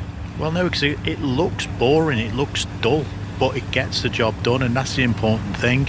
And I know you've just said there about the atmosphere at the moment being a bit flat and almost unopen-like, but the weather is certainly very much pretty. Well, I nearly did it. I nearly called it open then, but I'll refer it to as the weather feels like an open. Oh my word! Andrew Murray's cursing me every time I say tournament. So if you just said British, I mean, honestly, he might have tried to have got you removed off the team. Well, I didn't go that far. I caught myself. You did. Nearly did it. Nearly. He's a traditionalist, is Andrew. I think I meant to go to James Gregg. You can do. Rory held a incredibly important momentum, I wouldn't say building putt, but just keeps it going, doesn't it, rather than any slim hopes that McIlroy has of winning a claret jug here at Royal Liverpool for a second consecutive visit to these links. Not quite evaporated yet, and here he is on the 13th tee, the par 3 pin in the sort of middle left portion of this green today, and I cannot tell you that the galleries they do not want to leave Rory McIlroy. I think had he dropped a shot there at number 11, he would have perhaps lost a few spectators, but he stands over it now, sends the ball on its way, leaning slightly, trying to work it in from right to left, and let's see if he's got a birdie chance. He does, just dragging back towards the front fringe, but McIlroy will have a putt to go back to -3 on the day, Mark. Let's go up ahead to the 7th green. Ian. Where Brian Harman is down, squatting low, very carefully lining up his ball with Scott Tway as caddy. Scott Tway, the brother of Bob Tway, major winning American, really tall figure. He's been with Brian Harman for, well, as Nick Faldo would say, since moons ago. That's one of the great Faldo. Moons ago they got together. Well, anyway, he's standing there with his umbrella over the ball, protecting that while Harman goes through his routine. And one thing that's noticeable about Harman is he doesn't mess about with this aim point stuff, does he? He's very much a traditionalist in the way that he reads his putts, and he's been reading them magnificently. Yeah, he works his way down the line, but almost facing as if he's going to hit the putt from that point. Uses his irons really well. Just back to his caddy, he has very much a look like Ian Finnis, who's on Tommy Fleetwood's bag every time he walks by. I almost go to say hello anyway. Right. 20 feet for birdie, this to get back to 12 under par for the leader, Brian Harman of the United States. 36 years of age, a Georgia Bulldog, and he's ready to go. A real street fighter of a golfer. And this for back-to-back birdies, sends it on its way, looks good for pace. Yes, in it goes. Oh, magnificent from Brian Harman. And he stretches clear once again, and a little clenched fist there with his left hand as he walked up to take that from the cup. All business-like otherwise, and another birdie in the bank at the 7th, and he moves to 12 under. There are so many similarities to yesterday, Paul Waring, aren't there here? With Harman, in that bit of an up and down start, dropped a couple of shots, and then all of a sudden gets the first, well, yesterday it was the first 4 holes, I suppose here we can say the first 5 holes out of the way, and then all of a sudden starts to settle in and starts to claw back the shots that he's dropped. shots, just like yesterday. Yeah, especially on 2 holes as well, that you don't expect the players to be making birdie on as well. But it just shows when he's got this putter going, if he is hitting centre of the greens, looking at these flag positions, they're not tucked away, they're not really dangerous pin positions. So if he keeps hitting the centre of the greens, he's going to give himself chances anyway. So it's a relatively stress-free golfer time for him. So, you know, like I say, this is the thing that we've been missing, and we talked about a few times with Fleetwood and McIlroy not making enough putts. You've seen it now from Brian Harman. Cat. Sepp Straka missing a birdie putt of about 20-25 feet down the hill at the 10th. He will stay at 7 under par, 5 off the lead now of Brian Harman, who picked up that birdie just a few moments to go to move back to 12 under par at the top of the leaderboard. The yellow light of the electronic leaderboard just shining out to the left of the 10th green here. So Sepp Straka, as he disappears back under the umbrella held by his caddy Dwayne Bock on the right side of the green, will be able to glance over his shoulder at that. Now a birdie chance for Tommy Fleetwood, and this is a slip just coming down now, and will it drop? It won't. Tommy Fleetwood stands and stares afterwards. So many birdie chances gone missing for Tommy Fleetwood. He stays at 6 under par, still 6 off the lead of Brian Harman, Mark. So I wonder if Jon Rahm is going to be the man who's going to make a challenge, even as Brian Harman stretches his lead. John Murray. Well, now he's managed to find the green at the par 4 8th, but this putt that he'll face for birdie is from round about 12 feet, much closer than the ones that he's been missing. Rahm is 7 under, and with Harman having got to 12 under with you, it feels like he really needs to get this when it comes, not quite yet. Brian Harman is on the 8th tee, just 50 yards or so away to my right. So as he prepares to take that tee shot, let's go to Rosanna Tennant at the F1.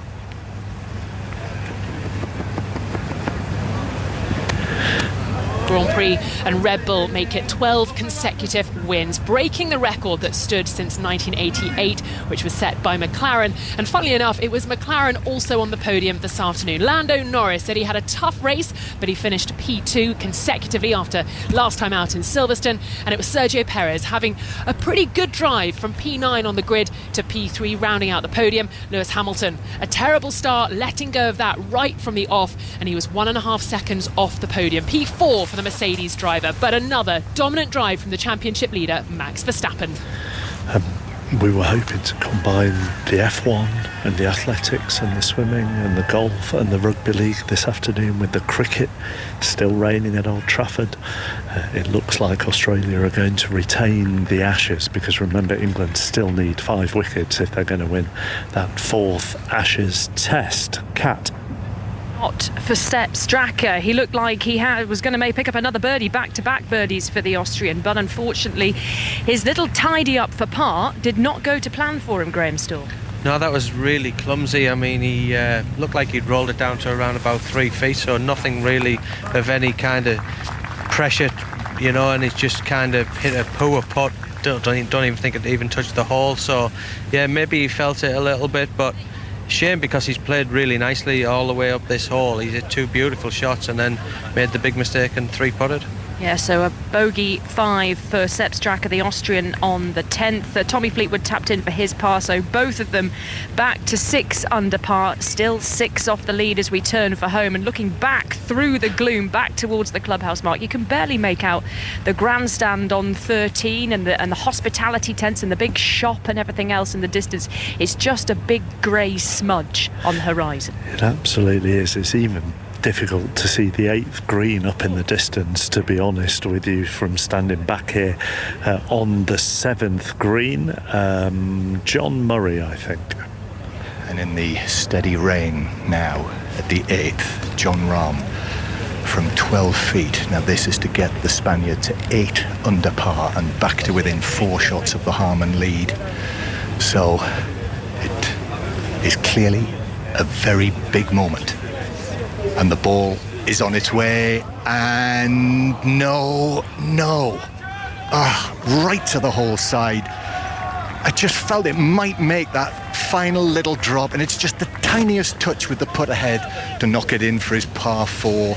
and so he stays at 7 under in second place on his own, and that's a 5-shot lead still for Harman. Katrina Matthew. Yeah, that's his first really good birdie chance and just didn't quite have enough pace on it. I'm surprised, to be honest, he doesn't get his caddy to stand over the ball when he puts it down just to keep it dry till he's ready to putt.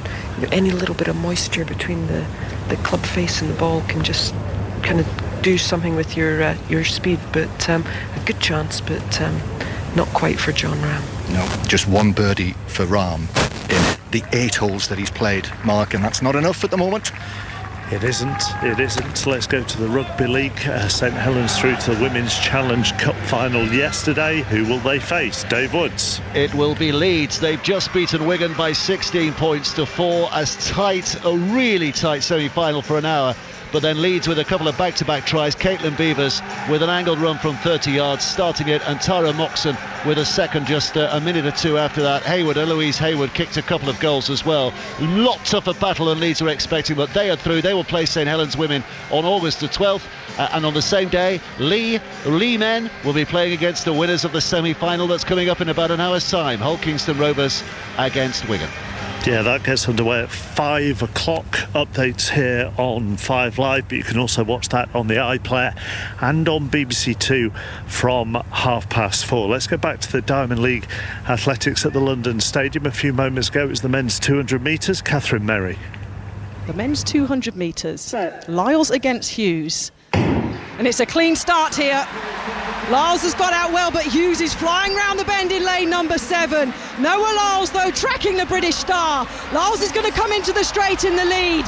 King of the USA moving nicely. It's Lyles, it's Hughes, it's Tobogo. Noah Lyles is going to take the victory. Keep an eye on the clock. 19.46 seconds. He smashes his world lead. And maybe most importantly in a world championship year, beats the fastest man in the world over 100 metres. Let's keep an eye on the clock though. Noah Lyles 19.47 for a world lead. Tobogo in second, an African record of 19.5. Has Zarnell Hughes got the British record? Yes, he has. 19.73 seconds. He's now the British record holder over 1 and 200 metres. And now he smiles, Kath. I tell you what a race. Noah Lyles yesterday talked about the first 10 metres being critical for his race. Well, I tell you what, Zarnell Hughes had him over the first 10 metres. He had him over the first 100 metres, but then Noah Lyles got into his running, and it almost looked like Zarnell was running Noah's race. He sort of seemed to lose his rhythm in the last 10 metres, and we now work out why, because he was on 19.73 pace. That was rapid, great running from Zarnell Hughes, but 19.47, a meeting record, a world lead for Noah Lyles. I reckon he's just counting the days now until he takes that world title again for the 3rd time. Super running, the American takes the victory in a super fast time, but British record number 2, Zarnell Hughes in 3rd, 19.73 seconds. The smile is as wide as they come.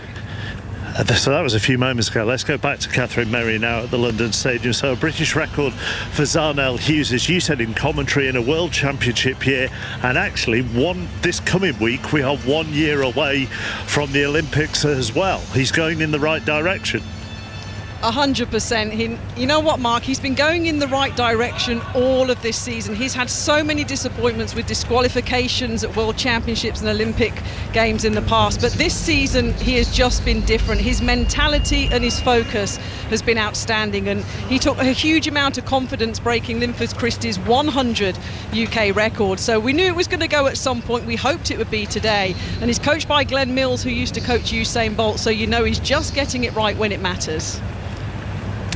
Catherine, thank you. More from the Diamond Athletics to come over the course of the next couple of hours. Speaking of it being a year out from the Olympics, we have a special show on that this week here on 5 Live Sport. Tuesday evening we'll have a special focus on the Olympics, with it starting in a year's time in Paris. We are just after 4 o'clock according to the clock on the clubhouse here at Royal Liverpool.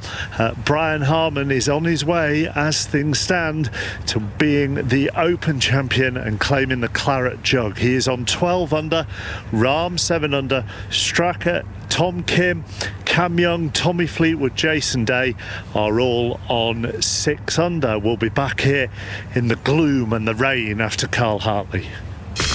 Listen on BBC Sounds. This is BBC Radio 5 Live. Thanks, Mark. Thousands of people are being evacuated from the Greek island of Rhodes as wildfires continue to burn out of control.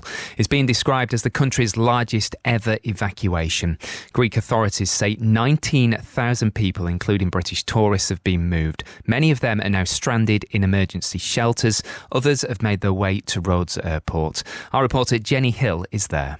Well, what really strikes you here is just how exhausted and how emotional people are. There must be several hundred people at Rhodes Airport. There's very limited seating, so most of them are just squatting or even trying to sleep on the floor. Some of the people here told us they've been here since the early hours of the morning, waiting for a handful of flights back to Britain tonight. Although actually I've just met a woman who sat very, very tearfully, telling me that she hasn't got a flight home till Wednesday, but she doesn't want to go to an evacuation centre, doesn't want to try another hotel, and they're very booked up because she's worried that the fires will simply spread further. The Greek Minister for Tourism is here at the airport. We had a very brief word with her earlier. She told us that 19,000 people, locals and tourists, have been successfully moved out of danger, out of those fire zones. She said there have been no injuries during the course of those operations. She also told us that the authorities are setting up a help desk here at the airport for any British citizen who's lost, misplaced their documents or passport during those evacuation operations. Well, as we speak, firefighters are trying to stop the fire spreading into dense forest, but there are fears high winds could hamper efforts to bring the flames under control. The Foreign Office has sent a team to Rhodes to help British nationals, while airlines and holiday companies are taking different approaches, with some cancelling flights and others running as normal.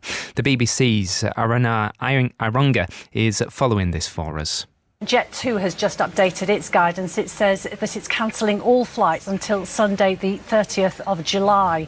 It is sending 5 flights today, but they're sending them empty so that it can pick up passengers from Greece and bring them back to the UK. TUI has said it's cancelled its flights until Tuesday. It says it has 40,000 customers on the island of Rhodes at the moment, a huge number. It says about 7,000 of those are affected, and its customers are staying in alternative hotels or in business conference centres.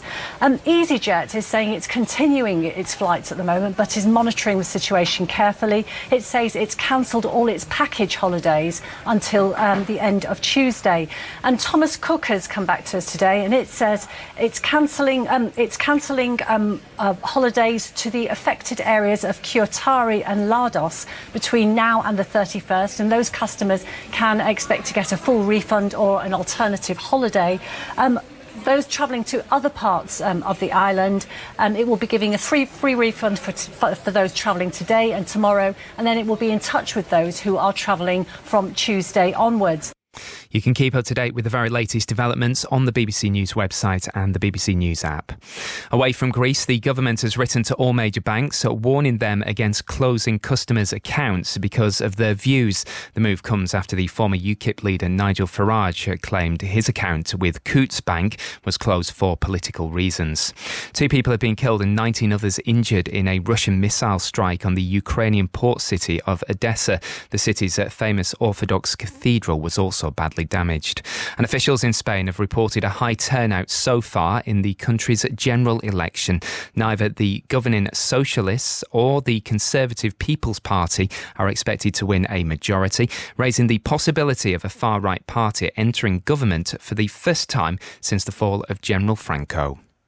Can I get On BBC iPlayer. It took so much hard work to get to where I am today, but I found my voice. Brand new documentary. Music gave me the opportunity to just be who I am. Love Lizzo. Watch on BBC iPlayer. The 151st Open from Royal Liverpool with Mark Chapman on 5 Live and BBC Sounds. Royal Liverpool. It's getting gloomier and gloomier here at Royal Liverpool as we go past 4 o'clock. Cloud is low, the rain continues to fall. It is not affecting our leader though, Ian Carter.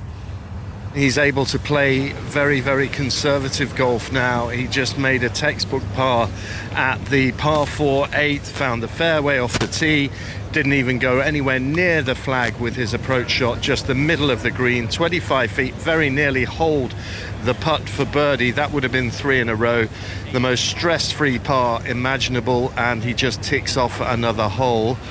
However, his position is getting even greater as we stand, because at 12 under par he was 5 ahead of Jon Rahm, but John Murray. Well, I don't know if you've... well, you must have done, Ian. Is it up on a scoreboard near you? It is a bogey for Jon Rahm at the par 3 9th. His first bogey of the day. He missed the green, Katrina Matthew. That was crucial. Missed it on the left-hand side. Had to put up the slope. Raced it 5-6 feet past and couldn't hole out. So he's back to 6 under.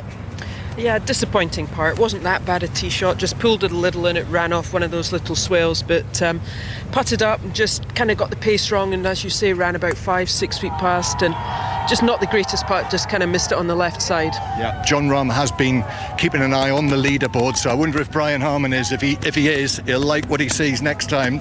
So 6 under now, Jon Rahm, and the lead, Ian, with Harman is back to 6 shots, is it?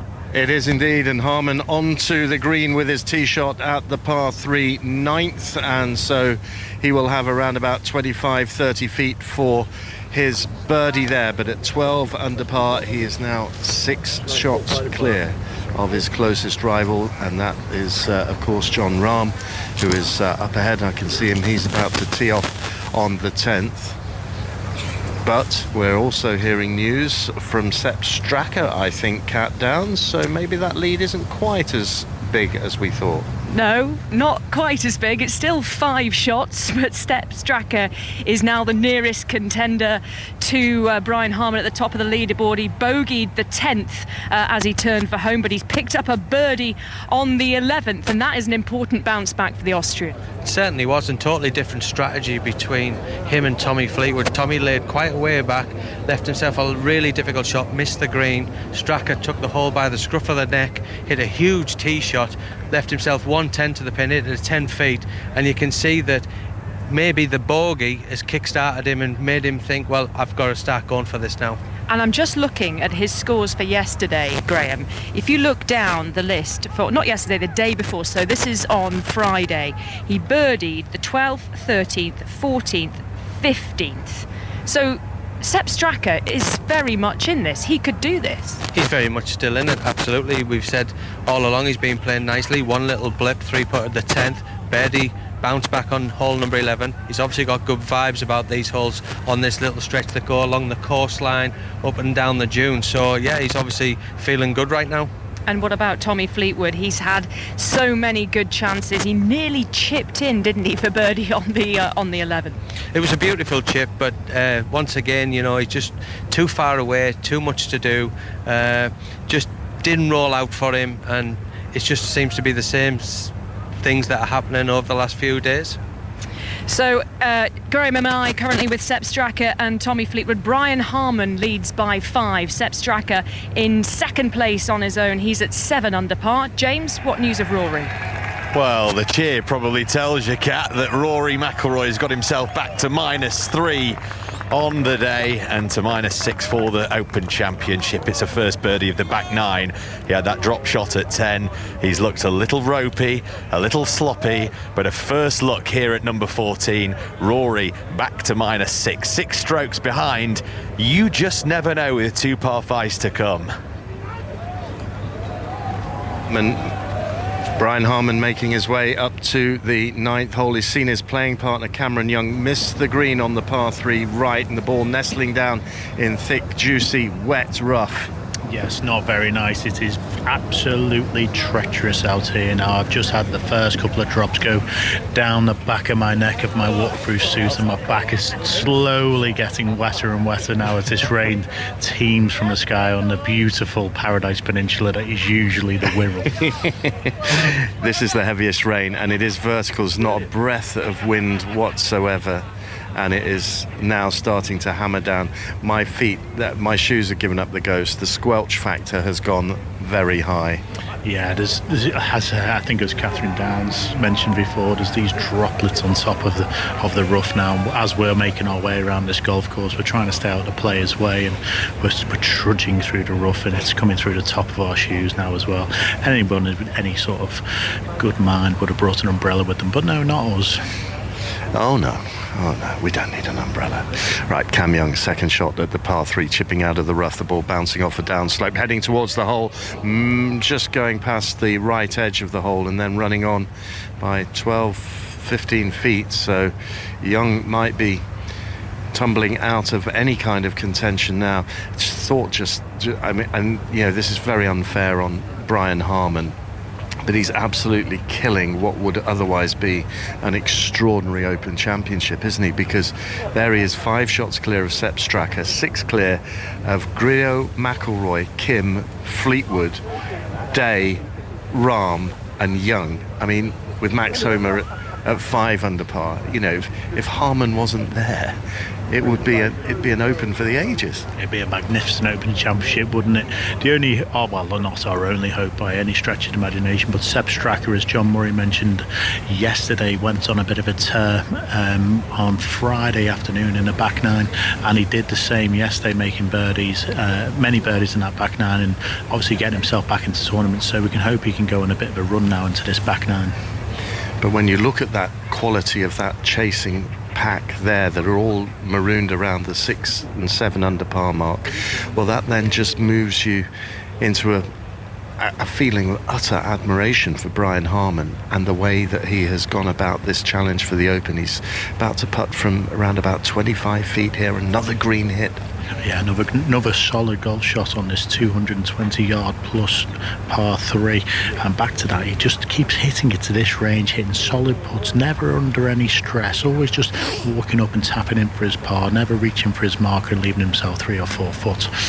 This for a third birdie in 4 holes up the hill, sending it on its way, looking very good. Oh my word, it shaves the right edge of the hole, and it's again another stress-free par, worth its weight in gold to Brian Harman, this 36-year-old from Georgia in the United States. Savannah, Georgia is where he was born. Lives in Sea Island now, where so many of the golfers do, and he is now 9 holes away from becoming a major champion, 9 holes away from becoming an Open champion, Mark. Here on the 9th, we've got Cam Young desperately trying to save par and cling on to what are now becoming outside hopes at 6 under. The other thing with Harman, which I think is important to point out, particularly if, say, people have only joined us for the weekend, we've talked about him being solid yesterday, solid today, strong with the putting. Let's not forget he blitzed this course on Friday morning, Paul, when the conditions were not exactly benign and easy, and that was the morning where he properly put his foot to the pedal and took out the rest of the field, really. I'll just let Paul answer that question in a second, but here's Cam Young looking to save par, sending his putt on the way, borrowing from right to left, and it didn't borrow enough, so it's a drop shot. Young goes back to 5 under. Paul? Yeah, I think when he's that strong with the putter though, Mark, he only has to give himself outside chances. He's not worried about proximity to the hole. He's not having to hit it to 6 foot all the time to sort of bolster his chances of actually holing it. He's holing putts here today. From out, we've had that stat that he hasn't missed inside 10 foot. Well, I think we had one actually on the 5th hole today. But he's holing from 20 foot. He's holing from the middle of the green. He's hitting shots into the middle of the green, putting himself under no pressure. And every putt I've actually watched so far today, everyone has had a chance. And the key thing as well, what Ian has actually just noticed as well, is every putt actually is at that pace where he's never reaching for his marker. There's never any stress on the next putt, that 3 or 4 footer. He just walks up, taps it in, strolls to the next tee. But Friday was the day, wasn't it, Paul? Yeah, I'd agree with you there, Mark. I'm just going to answer that question for Paul because we've just got to scamper out the way of the players on the tee. But you're right to highlight Friday because he had 4 birdies in a row very early in his round. Then he played par golf. He was out in front on the lead, played par golf all the way to the 18th, and then that brilliant eagle at the 18th, and that gave him the 65. That gave him the separation that has just not narrowed at all. We will leave it there for the moment, back here at Hoylake shortly, but let's go to the London Stadium for the athletics and join Catherine Merry and Alison Kirbishley. It's been an absolutely wonderful afternoon of action here at the London Stadium. The final Diamond League meeting before the World Championships in Budapest last month. Records have been tumbling everywhere, Alison Kirbishley. And we have to start with Zarnell Hughes taking down the British 200-metre record. Yeah, we knew it was possible, didn't we? And caught up with him at the press conference yesterday. He was just so super cool, but had a huge amount of confidence. And it's just been lovely to read his quotes afterwards. He said he was just so glad to do it here in London in front of a British crowd. And wasn't it fantastic to hear that special 2012 roar in this stadium? It creates such a special atmosphere, and my Zarnell Hughes didn't disappoint. Talking of roars, it got a little bit louder. Dina Asher-Smith back in form at the right time, just missing her British record, finishing second in the 100. And the best I've seen her all year, Kath. She pulled out at Florence with a slight cramp, so we haven't seen her race an awful lot on the Diamond League circuit. Started the season in Doha so well, behind Talu and Sharika Jackson then, but the best I've seen her yet. She's really coming to form with 3.5 weeks to the World Championships, finishing second behind Talu, just outside her British record. Yeah, 10.85 seconds for Dina Asher-Smith, just ahead of her teammate Daryl Neita, who was in fourth. We've had European records today in the women's 400 hurdles and the women's 5,000 metres, national records, personal best, lots of athletes in form ahead of those World Championships in Budapest next month. It's been a super day of action, the best one day of athletics in the UK ever. The fans are happy, British athletics are happy.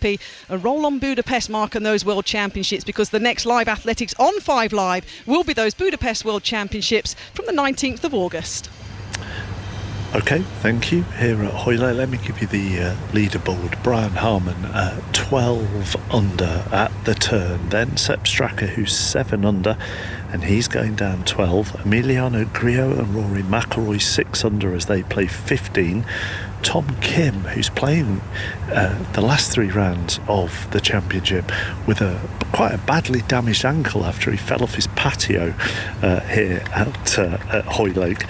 Tommy Fleetwood 6 under as well. Jason Day 6 under. John Rahm 6 under. Cam Young 5 under. And then Max Homer, Shubhankar Sharma and Antoine Rosner are all 4 under. Cat. We're just looking at both Sepp Straka and Tommy Fleetwood, looking at birdie putts here on the par 4 12th. Tommy Fleetwood on the green though, Graham, and Sepp Straka missed it with his approach. Yeah, he just missed it to the left-hand side, but he was very fortunate that it didn't run down the big slope that kind of guards the left side of this green. But he's got a great opportunity. He's just got to manage the pace as it comes up and over the little hump that he's going to be going across. But there's not a lot of movement, maybe a fraction from left to right. So I can't see Sepp Straka's ankles or his golf shoes. That's just how far below the level of the putting surface he is. Sends the ball up just a couple of inches and onto the smooth stuff and up towards the hole. But it's going to put the brakes on about a foot short for the Austrian. A birdie putt coming up for Tommy Fleetwood in a few moments, but for now, let's get out to Ali. Jason Day is searching for a third birdie in 4 holes at the 11th, called Punch Bowl, and he's missed it to the right-hand side, and he's been playing some really good golf in the last hour or so, the Australian Jason Day, but every time he makes a move forward, Andrew Murray, the brilliance and resilience of our leader, Brian Harman, takes the wind out of the sails of all the chasers. Just talk to me very quickly about his chip-in at the par 3 9th, because you and I reckon that is possibly the best shot we've seen at this year's Open Championship. That's terrific. He hit a horrible tee shot, 200-yard par 3, 220-yard par 3. Missed the green left, right where the marshals were trudging and treading onto the barest of bare lies, and played the most exemplary shot.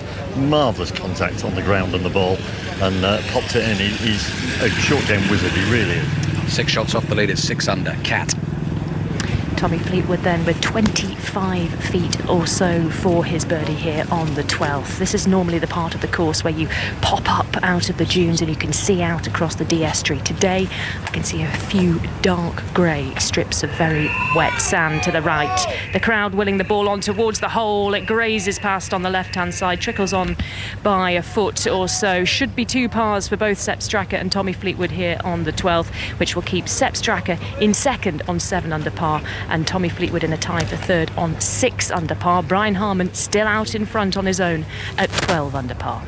Let me just go back to Andrew Murray, and can you give us I know you're not watching Harman, but can you give us an appreciation of what Harman is doing? Well, this is fantastic. I mean, I heard you talking to Ian about the round on Friday. I had the privilege of being alongside Ian on that day and watching that exhibition of controlled golf. It really was. He hit it into the middle of every green, on the right side of every flag. He did have a little bit of a break when he chipped it in at the 12th hole, but the eagle on the final hole to finish that round was, well, 2 of the best shots I've seen all week. It was terrific, and then to convert the putt from 20 feet was terrific. He's playing some terrific golf. He's putting better than anybody, and I said right from the word go when I was with Ian on Friday, he's got the most rhythmical, calm putting stroke, and I think Paul was alluding to it as well. Great pace putting, brilliant. And also, as we were pointing out earlier, when you watch from 30 yards away him putting and you actually can't see the cup, it becomes so noticeable just how the ball rolls in with the last couple of revolutions. Yeah, the pace is beautiful. Yeah, putting is all about pace. Don't let anyone tell you that line is more important than pace. Pace is absolutely key. Katrina and I were having a conversation yesterday about pace putting. There's no question that everybody gets a bit obsessed with line, but pace is absolutely paramount. Let's go to Harman, Ian Carter. And guess where his tee shot went, Mark? I don't know what hole you're on, but I'm imagining 10th. Straight. I'm on the 10th. He's on the 10th. Middle of the fairway. Yeah. Guess where his second shot's gone, Mark? Middle of the green? Yes, correct. Front edge, to be fair, but again, just taking all the risk out of it with, as Andrew was saying, just gloriously controlled golf. It's well, the adjective of thing is formidable, isn't it? It's just, you can't see how he's going to give this away. He's making some great golf swings, swinging it lovely, striking it lovely. The start line's good, the control on the golf ball is exemplary, and he puts like I've never seen. It's just, I can't see how he's not going to get this done now. Yeah, it's really formidable stuff. He rocked, didn't he, with 2 drop shots in the first 5 holes, but he's bounced back brilliantly, gone to the turn in level par for the round, 12 under overall. Cam Young looking to bounce back from that drop shot at the 9th. Hits a good shot into the front of the 10th, but not quite enough, and the ball spins back off the front of the green, down the slope. So he's going to have a lengthy putt or chip from there, short of the green. But Brian Harman will be putting, and he'll be putting from probably around about 25 feet from the hole, looking for another birdie on the 10th, Mark. Into the closing holes for Rory McIlroy, James Gregg. And fresh off the back of a birdie at number 14 to get himself back to 6 under for the championship, in a tie for third alongside the likes of Rahm, Day, Fleetwood, Kim, and playing partner Emiliano Grillo, a winner on the PGA Tour this season, who won at the Colonial Country Club, the Charles Schwab Challenge, his first win in 5 years, and he's had a very solid season and having a very nice week here too. The Argentinian player in the rain will look himself to get to -7 alongside Sepp Straka here at the par 5. Last little look now. Practice strokes wider than his 2 feet that are spread further than shoulder length apart, dressed in all black, and sends the ball on its way now towards this front right hole location. It looks good. Ooh, just slides by the right edge. He's got a little bit meat left on the bone though to save his par here at number 15. McIlroy himself has given himself a very good look. A poor tee shot, a poor second, incidentally, that ended up in that long wispy fescue that's not so wispy today. It's claggy. It's caught McIlroy out a couple of times today with various approach shots, but he's recovered well here and has given himself I'd say around 12 feet for birdie, putting from the front edge of this green towards this front right hole location, and his caddy Harry Diamond holds the umbrella over McIlroy, who's dressed in these very strange coloured waterproofs. They're a grey brown, and they've got even darker in colour with all the raindrops that they've soaked up throughout this final round Sunday here at Royal Liverpool. The winner last time this championship was held on this fantastic links course back in 2014 has a putt here to get to -7 alongside Sepp Straka, and he almost keels over his putter. He looks away in disgust, and McIlroy, who has had some brilliant chances, sees another one slide by. So both he and Emiliano Grillo keep themselves at -3 on the day, -6 for the championship, headed towards the 16th mark. And our leader is reaching the green on the 10th, Ian. Yes, he's reached the green, and he's watching his playing partner Cam Young just chipping from the front of the green, when perhaps the putter might have been the better option, because he's now left himself another of those awkward par putts. Yes, twice he's pulled what looked like the most lofted wedge in his bag from a very routine, almost putting position. We saw him do it on the first hole, made bogey, and now he's left himself at, again, 4, 5, 6 foot that just Brian Harman just hasn't done today. Every single time Brian Harman's out of position, it's always he's leaving himself. He's never leaving himself these length of putts. He's never leaving this bit that's going to raise your heart rate, and you can kind of see in his demeanour that he looks calm, he looks very chilled out, he looks positive in what he's doing. He's not overly excited, he's going about his business beautifully. And everyone talks about how reminiscent he is physically and in his features of Ricky Ponting, but the way that he moves is very reminiscent of Ricky Ponting. You know, when he was in his prime and he'd come out of the pavilion to bat for Australia, and you just knew he was going to make a century because of the level of skill and competence and confidence that he had. It was that swagger about him, and he's got that swagger as well. He has, and we were just discussing there, Ian, weren't we, about he knows what he's good at, and he's leaning on the parts of his game that he can rely on. He's relying on the putter, he's relying on his ability to get the ball in play off the tee, to hit it into the middle of the green, and then relying on his putting. He's not doing anything he doesn't need to do, nothing special. He's not trying to be flamboyant in what he's doing, he's just getting the job done. It's very, very impressive. And he's gone through his routine here ahead of this 30-footer for birdie on the long par 4 10th, putting from the very front of the green up the hill, gives it a firm wrap, the ball on its way towards the hole. Oh, again, another lovely putt. This time he is reaching for the marker, but again it was beautifully judged. I don't think I've seen anyone roll the ball this well consistently. Every single putt has got a look of going in. Every single putt has that little knee dip, that little, just very, very close all the time. It's absolutely fantastic to watch. It's almost mesmerising in his actual rhythm of his stroke and the pace of the ball going at the actual hole. It's fantastic to watch, it really is. Brian Harman 12 under par. Sepp Straka, who's playing the 13th at 7 under, is in second place and is booking himself into the European Ryder Cup team as we speak. Emiliano Grillo at 6 under, playing the 16th. Rory McIlroy at 6 under, he's playing the 16th. Tom Kim playing the 14th at 6 under par. Tommy Fleetwood 6 under par, he's playing the 13th. Jon Rahm now back to 6 under par, as is Jason Day. And Cameron Young at 5 under has to make this putt to remain at 5 under par. And he'll be one of those who's trying to push for an American Ryder Cup spot. He knows full well that Brian Harman will be on that team.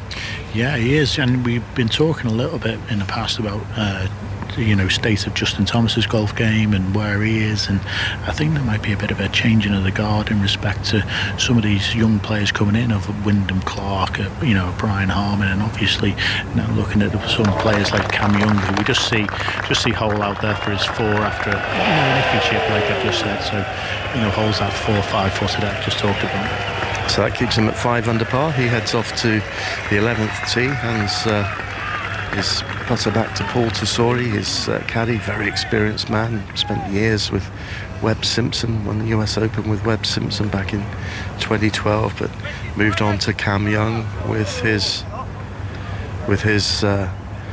blessing, and just a little disturbance in the crowd there because someone yelled out "miss it," and everyone else around him told him very firmly and quite rightly to shut up.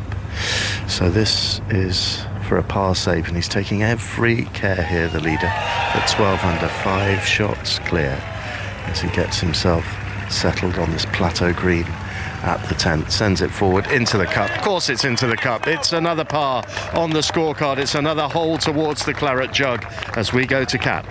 And Tommy Fleetwood, I'm afraid Ian, just cannot buy a birdie over the last, 8 holes. He's had chance after chance after chance, and another one goes begging for him here on the 13th, Graham. He had a really good putt, and he really fancied it going in. You could see that he was staring it down as it was rolling towards the cup, but unfortunately another one just slips by. 18 feet it was for the birdie miss for Tommy Fleetwood. Sepp Straka, though, just standing underneath the umbrella held by his caddy, Dwayne Bock, and he's just about to place the ball down. The man who's currently in second place at this Open Championship. 5 shots behind the leader, Brian Harman. I've just watched a man slide the handle of his brolly down the back of his waterproof jacket to give himself hands-free shelter. Now that was clever. What Sepp Straka got here then, about 12 feet for birdie, that would catapult him up to within 4 of the lead. On it comes towards the hole. It's looking good, but it just trickles away at the very end.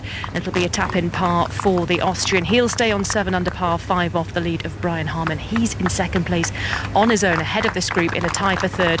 Emiliano Grillo, Rory McIlroy, Tom Kim, Tommy Fleetwood, Jason Day and Jon Rahm, all at 6 under par, Mark. Although Jason Day might be about to move out of that group in the right direction. Ali. Yeah, playing some brilliant golf in the incessant rain this afternoon. I think his baseball cap has got so wet and heavy he decided to take it off at the turn. We can see his jet black hair matching his jet black waterproofs. Andrew Murray 20 feet away on the 12th. He's playing some sublime golf here, isn't he? And if he knocks this in from 20 feet, he's into a share of second at 7 under. He deserves it as well. Some of the chances he's set up last few holes, Alistair. The pitch in was obviously fantastic execution, but this hole, 449 yards dogleg right to left, one of the most difficult holes on these links, and he's hit a beautiful tee shot right down the centre and a laser iron shot into about, I'm saying, from 18 feet, dead flag high right. Beautiful putting stroke too. Dark red-headed putter strikes the ball firmly across the 12th green. Jason Day looking for another birdie, and then he throws his left hand with the putter in it out in frustration. I tell you what, he's gone close on the 11th and the 12th there, Mark, and he's not been able to knock him in. So frustratingly, he is another one who stays at 6 under par. He's 6 shots off the lead. Have you persisted with your? But I mean, with your baseball cap, I can feel mine feels like it's virtually welded to my head. Yeah, mine's trapped on by my headphones, and it's probably going to be on for the next week or so, I think. So it's exactly the feeling, and the raindrops continue to drip off the peak of the cap as the rain continues to fall. Now, I think one man's challenge may be coming to the end. I'm told that Big John is in trouble with Big John. Well, we're on the 11th, and we've turned away from that grey church spire in West Kirby for the final time. It's almost the same colour as the sky today, and I have to say it is very still, very damp and quite quiet around here.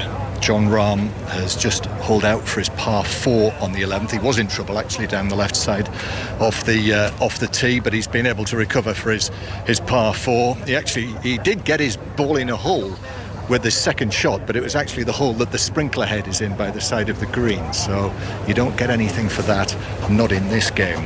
But interesting, Katrina Matthew, to hear Ali talking about Jason Day taking his cap off, because you feel that Jon Rahm has been having difficulty and is being hampered by the rain dropping off the peak of his cap.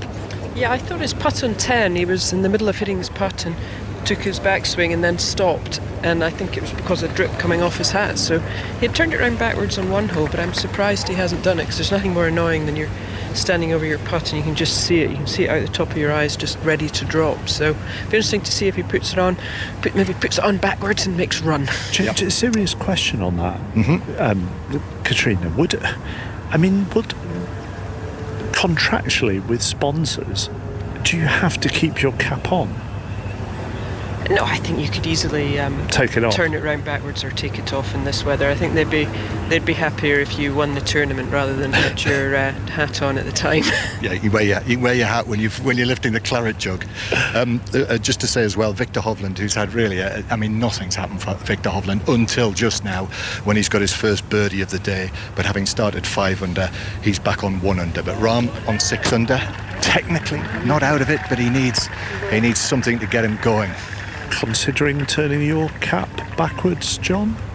Have I ever worn a baseball cap backwards? I'll let you decide the answer. Yeah, I think I know the answer. Ian. Well, Brian Harman just arriving at his ball at the 11th. He's missed the fairway and he is in the rough down the left-hand side, but we walked past the ball and it was lying fine, wasn't it? It was. The grass is lying with him. It's only going to be anything more than a wedge or a 9-iron. And the thing with the left miss off this tee means he's actually opened up this right side pin position, so he's not in bad shape at all, really. He's a natural right-hander, but he plays his golf left-handed, and he plays it mighty beautifully here on the links of Royal Liverpool. And now he's ready to go with his second shot here. Nothing's taken him out of his rhythm today. Even those drop shots in the first 5 holes, 2 of them bounce back from those in emphatic style, and he's in cruise control as it stands. Second shot to the 11th, climbs into the sky, then comes down, lands on the putting surface, skips towards the back of the green, and now comes to rest once again within that 20-foot range, just how he likes it. Another approach shot into the middle of the green, and that's all he has to do. It's just fantastic to watch, though, because there is a level of control to be able to do that. It makes it look so simple, but it's not that easy. That was exactly the question I was going to ask. He's making it look so easy, but it's not, is it? No, he's probably getting accused of playing boring golf, but he's so highly skilled that he makes this look so simple in its execution that, like, people around are just like, oh, that's all he's doing. So the crowd aren't getting excited by it, but he's hitting his targets all the time. Well, Cam Young needs to go hunting the flag. He's got a wedge in hand, plenty of loft on it. He's hit a monstrous drive down to the narrowest part of the fairway, and this is just a flick into the green here on the par 4 11th, which measures just over 400 yards today. And he flicks that one up towards the flag. This looks very good, and it settles down, and the crowd love it. And so he has got a birdie chance to come, but don't rule out Harman making a birdie as well. Let's go up ahead on the course to Rory McIlroy, who, according to the Big Yellow scoreboard opposite me, has got 3 holes to play. James Gregg. He absolutely smoked his tee shot up at 16, and he's missed the green ever so slightly left, the pin tantalisingly placed in the back corner on the top of a ridge. And McIlroy, as you can hear, loud support. This huge hospitality stand to my left-hand side is packed, but they'll have been just as disappointed as Rory with that effort. He's left himself probably 6 feet to keep himself at -3 on the day, -6 for the championship. And if his river wasn't already run, I think Rory McIlroy very much can count his chances of picking up another claret jug up here at Royal Liverpool completely out of the question. However, Emiliano Grillo, his Argentinian playing partner, has given himself a look of, I'd say, 30 feet after a very good second shot from the wispy stuff over on the left-hand side of the 16th fairway here to try and get it to -7 and sit alongside Sepp Straka. Of course, we do have the par 5 18th to come. Stranger things have happened in the game of golf. So you really do feel that the Argentine has to bury this one here. That's 16. It would generate quite a lot of noise if it were to drop, even if it isn't the crowd's first choice of Rory McIlroy. A smidgen from right to left, he sets himself now. Nice firm base, and the ball on its way. And he's kept his pose. Oh, wow, just caught the right lip. It hooped round ever so slightly, 90 degrees or so. But both of these players failing to pick up a stroke here at number 16. They're both at -6 and tied for third still, Mark. Here on 18, former champion Jordan Spieth just finishing his round in the pouring rain. Now he's playing alongside Max Homa, who came down 18 on 4 under. Spieth level playing the last. Let's go back to the leader, Ian. Sizing up another look at birdie from just inside that 20-foot mark.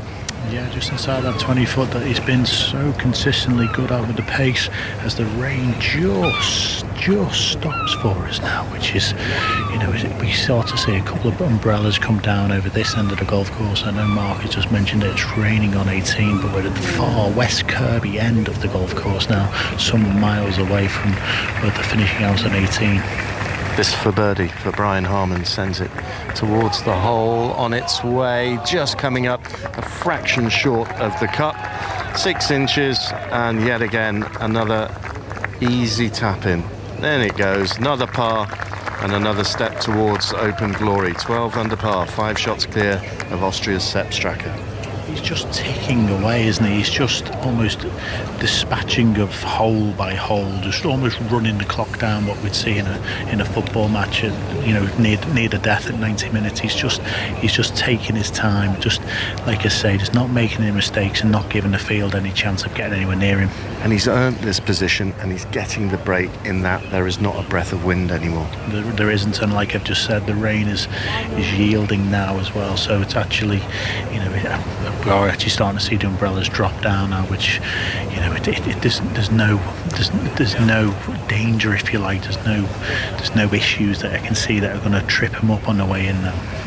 Well, this putt in the final analysis could be worth a few quid and a few Ryder Cup points to Cameron Young, because this would get him into the logjam of players sharing third place at 6 under par. Lovely approach shot, and he's put it to no more than 9 feet. 70, could be quite loud. Settling over this putt now, and we might hear a cheer to warm our hearts here, and certainly that of Cameron Young. Needs this birdie to get back to 6 under par. Sends it on its way and misses on the right edge, and that kind of sums up his day, Mark. So he will remain at 5 under par and 7 shots behind the leader, Brian Harman, who is moving inexorably towards his first victory since 2017 and his debut major title. And let's go back to James Gregg. I'm just going to scurry along the 17th tee here, Mark, where Rory McIlroy has just been welcomed into the grandstands with loud cheers. However, he won't be a happy boy. He saw his par try at 16 from 6.5, 7 feet do a full 360-degree horseshoe.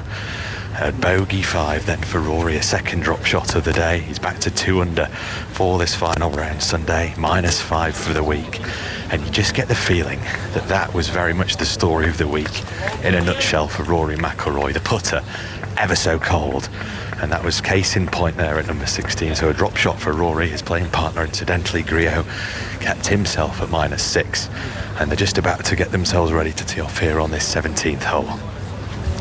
Thank you very much. A year ago, Cameron Smith, the Australian, was about 90 minutes away from picking up the claret jug. Today, he has finished 2 over par for his round, 1 over for the championship, and the defending champion, for another hour and a half at least, has been talking to Andy Stevenson.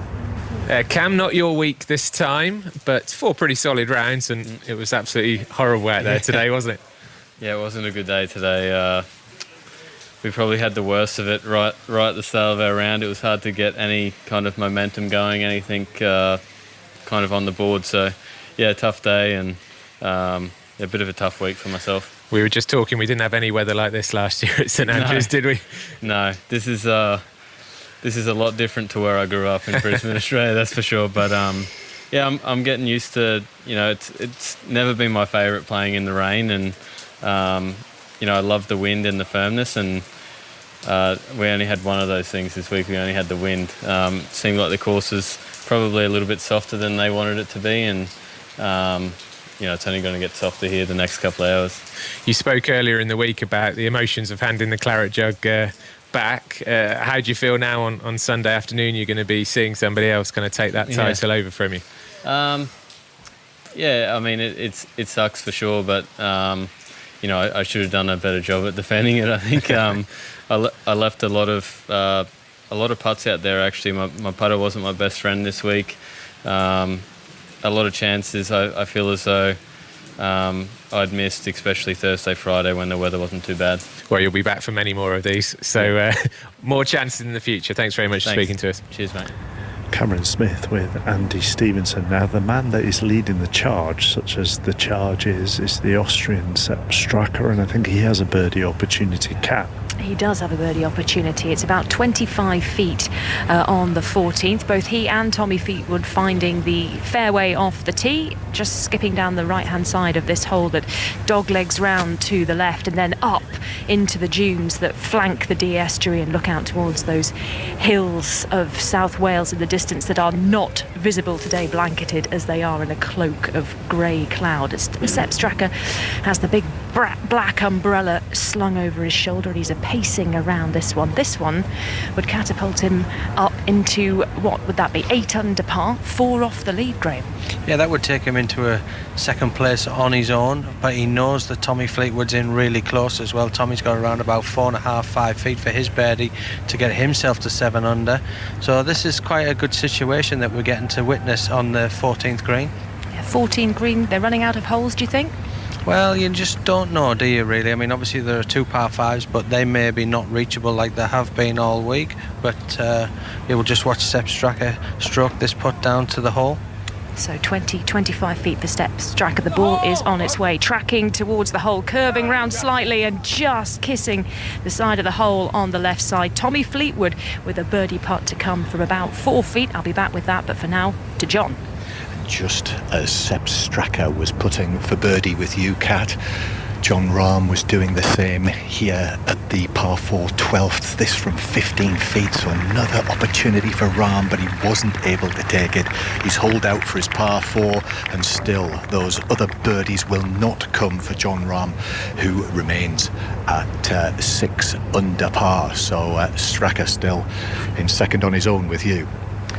Tommy Fleetwood could join him. 2 local boys centre stage on this very soggy 14th green. The ground staff standing just to the left-hand side of me with their squeegees ready to go and just run over the surface of the green. But Tommy Fleetwood here with a crucial putt, a birdie putt from about 5 feet, and it misses. It burns the left-hand side of the cup, and Tommy Fleetwood sees another birdie chance go begging. He's running out of time, the local hero. 6 under par, 6 off the lead. Sepp Straka, though, still out in front of his own. He's just about to tap in for his par. He'll stay at 7 under par in second on his own behind Brian Harman, the leader. Katrina Matthews watching Jon Rahm with John Murray. And what strikes me as well is that we're talking about Harman's consistency. I mean, a lot of these guys who are on 6 under, Straka on 7 under, have been equally consistent. But because they're chasing birdies, we're getting disappointed with them when they're not making the birdies. But essentially, they're as consistent as the American. Yeah, I mean, from what I've heard, Brian Harman's been hitting it into kind of 20-25 feet and maybe holding the odd one, and Jon Rahm's been doing the same and just not holding them. I mean, it's difficult to get the ball closer to the hole. They've got, they're just little swales and different things. So, they're chances, but they're not really great chances. And he's just not having one of those rounds where he's managing to hold some long putts. Emiliano Grillo was one of the joint leaders going into the second round on Friday morning. He has a chance here to go to 7 under, James. A la 2023 Jon Rahm. He's just switched the cap back round, back to 4, back to front. Here he is up the hill, 20 feet. 4 or 2 here at 17, on its way. Up and out of it, cursing in Spanish towards his caddy.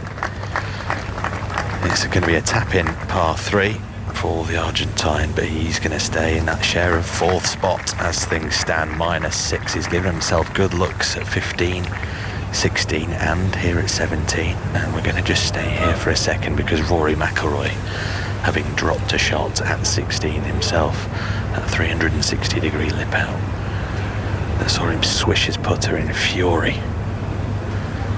He's lining up a putt for a birdie 2 here at number 17, the par 3, playing just over 135 yards today, the pin in the back third. And McIlroy really taking a good look at this. He's had a look from the other side. He's had a look from the side-on view. And he's double-checked the line on the ball 2 or 3 times here. And caddy Harry Diamond steps away, which signifies over to you, boss.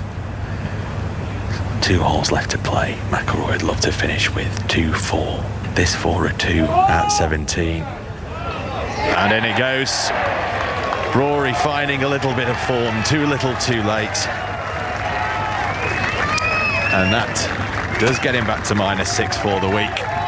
Very loud noises. I'm not sure where we're headed next, but Rory McIlroy back to -6 and 3 under on the day. Back to you, Mark. The big yellow scoreboard here in front of me, over 18, is just about to put Tom Kim up on 7 under. So he's now 5 off the leader, and he's playing with quite a nasty ankle injury. I mentioned earlier on Thursday evening he somehow managed to fall off the patio at the house that he is staying in. But even he said if it hadn't been a major, he might have gone and got that sorted. But because it is a major, he's deciding to press on, and so far it seems to have paid off for him. He's 5 off the lead, joint second spot with Sepp Straka. Ian. And the leader, Brian Harman, has found yet another green in regulation. So too has Cameron Young. Harman looks like he is the one that is marginally closer. It's tough to tell on the angle where we're standing at the back right of the green. Harman will have around about 25-30 feet, I'm guessing, for birdie, and a similar sort of distance for Young. Yeah, Cameron Young he just isn't putting any pressure on Brian Harman, which we've seen all day. The other side of what we're seeing from Brian Harman here, he's hitting it in play off the tee a lot. You know, he's getting it into the fairways, and then it's not a case that he's always just got a wedge or an iron in. We're seeing centre of green, or hitting really solid shots into the green with a multitude of different irons. The 9th hole, a long par 3, that's a long iron. He left himself 220 yards into the 10th hole, again right down the flag, right down the centre of the green. Even here again, this shot that we see, it's come up a little bit short, right down the flag. He's swinging the golf club fantastic. He's just choosing very conservative plays to maximise his safety on this final round. So he looks like he's actually playing worse than he is, if you know what I mean. But believe me, he has got this ball on a string today. As a touring professional, are you gleaning anything from watching him today?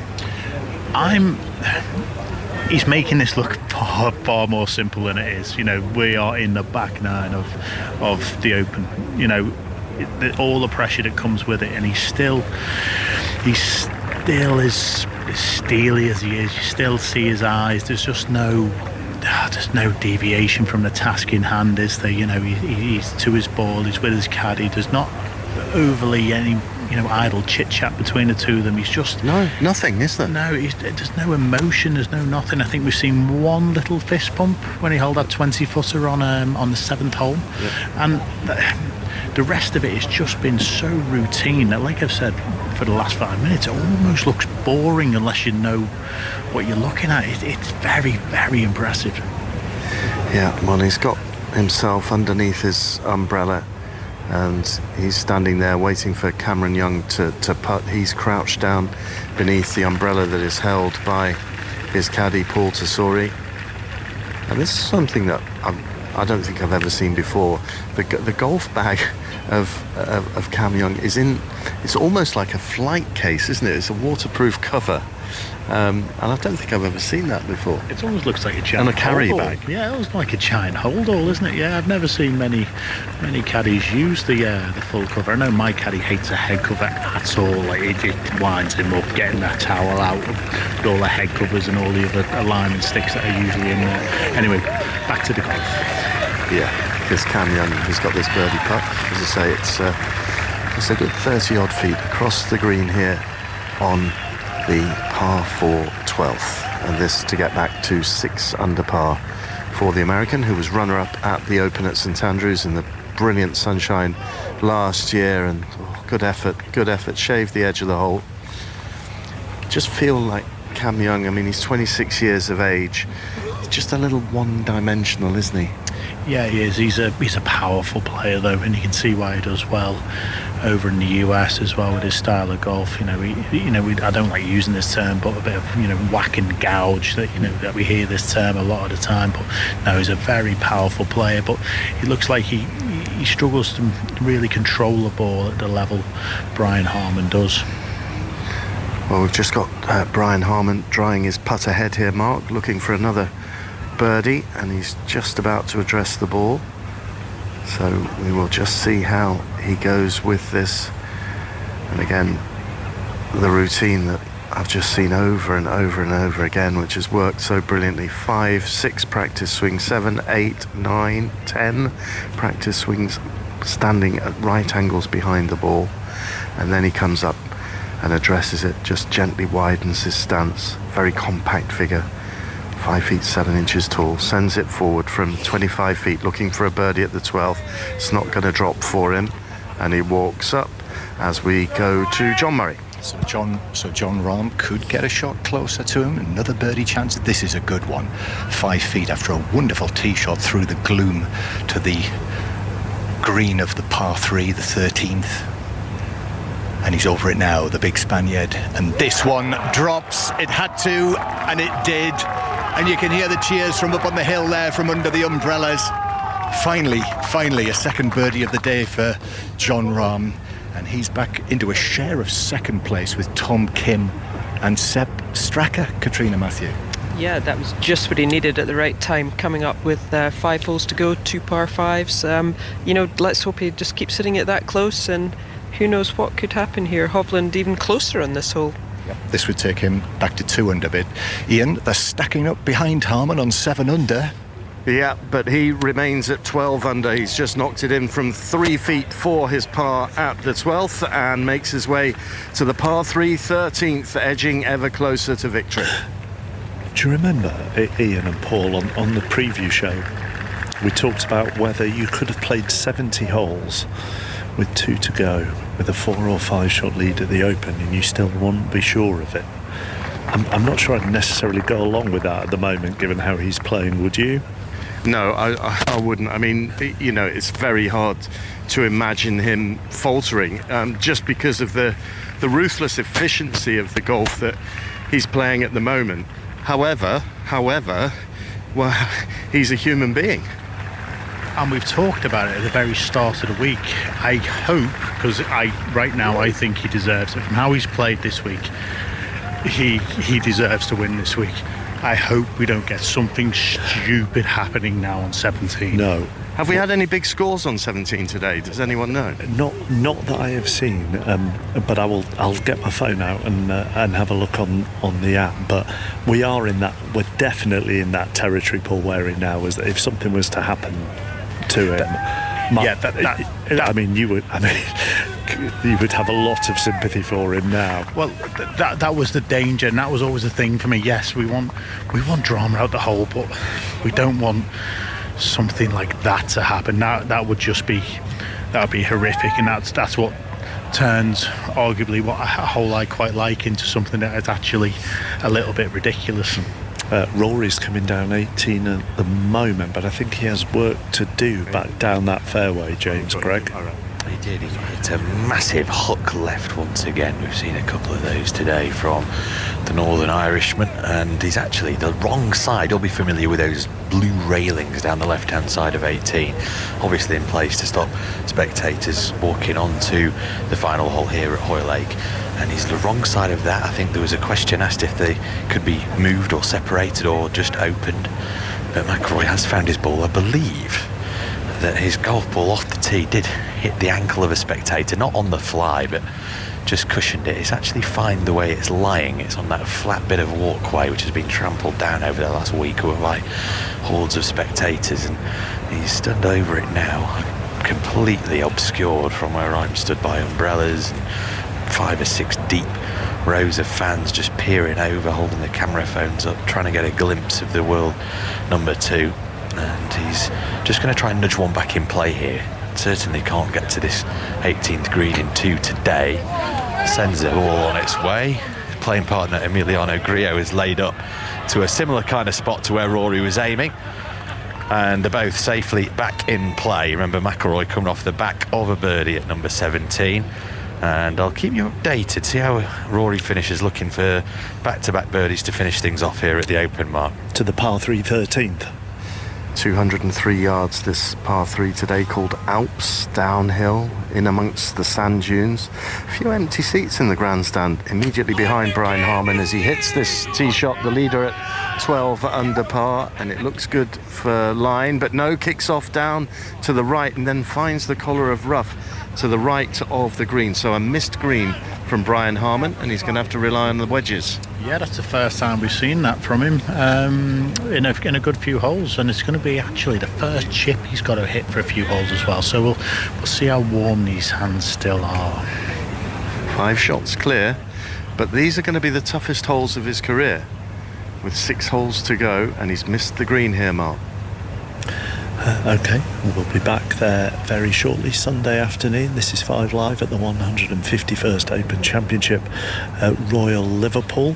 As far as I am aware, they still haven't actually called the cricket off at Old Trafford, where it has been raining all day. No official word yet. When we get it, we will bring it to you. Just after 5 o'clock, here's Carl Hartley. Listen on BBC Sounds. This is BBC Radio 5 Live. Thanks, Mark. The Foreign Office has sent a team to Rhodes to help British tourists forced to leave their hotels by wildfires on the Greek island. Officials say 19,000 people have been evacuated from homes and hotels so far. Today, a number of British travel companies have cancelled flights to Rhodes. Charlie Johnson was due to fly home to London yesterday, but is struggling. She spoke to me a few minutes ago.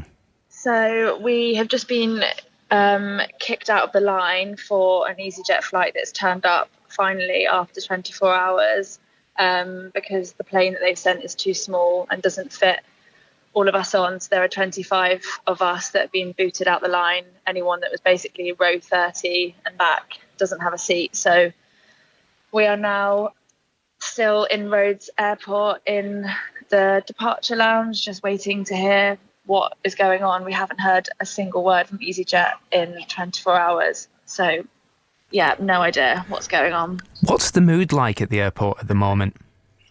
Sad, lots of tears, frustration. People are anxious about the fact that we're supposed to be at work tomorrow. It's a bit sad and stressful. No one has a clue what's going on, and we don't even know if our bags are on the plane or what we do with them. And we've heard that the next flight available is Wednesday, but no idea what we do until Wednesday. And are the families travelling? Are there families that are in the queue waiting to get on the plane? Yeah, there's lots of families, lots of small children, lots of elderly people as well, and a few disabled people. They had... Once the queue started, they did prioritise families with children. So they have been able to take priority and get on the plane, which is the right thing to do. So there isn't, I don't believe, any children left now. It's just they've all been boarded on the plane. Charlie Johnson talking to me there. Well, firefighters are warning the situation on the island could get worse with high winds expected this afternoon and tomorrow. A heat wave is also expected to continue. Daphne Tollis is a journalist in Athens. So now the firefighting operations are still continuing. It's a very difficult day. The spokesperson of the fire service said that it's probably one of the most difficult fires experienced so far. Arson hasn't been ruled out. Investigations are underway. People have been brought for questioning. There is a very big forest on the island of Rhodes, which this is where the fire had been raging for days now. After the winds changed, the winds got higher, stronger, and they changed direction, and this is what caused yesterday's situation where it raged out of control and reached all these seaside resorts as well. Now there's been some rekindlings as well on Rhodes. I'm seeing that some people are returning back to their hotels. Some people are going back to the villages, but mountainous villages are still huge flames. You can follow the latest developments on the BBC News webpage and the BBC News app. Other news now. The government has written to banks warning them against closing accounts for political reasons. Concerns were raised after Nigel Farage had an account withdrawn by Coutts, a private bank owned by NatWest. People in Spain are voting in a snap general election that could see a far-right nationalist party join a central government. The opposition centre-right People's Party is expected to win the most votes, but would probably need support from the far-right Vox Party. And President Putin and his ally, the Belarusian leader, have been holding talks in St. Petersburg. It's their first meeting since Alexander Lukashenko helped end last month's mutiny in Russia by the Wagner paramilitaries. BBC Sounds. It's 30 years since the birth of the scene that put the best of Britain on the world stage. Britpop. Join us to chart its rise and fall. I'm not in it to be cool, I'm in it to get to the top of those charts. I've always wanted to do pop music because I love tunes and stuff like that. Come on, come on, come on, get through it. And celebrate one of the biggest bands of the 90s, Blur. Search for Britpop. Listen only on BBC Sounds. The 151st Open from Royal Liverpool with Mark Chapman on 5 Live and BBC Sounds. Let's go straight back to the leader, who's on 13, and last time we were with Ian Carter, he had a tricky second coming up, but... Well, he's taken it, and he's now got a tricky putt to save his par, because it's run on by around about 5 feet. It was an awkward shot, wasn't it, Paul Waring, because the ball was above his feet. He was coming also off a downhill lie in the rough. Yeah, he couldn't hit it with any loft to carry it directly onto the green, so he had to bump it into the bank in front of him. He was a little bit in the lap of the gods then what would happen to the ball, but he's run out to 5 foot, so it was a decent shot. He gives himself a chance, and he's inside that 10-foot range that he's been so good at. Cameron Young so close to a birdie there. He hit a beautiful tee shot in, and from 10 feet catching the left edge of the hole, but the ball refusing to drop. This is no gimme though, even for a man who's been knocking them in all week long. No, we're going to see how soft and lovely these hands still are in these horrible conditions right now. The wind died, but again, rain coming down. We are struggling now to see over to Hilbury Island, Middle Eye, Little Eye. It's starting to just darken up again, almost a fog sweeping across the golf course with this rain, as Brian Harman now steps in, his caddy towering above him with his umbrella. As he reaches up now, just gives the putter another wipe, and then he'll do that practice swing routine, and as he sways his arms, his eyes just look straight down the line that he wants to hit this. It's just 5 feet, it's for a par, it's to remain 5 shots clear with 5 to play after this one. He's over it now, sends it forward towards the hole and misses it. Turned from right to left, missed on the left side, and it is a failure to get up and down that just offers a chink of light to the rest of the chasing pack. A dropped shot for Brian Harman at the 13th, and he goes back to 11 under par, and I think that means, Mark, the lead's back down to 4. It certainly is. It's back to 4. 4 clear of Straka and Kim and Rahm, and they won't put that drop shot up here on the 18th yet. They will wait for this group, or this pairing who are on the 18th green, to finish, which is Emiliano Grillo and Rory McIlroy. James? Grillo stood over his birdie try now. This to get it to -7 for the championship. -4 on the day, it would be a round of 67. It won't be though, it'll be one more than that, 68 for the Argentine, who's having one of his better seasons since he turned pro 13 years ago, and he's going to tap in. He's a popular player, is Emiliano Grillo, and a top 10 finish pretty much guaranteed with that round of golf today. It could have been oh so different, and here is the man that I'd say that a good portion of these people that we can see in the grandstands around us, some with brollies up, most without, have actually come in here to see Rory McIlroy, who's looking for a 6th birdie on this Sunday at the Open Championship. Remember, he started the day at 3 under par, 9 back of Brian Harman's 12 under par overnight score. Some were saying it was too much of a stretch. Rory has played brilliant in bits. This for a round of 67 of his own for Rory McIlroy. It's not to be. It stays above ground. The crowd were willing that one in, well and truly. So, closing par for Rory McIlroy is going to tap this one in. 6 top 10 finishes in his last 7 major starts, including 2 seconds and a third. It's another nearly week for Rory here at the Open Championship. And he is going to be bitterly disappointed, although he does have a smile on his face right now as he shakes hands with his caddy, Harry Diamond.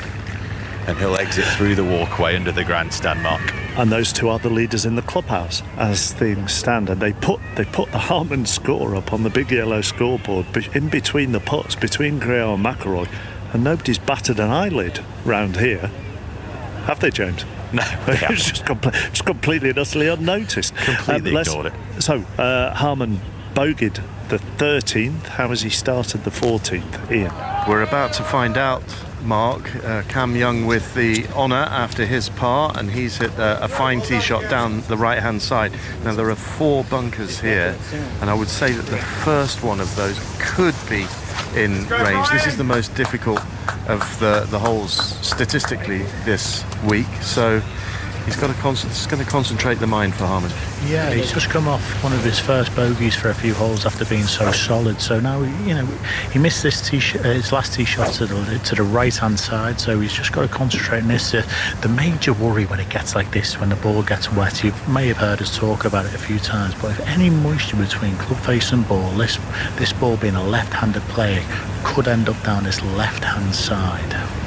Well, he's over it now, and he waggles the club repeatedly before he gets ready to hit. Now he's ready to hit.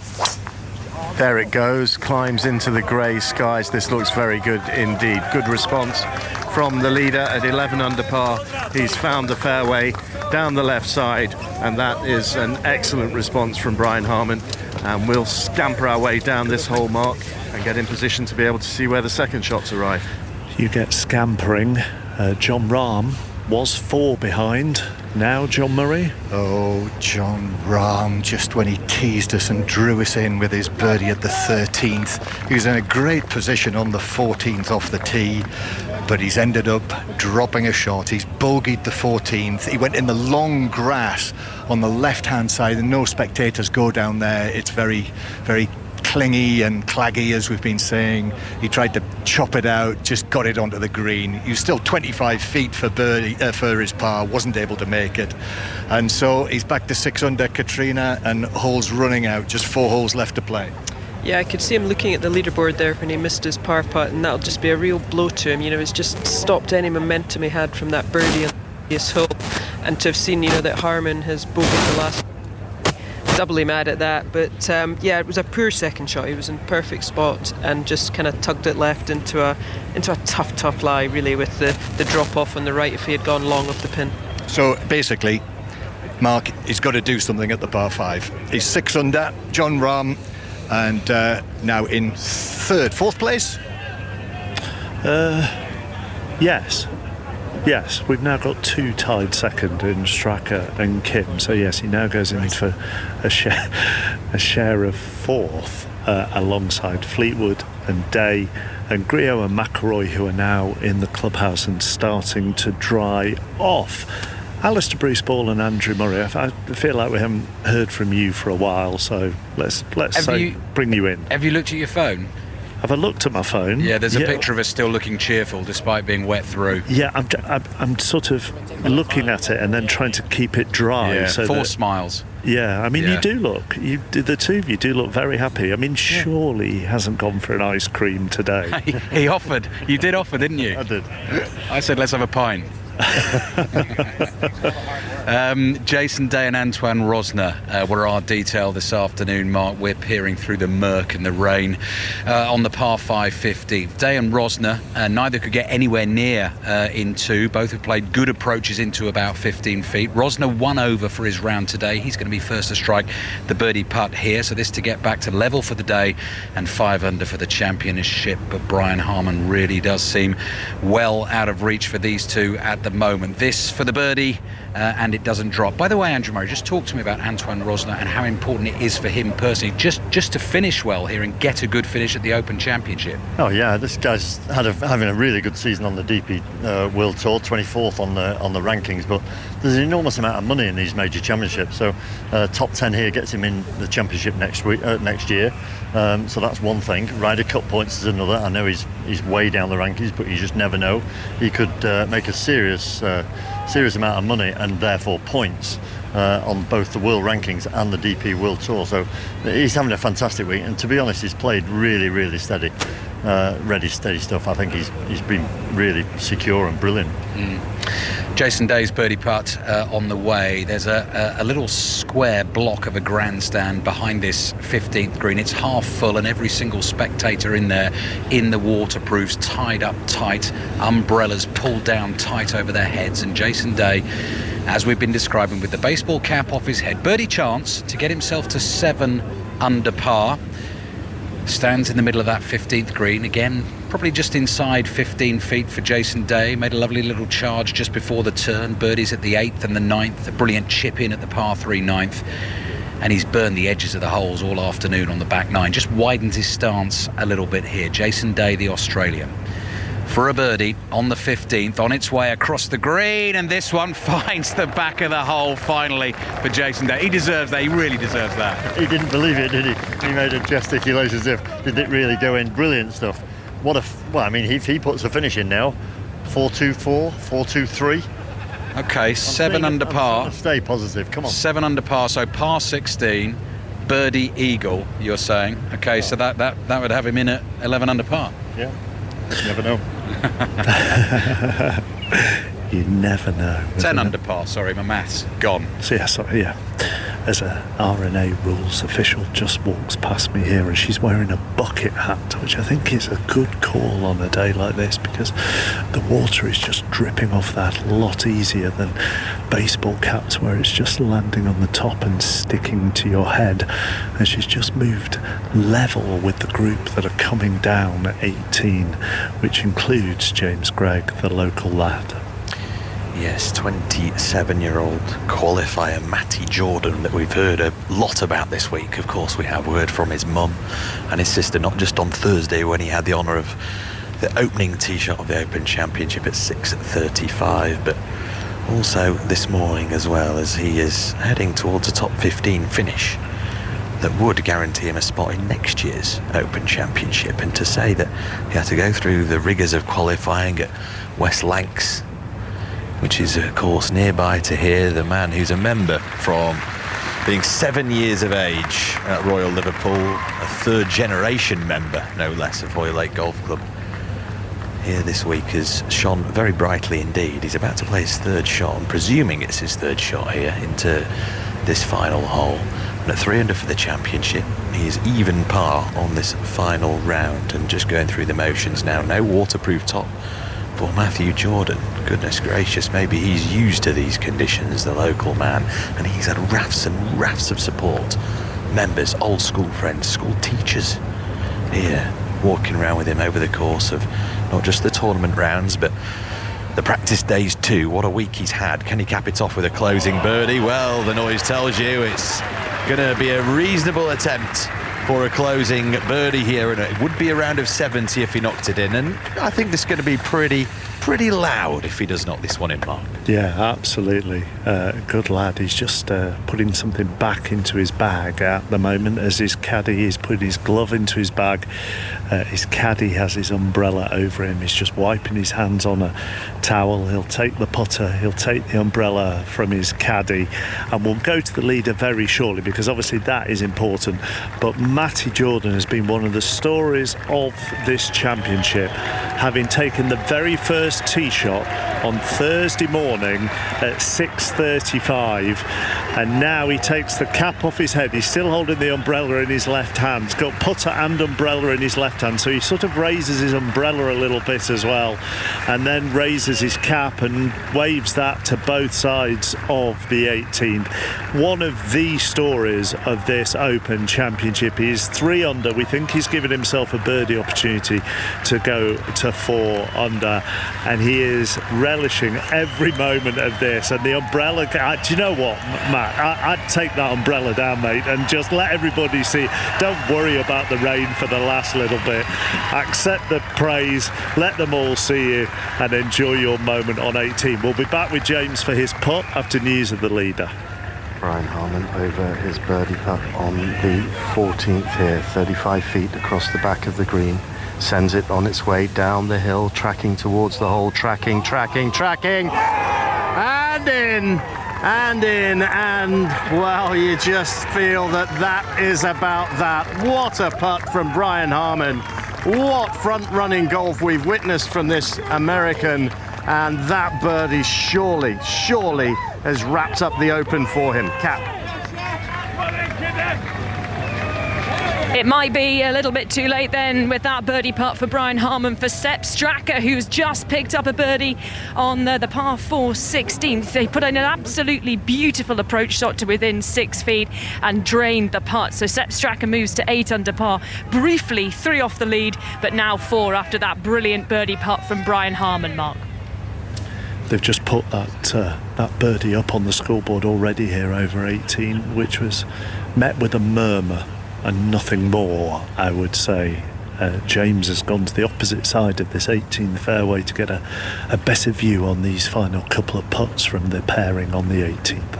Nikolai Højgaard is the man who's putting first here, and this has been a big week for him, trying to force himself backdoor into the plans of Luke Donald for the Ryder Cup that were less than 2.5 months away from now, and that's a closing birdie, it looks like, for the young Dane. It'll be good enough for a top 20 finish, but it's all about this man, the man who has just wowed the crowds and actually really brought a feel-good factor to Royal Liverpool, I'd say, here this week, if there wasn't one already. But it started right at 6:35 on Thursday morning when Matthew Jordan, who is a player who has pedigree, of course he does, he's playing in the Open Championship, but he's outside the top 300 in the official world golf ranking. His career up to this point has been that of a journeyman, you could say. Perhaps a little unkind, because this season he's having a decent year on the European Tour, the DP World Tour, inside the top 70 on the season standings. But this, by far, the biggest week of his golfing life. And on his home course, a chance for a closing birdie. And this should book him a spot at next year's Open Championship. Matthew Jordan for a round of 70. Majestic from Matthew Jordan here at the 18th. 72 holes of pure joy. We say that this is what dreams are made of about many a sporting occasion, but this, Mark Chapman, is definitely just that. Great. Take your time on that 18th green. There you go. He fist pumped the putt. He put both arms in the air after he'd fist pumped. He hugs his caddy, and now he puts both hands over his head, still holding his putter, and applauds the galleries on all sides before throwing his ball up to the kids who always stand above the little players' tunnel away from the 18th, and those kids immediately drop it, so he then has to throw it back to them a second time. And there are a few hugs and handshakes for everybody. And what we really want to know now, James, is right at the start of his round, you spoke to his mum and his sister, wasn't it? And his sister said, because of the weather, we might just go in the clubhouse after a while and then tell them we've watched it. I bet they've come out to see that. Yeah, where have they watched that brilliant moment? They have to have been in the grandstand. They have to have been. I mean, you knew, just like when Jon Rahm was knocking it in for a birdie here yesterday for a 63 on this 18th green, you knew that birdie putt was going in, didn't you? You just know what's happening sometimes, and that was always going to find the bottom of the cup. And that was so delightful. Everybody in this stand, you get the feeling they knew what that meant to Matthew Jordan. And what a great way to finish a top 15 in a major championship, having come through qualifying. Fantastic stuff. Been standing here for a good hour or so now. Biggest cheer of the afternoon so far. The lead is still 4 at the top of this leaderboard. Brian Harman, the American 12 under. Sepp Straka, who birdied 16, didn't he? He's on 8 under. Tom Kim's coming down 18 now on 7 under. Jason Day on 7 under as well. The leader's on 15, Ian. He's hit his tee shot, and he's done it very sensibly indeed, not taking on the bunkers that guard right and left of the fairway, and he has split the fairway almost precisely, smack bang in the middle. Total cruise control now, and one of the hallmarks of this round has been the way that he has bounced back from adversity on the most difficult holes. He did it on the 6th and the 7th after dropping those 2 early shots in the first 5 holes, and he's done it again. Drop shot at the 13th, hardest hole on the golf course all week long, and he makes birdie at 14, and that means that he's now 4 holes away from the Claret Jug. By the way, 17, Ian, 3 double bogeys today, 6 bogeys, 1 other, but apart from that, we've had pars and below, so it's not exactly fearful. And the key thing is that the wind isn't blowing. I mean, the rain, such as it is at the moment, it's eased off a little bit now, it's falling vertically, all the flags are limp, and that suddenly makes that hole a heck of a lot easier than if it was howling and he was trying to defend that lead coming to 17. I mean, I'd love to build up some jeopardy here, but the fact of the matter is that Paul Waring and I, we're just watching a golfing masterclass, and really, for me, that is now the story of this Open in many respects. There's some great other narratives going on, but we are witnessing one of the great major championship performances. The 18th over the week has played hard as well. I mean, particularly the opening day because of the bunkers before they changed how they rate the bunkers. But again, the flags are limp over the sponsors' pavilion to the right of the 18th. There is no wind at all here as the players come down this final hole of the championship. Now to Old Trafford, the news we feared. Ellie. Australia have retained the Ashes, Mark, because this match has been abandoned as a draw. It felt very inevitable, really, from this morning when we arrived here. There was a brief patch of dry weather. They did say we'll attempt to restart at 1 o'clock, and then it started raining again. It feels like hours ago that happened. It's been absolutely chucking it down for hours since then. The crowds went home ages ago. Actually, there were big queues getting on the tram behind us around about 2 hours ago. So that's it for England's Ashes hopes for this year. They can stop Australia winning the series, of course, in the final test at the Oval, which starts on Thursday. But real frustration for England because they played so much better. Well, I mean, they played not badly at all for the whole series, but this is the game that they have dominated for the first 3 days. We saw Zach Crawley's magnificent 189, that record-breaking score of England, and Johnny Bairstow's terrific 10th wicket partnership of 66 with Jimmy Anderson. So many great memories, but then all washed away in the last couple of days. And congratulations to Australia. What an anticlimax to a brilliant series. You could say that. I think, great anticlimaxes in sport. This is right up there. But I suppose that's the thing. Australia, they will be desperate not to lose the final test. England will be desperate to win the final test. Australia would love to win the series for the first time, as we say. And, in 22 years, it's a very, very long time since they've won a series outright in this country. We'll hope for better weather at the Oval, but that is it. The urn, well, the replica urn, not the real urn, because that never leaves the Lord's Museum, but the replica urn will head back down under in just over a week's time. Tom Kim hoping to get to 8 under here on the final hole, and he's just about to limp past James Gregg. And he's a bit of a superstar, this young man, actually. If you've never seen Tom Kim give an interview, I recommend that you do so, particularly on a gloomy day like this. It just lifts the mood. Got a lot of character about him. Just turned 21 not so long ago. Already a 2-time winner on the PGA Tour. And when he got that second victory at the Shriners Children's Hospital Open in Las Vegas, of all places, back in the fall series, November time, he wasn't old enough to go and celebrate on the slot machines nearby. And not just that, was the fastest man to 2 PGA Tour titles since Tiger Woods. So Tom Kim has an awful lot of golfing pedigree about him. And here, looking for his best finish in a major. He's already guaranteed that, regardless of whether he knocks this one in or if he doesn't here at number 18 at Royal Liverpool. But he's given himself a really good look here for birdie at the last. He went absolutely bananas earlier, Mark. He bogeyed the first couple, a birdie at 4, an eagle at 5, and then birdies at 9, 11 and 15. So he'd love to add a closing one here. and we'll see that birdie putt very shortly. It's going to be the Belgian player Thomas Dietrich to go first. He was the cover star of April's GQ Sports magazine, was Tom Kim. They described him as a new superstar of golf, the most internet-friendly golfer the game has seen in years. And in that article, Kim himself said, "I don't put a mask on. I think that comes across in the way I play. I have no problem showing everybody exactly who I am." Where should we go to next? We'll go to Kat. We said, didn't we, Mark, at the beginning of this Open Championship that the 17th would be a heartbreaker. It would put the sword through the chances of someone's championship, and it's broken local hearts here in the last 20 minutes. Tommy Fleetwood with the tee shot way over the back of the 17th green into the sand and the waste and the reeds down the back. He had no choice but to just bunt it sideways with the wedge, giving himself a little bit more of a backswing. Got it up out of the sand with his third shot onto the edge of the green. He's taken 4. He's currently standing on his putter. The rain is falling on his shoulders, the dark hair lank on the back of his collar, and he knows that his Open Championship chances are now well and truly sunk. James.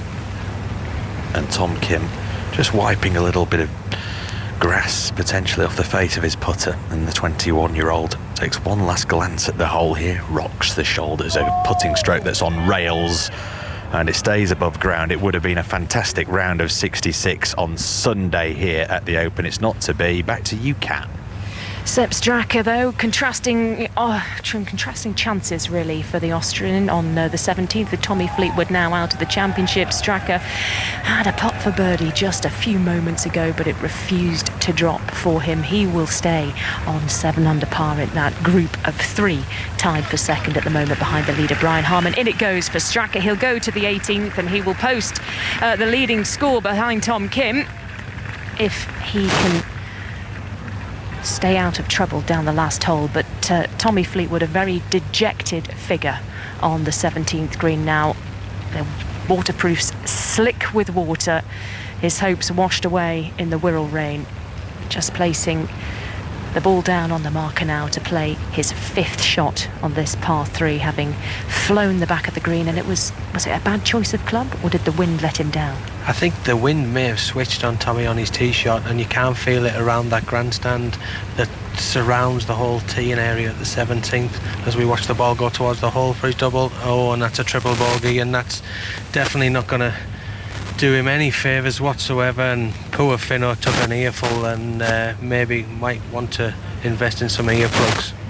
It's going to be a triple bogey 6 for Tommy Fleetwood on the 17th. In it goes. He falls to 3 under par, and his chances of lifting the claret jug have faded. They've been dealt a terrible, terrible knockout blow on this treacherous 17th hole, Mark.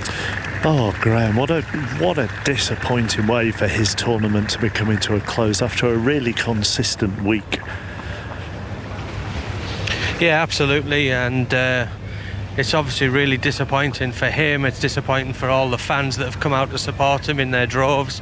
You know, they've stuck out here with him all the way through, thick and thin, in the driving rain as we walk down here.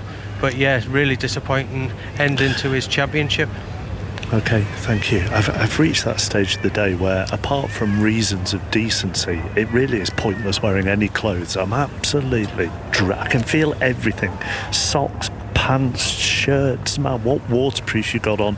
Everything is absolutely soaked. Ian Carter. With the leader, Brian Harman, who is going to pull even further clear, you can't help feeling, because he's played the 15th beautifully, very sensibly. Didn't tangle with the bunkers off the tee, found the fairway laid up to 135 yards, and then a superb pitch in to 4.5 feet. Birdie chance coming to get him to 13 under. Couldn't have described it any better, Ian. Exactly what you've just said. Taking any danger out of the play, not even tempted to go with an aggressive layup. Laid well back, almost on the walkway. Great shot in, stick high. It just hasn't shown like a glimpse of nerves today. Absolutely nothing. Just steely, rock solid golf, basically from the word go. For the first time, there was some real warmth from the crowd there, wasn't there, in greeting that approach shot in as we will just move our position because someone with an umbrella has just walked straight in front of us, so we're not able to see. Yeah, we actually heard a little bit of not animosity from the crowd, but there was certainly a tension, almost a frustration from them that they just wanted to see something happen. And I think a lot of people have realised now that this guy is actually doing an unbelievable job and starting to show him a little bit more respect, if you like, in sort of warmly clapping him now up to the green, especially when he's hitting such quality golf shots like that. Yeah, absolutely. As for Cameron Young, he carved out a good birdie opportunity at the previous hole, the 14th, wasn't able to take it. This will be a learning day for him, I'm sure. 5 under par, he's 2 over for his round now, and he's playing for what is very, very decent place money. There's no doubt about that. $3 million going to the winner today. Top 3 all take 7 figures away. Such is the hyperinflation of men's professional golf at the moment. But the lion's share is surely going to go to Brian Harman. He's 4 shots clear and just 3 holes to play after this one. And as I say, given his prowess on the greens so far, surely a birdie coming here on the 15th for him. But will it be a birdie for Cameron Young? He sends his putt forward, but he was expecting it to turn from right to left, and it didn't. Brian Harman will be able to learn a little bit from that one as well, and he pops the ball down and will be looking forward to getting himself to under par for his round. Currently level par for this final round at 12 under overall. Yeah, he would have got a little read there of Cam Young. I think this one's very, very straight, to be honest with you. I think he'd be quite, not aggressive with it. He hasn't been that way all day. I'm sure it'll be perfect paced as it has been throughout the days. He just reaches down, taps down a pitch mark in front of him where a previous ball player has obviously made an indentation on the green. As he squats down now, picks his ball up again, obviously has marked it to give it one last wipe as he just lines up and steps to the side now with his caddy over him now with the umbrella to protect him a little bit as he steps back now to really get into the putt. And we've seen this before. I'm not too sure if he knows how many practice strokes he has. I think he just gets a feel for what he's doing. There's no delicate sort of, I'm going to have this many strokes, I'm just going to get a feel for what's in front of me. He had 8 there, 8 little wafts of the club. Now this is the one that counts. Over it now, this for a birdie to go 5 clear, sends it forward. Oh, of course it goes smack in the middle of the hole. Of course it does. It is yet another blow struck to the rest of the field. It moves him to 13 under par, 1 under on the day, on this filthy, filthy day weather-wise. And he's cruising towards this Open title now. He goes 5 shots clear with just 3 holes to play. Thank you. Let's just switch our attentions to the Rugby League Men's and Women's Challenge Cup semi-finals this weekend. We know who will be playing the final as far as the Women's Challenge Cup is concerned, and that is St Helens and Leeds. Lee made it through to the Men's Challenge Cup final yesterday. The second semi-final is, I think, approaching half-time. Dave Woods. Yeah, 35 minutes played of a pulsating cup semi-final. It's Hulkingston Rovers 4, Wigan 6. Hull KR landing the first blow. Lewis Senior in the 11th minute. Scrum play. Schneider and Lewis combining, and Senior going in at the corner. But then 11 minutes after that, Jay Field with a bit of Jay Field magic, dummying and darting in. Smith converted from the touchline. Rovers now pressing on that Wigan line, but 5 minutes to half-time. It's Hull KR 4, Wigan 6. Another massive round of applause here on 18, James Gregg. For 2 players, Shivanka Sharma, the Indian, 26 years of age, and here we go. Easy mistake to make. Alex Fitzpatrick, who has outscored and outshone his brother Matt, major champion, of course, last year. He's in short sleeves. There's no waterproof. Yeah, he's made a stern stuff from Sheffield. Well, from Yorkshire, I'm not going to wear waterproof. Yeah, you know what though, he's probably exceeded all expectations here this week. I think particularly when he made triple bogey, you may remember on Thursday, round 1, it sent him to an opening 74, and you just think, it's a first look at major championship golf properly, but He recovered really well, shot 1 under on Friday to make the cut. Obviously had that magnificent round of 65 yesterday, and I can just probably work out that if he knocks this one in here for a birdie at number 18, it would be a round of 73. But more crucially, a top 15 finish, and would get him into next year's Open Championship, a little bit like what we were talking about with Matthew Jordan. So to say he's come from qualifying the same place, West Lancs, just up the road from here, as Jordan did. Here's Fitzpatrick on the last. He'd love this one to drop. Oh, and he just keels over again.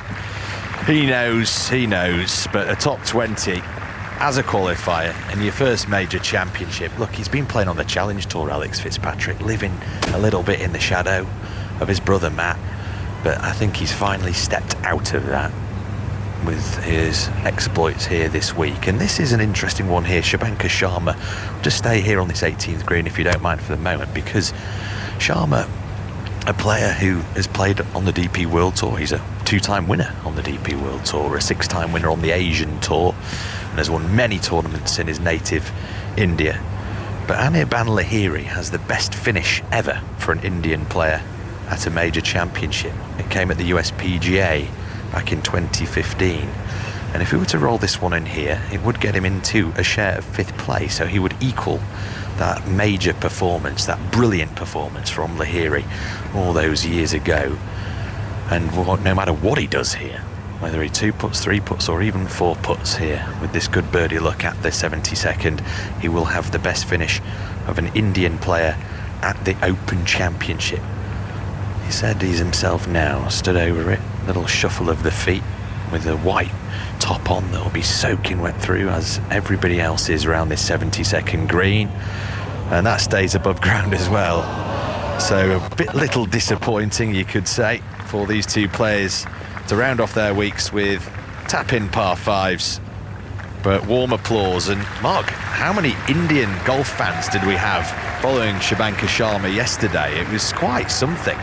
And we heard from an Indian journalist earlier on who was here writing all about Sharma. And Fitzpatrick taps in. What a great week he's had. We talk about Matty Jordan and really lapping every single second up of this year's Open Championship. But Alex Fitzpatrick, he has absolutely loved it, and that will do his playing prospects a world of good going forwards, Mark. High fives and hugs all round between the two men and their caddies, as well as the local kids rush to the front of the stand to try and get the balls as they are thrown up to them. Back down 18. I think we've had a few trials and tribulations for the next group coming up. Kat? Yes, so we've seen Tommy Fleetwood's heart broken on the 17th. He's faded to 3 under par, playing down the last. Sepp Straka, the nearest competitor to the leader Brian Harman, he's on 8 under par at the moment and was looking to post the clubhouse lead playing down 18. But Graham Storm, he's left himself a bit of a tricky one here. Yeah, I mean, finding the fairway off the tee is paramount on this 18th hole. Really difficult fairway to find. He's missed it to the left-hand side, into the undulations of the rough, and drew a really bad lie. Then it is absolutely paramount to hit the fairway, because you've got to be able to give yourself an opportunity to be able to go for the green in 3. He hasn't done that. He was flirting with the outer bounds, very close to it, and he's drawn a really wet, soggy lie in the rough, and he'd be struggling to reach in 3 now. So I can see him deep in conversation with Dwayne Bock, his rotund caddy, shall we call him, underneath the black umbrella, just looking back up the 18th fairway, back out past those big seaside houses that line the road down to the beach of the Dee Estuary. And Sepp Straka now in his light-coloured waterproof, just taking the club from Dwayne Bock and stepping out into the rain that's fallen relentlessly here on the final day of the 151st Open at Royal Liverpool. I have got squelchy feet, and I know you, Graham Storm, have 2 pairs of socks, both of which are absolutely sodden. I wonder how Sepp Straka is feeling as he slashes at the ball with the club, sends it up into the dreary July sky, and that one comes up short on the path that the spectators use to cross the fairway in front of the 18th. So he's there for 3. This, of course, a par 5 finish. Can he get up and down? Well, it's going to be very difficult. What he'll possibly do, because the trampled down area where the spectators have kept walking across this 18th fairway is really soggy and not a lot of grass on there. It's almost like a cricket wicket, but really soaking. And he has the ability to be able to take a free drop off that footpath, which might give him a better yardage, which might give him a favourable distance to choose his favourite club into this 18th green. A soggy cricket wicket, they know all about that at Old Trafford, don't they, where Australia have retained the Ashes with that test being cancelled. Here's Tommy Fleetwood in the centre of the 18th fairway, his third shot in, having laid up from the rough down the left-hand side. And that one skips over those three treacherous gaping bunkers on the front face of the green and cozies up to the flag that's hanging limp, absolutely no wind. All of the flags around this 18th stadium weighed down by the sheer quantity of water that they've absorbed over the last 8-9 hours or so, and that one has come to rest about 10, maybe 11 feet from the pin for Tommy Fleetwood for what would be a closing birdie for him, which would feel a lot better, wouldn't it, Graham Storm, after that horrible spectacle on the 17th. Yeah, it'll be about the only thing that might give him something to cheer walking off the 18th green if he manages to pop that one in. It's been one of those weeks where it's been a near miss, although I know he was far away from Brian Harman in score terms, but he's had so many chances all week. The amount of golf that I've seen him throughout the week, he's played really nicely, and it's got to be about time that he can maybe get across that winning line going forward into 2024.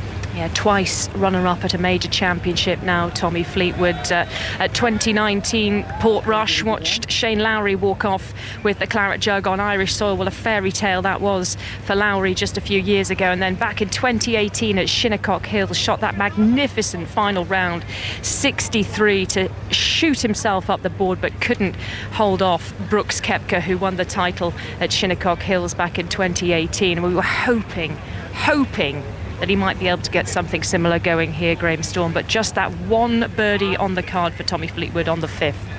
Yeah, just that one birdie, and then obviously that triple bogey there on 17, which obviously finished his championship off right there. And it's just a shame that obviously he wanted to do it for the fans, obviously for himself, and he'll come back, I'm sure of that. I'm sure he will. It was just going to be, wasn't it, the fairy tale that Shane Lowry enjoyed at Portrush in 2019 when Tommy settled for second. It would have been a real story for him to come here in front of his home fans, in front of the people that he grew up with just along the road in Southport, and win the claret jug here, Mark. Just go straight to Ian because the leader has another putt for birdie. Yeah, he's arrived here on the 16th green, and now we're into that phase where all the media armies know exactly what the destiny of the claret jug is going to be, and so an absolute phalanx of camera operators have arrived here. It's really a sight to behold, actually, in terms of how they do it in relay. They get the tripod set up, and then the camera operator arrives and they click it on, and invariably they set it up bang in front of where we stand, Paul. Yeah, I think we're picking the right place to see from, but then obviously we have an army of cameras and video recorders in front of us, and like you say, we've entered this cauldron now, into the 16th green, these 3-tier corporate stands just to the right of us as we watch Cameron Young putt now. Yeah, it's Cameron Young actually putting first because his ball just rolled off the green. He goes up the hill, and he was expecting it to move from left to right, and it just didn't, and it's run on a bit, so he's got 4.5 to 5 feet for his par. Brian Harman, meanwhile, found the green, and he's probably around about 30 feet away. He's got to go quite sharply up the hill with this putt, and as we were discussing yesterday, you know, the pace of the greens will be changing all the time with the amount of moisture that's been falling throughout the day. Yeah, they will, but he's had a good read on it most of the day, really. I can't think of another putt, Ian, where he's actually got the pace wrong. I can only think of one instance where it's either missed or he hasn't just had a tap in. He very rarely reaches for his marker. The only time to do that is maybe to wipe his ball down again before just tapping it in. He's been absolutely fantastic with the weight of putts, with the pace of the putts. And we didn't get the chance to get your reaction to that putt on 14, which effectively sealed the deal, didn't it? It did. You know, it's come down to what he's done throughout the week, granted, but he's followed on a bogey down the 13th with 2 birdies, and every time he's made a mistake, that's almost been the spark for him. It's almost woken him up again to go, I've still got a job to do, and then he just follows up with 2 birdies back to back, and it is fantastic to watch. I know he's, like you say, killed off the crowd maybe, but it is breathtaking to see a player of his stature with this level of control and do what he's doing. Well, the rain falling very, very heavily now. Something just disturbing him in the background there. There's a lot of movement. That's sort of one of the access areas to get to the 18th, and also a refreshment area. So he's still very much in the moment, and now he's doing that wafting of the putter 8-9 times, and then he cleans the putter head. This is 36 feet. Something like that. I counted his paces, 12 of them as he surveyed this putt. And now here he goes for 3 birdies in a row. This to move to 14 under par for Brian Harman, the leader at the Open. And this looks very good. Oh, just shaves the left edge. And he'll have to settle for a par mark, but with 2 holes to go, he will be at 13 under par and 5 shots clear. It is pouring down here on 18 at the moment. Maybe 20 minutes ago, we witnessed Matthew Jordan finish his round 1 under for the day, 4 under for the championship.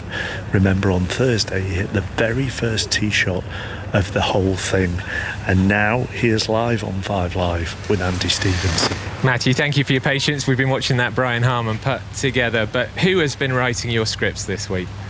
I don't know. Normally I just see them on TV myself and think, oh, that'd be cool if it happened to me. And obviously this week has lived up to everything, and performing like I have has just an added bonus obviously on the whole week, and it's just been that good. I think I said to you yesterday that your reception coming down 18 was probably bigger than the champion was going to get. I'm going to double down on that today, because I think that will be the biggest reception this afternoon that we see. Yeah, it was amazing, especially when everyone's got brollies up and they can only just shout. There's not much clapping going on, understandably, and it was still incredibly loud. So it's just amazing, because you get to the front and everyone starts clapping you, and as you just keep walking, it kind of like a Mexican wave effect, and it just keeps going, and it goes on for about a minute or 2 minutes. And you got a warm welcome from some of the members up on the balcony here behind our interview area as well. Yeah, well, I did see them inside in their jackets and ties, so I will have to give a word about how they didn't come out to support me. They'll go down in my bad books. I'm only joking there, but yeah, just everyone around the club, from the clubhouse, from just outside here with family and friends. It's just, everyone has just been immense. And just finally, Matt, it's a little bit complicated. We're waiting to work out whether you're going to finish top 10 and be exempt for next year. But what will your overriding memories of this week be, and how big would that be if you do make the top 10? Yeah, it's just an added bonus. I mean, I didn't think about it too much, to be honest. I just wanted to perform and enjoy it. In terms of what I remember from the week, just that first tee and the last green and just everything in between. I think everyone just shouting your name every hole it just gives you such a lift. Matthew, thank you so much for all the time you've given us this week and right now as well. Enjoy your evening. Let's go to Ian Carter on the 17th. Thanks very much, Andy, and well done to Matty Jordan. What a brilliant story that's been at this Royal Liverpool Open Championship, the 151st, which, there are 2 more moments of jeopardy really that have to be negotiated by Brian Harman at 13 under par, leading the Open by 5, and that is obviously Little Eye, this par 3 that we've talked about all week long, which is very penal if you miss the green. Severe bunkers, runoffs, and also sort of wild land there. And then, of course, on the 18th, there is the possibility of going out of bounds. But he's looked so composed all the way round that I would say it's highly, highly unlikely, Paul Waring, that he'll slip up. But he's still got to do it, and these are perhaps the 2 hardest holes of his life, because this is a massive moment. It really is. He's not fortunate in this, but the pin's on the right-hand side, and we know that it's a little bit safer down this left-hand side, so it does give him a little bit of room to play away from the flag and away from any true jeopardy. I know we're sort of halfway up this little par 3, which is measuring 135 yards today. John Murray, I know, is up by the green, so he'll be able to tell us where this one lands. Harman over it now with those trademark waggles. 3, 4, 5, 6, 7, 8. Now he's ready. And up it goes, climbing into the grey skies and then coming down to land towards the green, John. Just over the flag, and it hops on, but it pulls up and it's got backspin on it as well, and it comes back to 12, 13 feet. You're going to have another Harman birdie attempt to describe, Ian. Well, there we are. We've seen a few today, Mark. But doesn't that seem utterly appropriate, Ian, that on a hole that we thought was going to be the hardest and could decide the Open Championship, and which is his 71st hole of this championship, having played consistently, brilliantly the last 3 days, that he has stiffed that to within 12, 15 feet. Well, totally. I mean, it's just completely in keeping. As I said before, he has undoubtedly been helped by the fact that the course has softened and the wind has dropped to nothing, and that turns this hole into a much, much easier proposition. And it was Matthew Jordan who told us on the preview programme, didn't he, that if the wind blows, then it could be tricky. Now, great tee shot here, John, from Cameron Young. Right over the flag. It lands maybe 6 feet past, and it puts the brakes on as well and pulls back. And Cameron Young has hit that to within 4.5, 5 feet. Okay, thank you. Let's just tidy up what happened to Tommy Fleetwood and Sepp Straka, because actually Harman's lead is 6 now. Kat.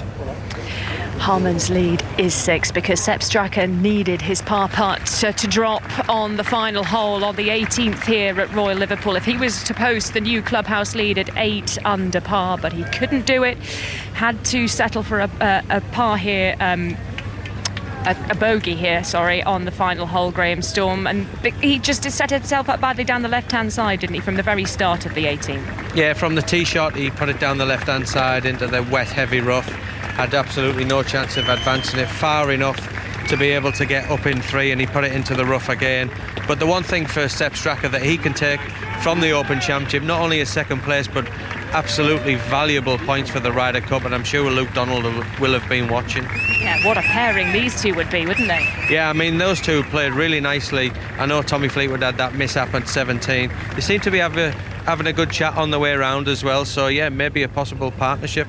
And a bit of better news as well for Tommy Fleetwood, who finished with a closing birdie to finish with a 2 over par 73, so rounds of 66. What a blistering start he got up to. Got everybody's hopes up here at Royal Liverpool that he could bring home a home Open Championship, but then level par 71, 71 and a 73 today with that heartbreaking triple bogey on the 17th. The runner-up at Portrush a few years ago, 4th at St Andrews. He's going to be probably just outside the top 10 here at Royal Liverpool. Here on 18, we've got a real combination of police and marshals all around the 18th green and 100 yards down the fairway as they get ready to protect this green for when Brian Harman comes down it in maybe 10 minutes time or so. First of all, he has to deal with 17, Ian. Yes, and he's got a great birdie opportunity here that would take him to 14 under par and 7 shots clear. 6-shot lead now from Tom Kim, Sepp Straka and Jason Day, all at 7 under par. And this, what a tee shot it was, Paul. It really was. It was pitching up and around the flag. He was very, very brave. He might have got a little bit caught out by walking through the tunnel on 17 and just had a little element of being downwind, but a fantastic solid golf shot in here if you look at the putt. Yeah, no more than 10 feet coming from the back of the green down. Slight bobble on the ball, and that always tends to suggest that it's not going to drop. And he was up very quickly afterwards, but it does not matter a jot.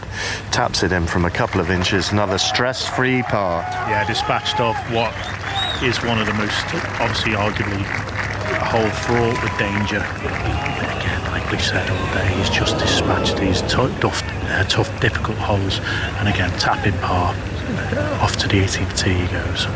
So all he could do now to give us any sense of jeopardy is knock a couple of them out of bounds off the tee there. I imagine he'll be looking down this first hole as an entry point to this 18th, in total honesty. Yeah. It's a sea of umbrellas that is making its way down the 18th. Absolutely extraordinary scene away to my left. And in almost splendid isolation is the man who is going to be handed the claret jug. In all probability, Brian Harman. He just adjusts the cap on his head there. He takes the towel that's hanging from his black umbrella, and then he stands there looking very relaxed, just crosses his legs, hasn't got a care in the world, as his playing partner Cam Young grinds over this putt. This is for a birdie at the 17th for the 26-year-old to get him back to, what is it, 4-5 under par. So, gets himself settled.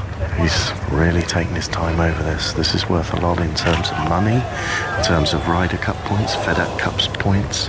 This to get into the group at 6 under par for Cam Young. Sends it forward, and he misses.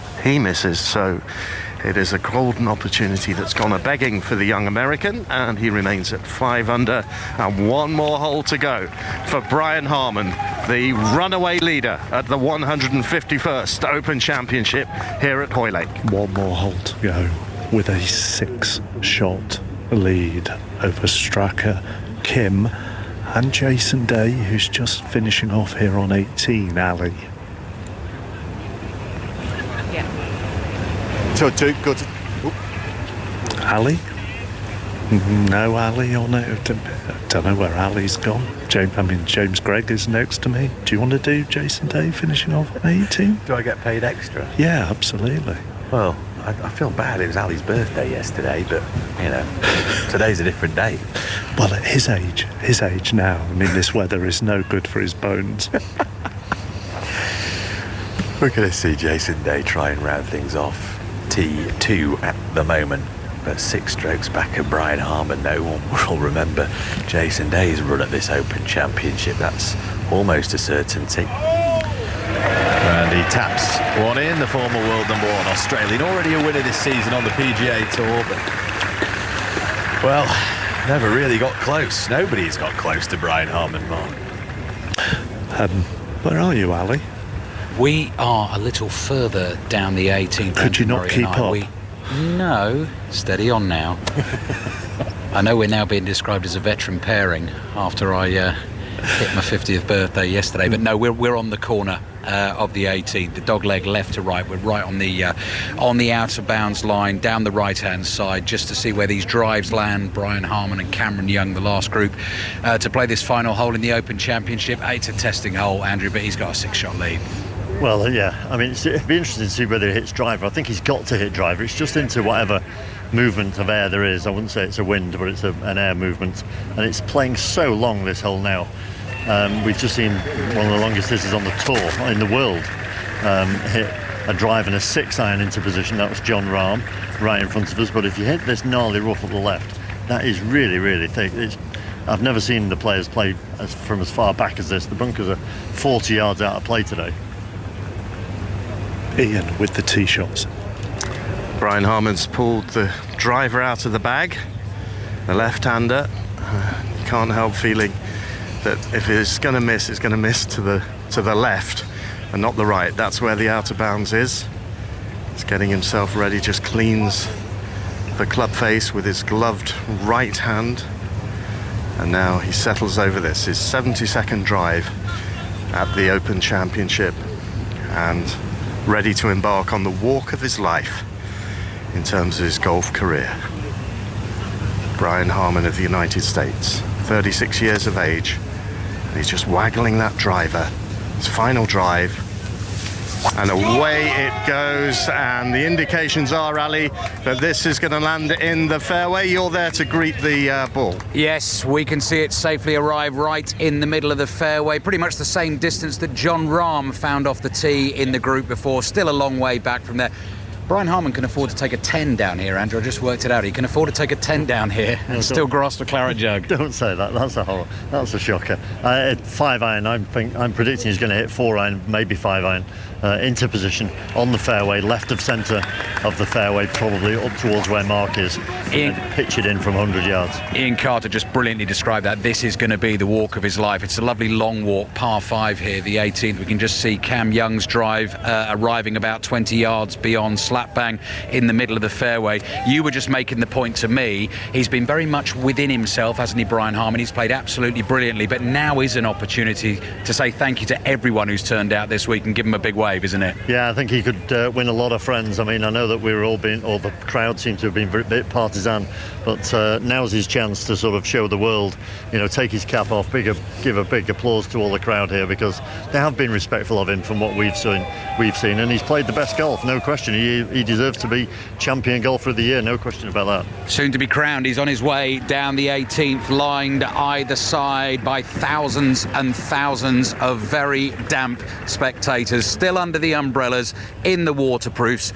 Open champion, soon to be crowned, is on his way. Yeah, I don't think they've been partisan, have they, Andrew? They've just wanted a contest. I think that's what they've wanted.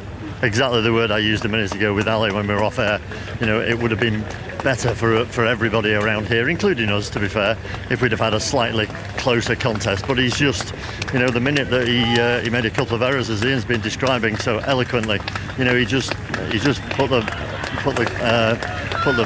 foot down and made a couple of birdies when it was required. He's played some fantastic stuff. World number 26, don't forget. This is not a nobody. The applause that you can hear for the penultimate pairing reaching the 18th green. Victor Hovland's not gone for him today. He's 2 under now. He starts the day on 5 under, and I would suggest it's a slightly subdued Jon Rahm who's making his way to the green. He's taken that white baseball cap off that we've spoken rather a lot about over the course of the afternoon. He's still buried under that umbrella, and there's a sort of a resigned wave of that cap to all sides of the 18th green before he puts it back on his head. Further down the 18th is Brian Harman enjoying his victory walk, Ian. It's very hard to tell, to be perfectly honest, Mark. He's given nothing away.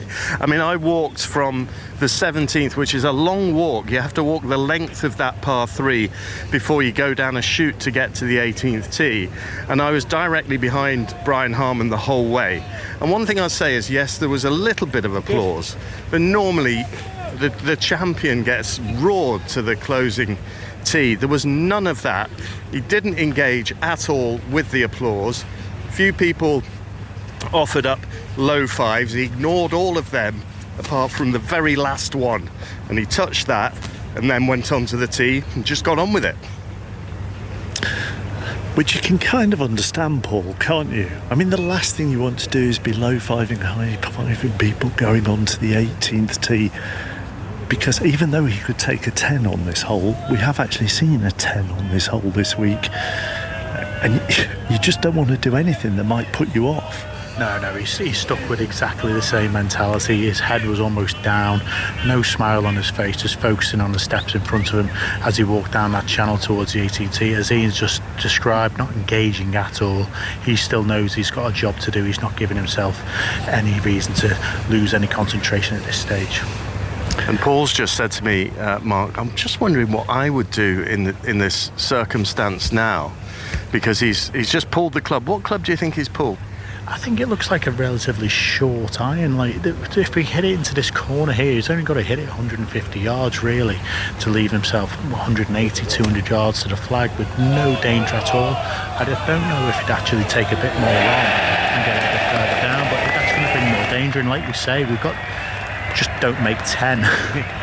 It's a par 5 to finish. He's 320 yards away. He's over his second shot now, and he fires it on a low trajectory. It flies right past us, to the corner, lands it in the fairway, and he's got a very easy shot in for his third to this par 5. Mark, what was the noise down there? The cheers down here were for a Jon Rahm birdie on 18, and after he sank it, he sort of stood there with his arms outstretched as if to say, where the heck has that been for the last few holes? His cap was off and they were on their feet here and cheering, as you could tell, back down the 18th fairway. Victor Hovland now over his ball with his putt, but it means Jon Rahm moves to 7 under, so he joins Straka and Kim and Day all on 7 under, 6 shots behind Brian Harman. Back down 18, Ian. Cameron Young last to play his second shot here on 18. Is that Hovland holding out? That was Hovland holding out. There was a little bit more understated kind of wave to the crowd as him and Rahm shake hands, tap each other on the chest. The two caddies congratulate the players, and then they high-five each other, and they are heading off now. Rahm takes his cap off, runs his hand through that thick dark hair and goes straight down that player tunnel while shaking the hands of the markers and the officials who have been with that group. And Hovland gets himself straight back under his umbrella and wipes his hands on the black towel that's hanging off that umbrella. And they are off, and they are leaving the stage for the final pair and the upcoming Open champion of 2023. Well, Cameron Young has hit his second shot mark. He's gone substantially further down the fairway with his approach, so he'll have a much easier approach into that back left pin position. He's gone down the right side.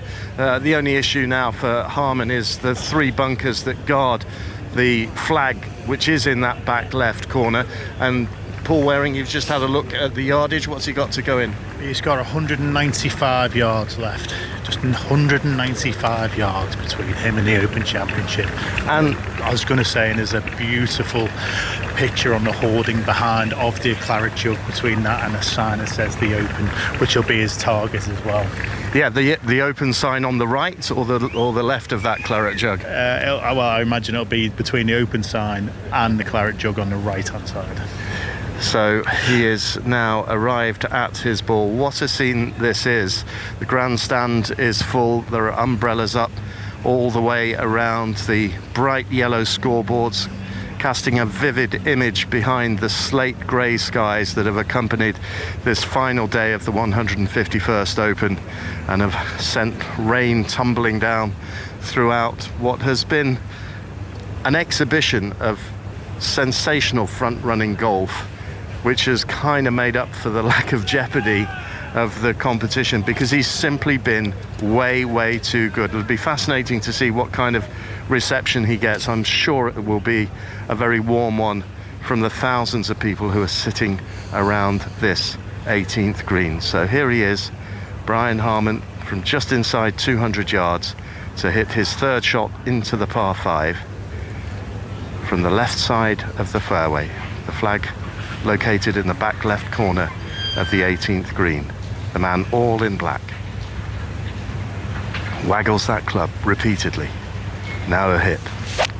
There it goes, climbing into the sky and heading towards the green unerringly, but then it's gone into the bunker. It's gone into the bunker, the back right bunker on the right. It just turned over on him. It looked like he hit it into the perfect spot, but then just turned over, and well, there's a bit of work to be done. Yeah, there is a little bit of work to be done for him, but with this size of cushion, I'm sure it'll be absolutely okay. I'll try and have a little look or speak to one of our other correspondents, see if they can get eyes on the bunker shot, see what the lie's like for us.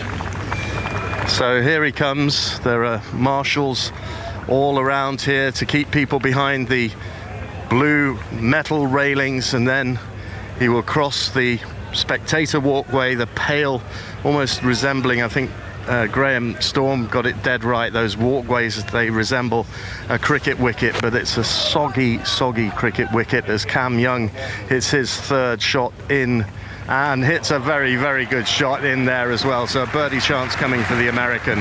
But Brian Harman crosses that spectator walkway and he marches on, and again gives no sign of any kind of emotion. And now he comes into the arena. Oh, a little smile on his face. He looks just behind him. And then he heads off towards the right. And here is the applause for Brian Harman, who has utterly dominated this Open Championship. And he touches the peak of his cap from beneath his umbrella and marches on, his right arm swinging, his left hand holding that umbrella above him, takes the cap from his head and looks to both sides in the first real acknowledgement of the scale of the achievement that he is about to complete. He arrives at the front of the green to warm applause from the thousands of spectators who surround this closing green at Royal Liverpool. I think Zach Johnson will be having a very close look at this now, and his team after this display. He's shown, he's been in an away crowd. As we said, the crowd hasn't really given him much all day, and he's probably going to have a similar reception in Rome. And I think that will be definitely taken into consideration by the American captain Zach Johnson.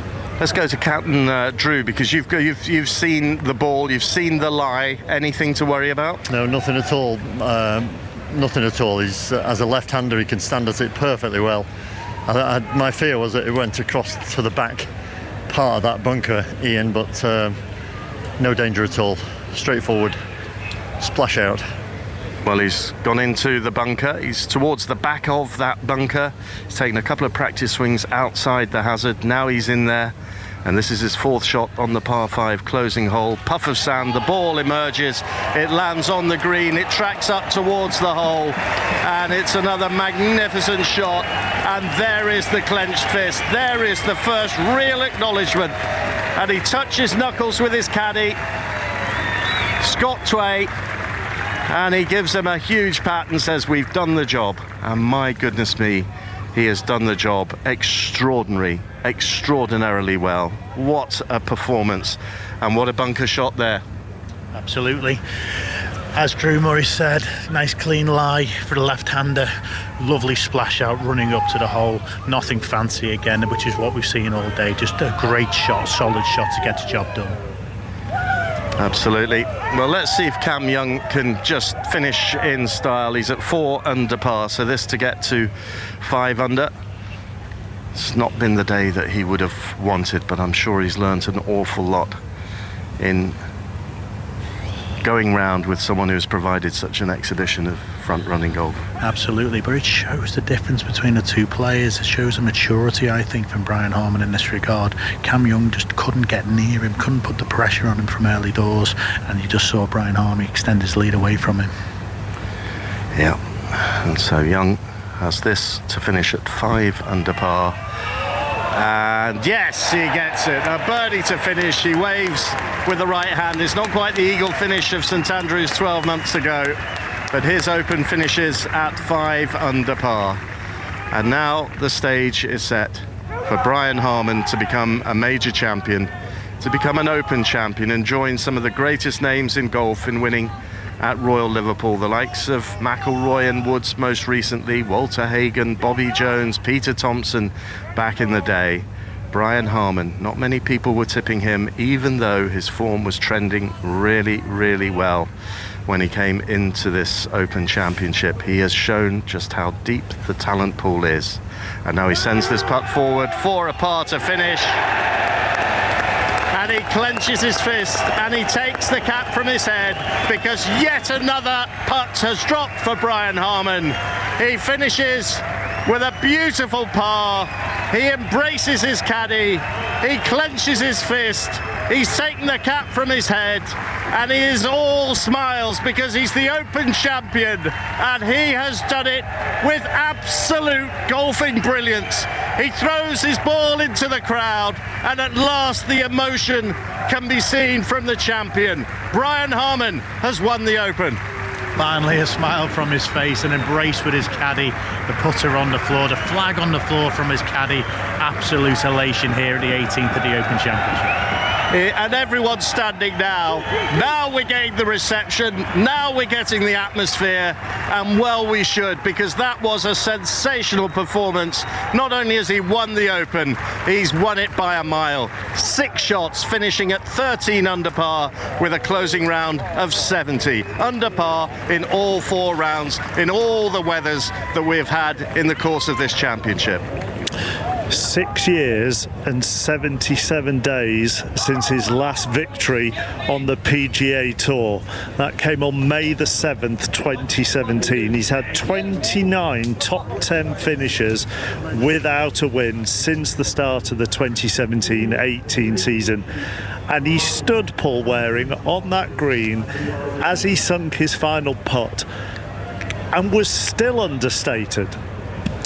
Yeah, but he still looked like he was getting the job done. I'm not too sure if he's actually looked at a leaderboard here all day. I don't know if he knew he had a 6-shot lead, a 1-shot lead or something, because he went about his business in a way of, I still need to get this done. I still need to focus on the job in hand, and not once today, as Ian described as well, walking from the 17th green to the 18th tee, just not even a glimmer of, not even a smile on his face that he'd done the job at that point. He still knew he had to go down the last hole and do what he did.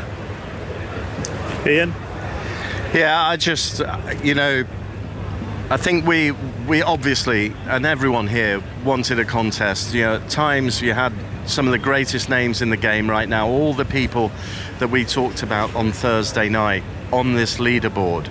But throughout it all, he was just so clear. And you made the point earlier on, Friday was the day, Friday morning, when he had that sensational round, when the wind was really blowing at its hardest.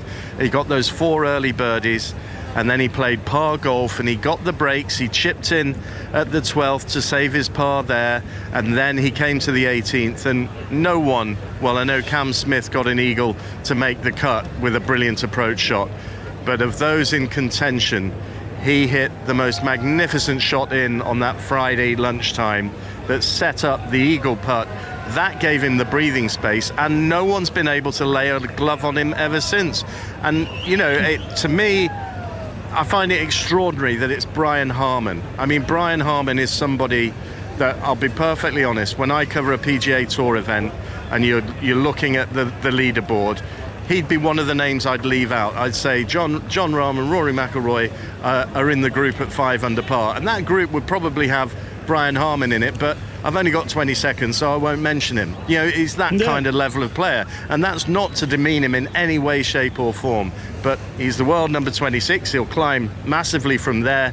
He's surely in the American Ryder Cup team now. He's done it in hostile territory. He did it brilliantly yesterday in the company of Tommy Fleetwood, who was getting vociferous support, and then with the rain coming down, there was breeze, there were early drop shots, and each time he suffered a setback, he came back in emphatic style on the hardest holes in the course. Birdies at 6 and 7, and then at 14 and 15. Just brilliant, absolutely brilliant. They're just trying to set up the presentation on the 18th green. The microphones are there. Just bringing out a table that looks like it could be a prop off Downton Abbey.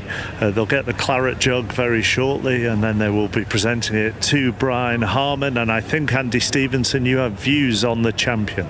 So you chap was one of the first people to greet Brian Harman down here in the press pen, just outside the scorer's hut, was the American Ryder Cup captain Zach Johnson. They shared a big embrace. I think it was see you in September, really. They had a big hug. Interestingly, Harman carried his putter all the way from the 18th green along the bridge. It's a fairly long walk he's had to take to get over here. He was carrying his putter all the way. He only just gave up his putter to his caddy right at the last minute before going in to sign his scorecard. But definitely that embrace between Harman and Zach Johnson, pretty significant, I would say. Let's get the thoughts of all our experts on the team about what they have seen from Brian Harman this afternoon. Katrina, you go first. Yeah, I think just a stellar performance. I mean, every time anyone put any little bit of pressure on him, he just came in and had another birdie. If he had a bogey, maybe got a couple of pars and then just got it back again. So anytime, no one really could get any pressure on him. The ones chasing him, they seemed to make a birdie and then they'd make a mistake. But Brian, each time he made a mistake, just kind of came back with another birdie, and he just kept that little bit too far in front of all of them. But just an amazing performance. It feels, Graham Storm, like he's never allowed anybody to put pressure on him since Friday morning. No, exactly right. He's kept them all at arm's length. But I just want to mention, while we're talking about that while we're studying, John Murray has opened a double-decker in celebration for Brian Harman's win here at the Open Championship. Absolutely amazing. I bet he can't answer a question now if you threw one to him, Chappers. Well, if ever there was a moment to break out a double-decker, it's Brian Harman. Just seen Brian Harman win the Open. Andrew Murray. Oh, brilliant. Well, same as everybody else, really. I'm in awe of the way he kept it going. I think that was the thing. I had the pleasure of watching him play on Friday with Ian, and he every time we kept saying he's missed it in the right place. He hit it into the middle of every green, he holed a couple of putts, he got a break at 11, but really since then everybody was expecting him to stumble. When he looked like it, he came back. Great tenacity, great street fighter, gutsy, tenacious, all the descriptions that you might want, and he just putted fantastically well right to the last. He played the last hole supremely conservatively. Off the tee, great tee shot, second shot, and what a way to finish. He just converted yet another 10-footer. Anybody like to tell me why it is 6 years and 77 days since he last won a title, bearing in mind he played like that? I can't actually understand why it's been that long for him. Obviously, he's played great coming into this. You know what, tied second, tied ninth, tied 12th. He's obviously in a lot of form. But what I saw today was we kept talking about him hitting it to 20 foot, to 25 foot. But that was the point he was aiming at. So he actually didn't miss many shots. He was actually hitting it supremely well. Really didn't miss a fairway, avoided all the bunkers off the tee, but then his spots into the green, his actual targets, he kept hitting. So it just showed how well he actually played, because he was never aiming at the flag, he was always aiming for 20 foot, and he just kept doing that hole after hole after hole. I think that's right. That was what impressed me on Friday especially, and I'd have to say I think he's really benefited from playing in the Scottish Open the previous week. He looked really well, really in good form. He didn't hold many putts actually in the Scottish Open, but he hit, just getting used to links golf the week before the Open Championship. I think that stood him in a massive amount of form, and I think he'll recognise that and maybe even mention it. Yeah, and I think if we just say that if that was McIlroy or John Rahm who'd made that performance and played the way that he's done over the last 36 holes to take this championship, we'd be, talking about it and waxing lyrical on how they've done. But it's Brian Harman, and we're not doing that, and we should be, because he's a major champion. Yeah, I would say perhaps he's not won in 6 years in the PGA Tour, because links golf over here, it's not just a long bombers game, is it? You can't just fire it down every fairway and they've got a little wedge in. It's got to be a little bit more strategic. And the PGA Tour is becoming where a lot of it's just long hitting, hit it as far as you can get it a wedge on. Greens are usually a little bit softer, but links golf, you definitely have to be that little bit more strategic, miss the fairway bunkers and hit it in the right place to be able to approach the flags on the green. Yeah, I totally agree with you there, Katrina, after watching it today. I think maybe in America, with the way the fairways are, with the way the golf course are designed, I think he could look like a relatively short player next to the other guys, where on links golf, because you get that extra run and you have to maybe lay up from a few bunkers here and there, he wasn't at a disadvantage this week on this golf course. We saw Tiger Woods win this championship by only hitting one driver back in 2006. Okay, very different conditions. It was burnt out. It was just a lovely sunny day that we just haven't got today. But I just don't think this golf course magnified maybe his only weakness, which is length.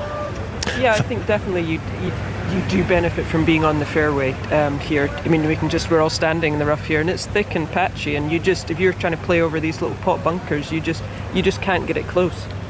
I mean, fair play, the majority of the crowd have stayed in filthy weather. It's continuing to rain. There was a little bit of, it felt like a slow hand clap to try and get them to get on with it.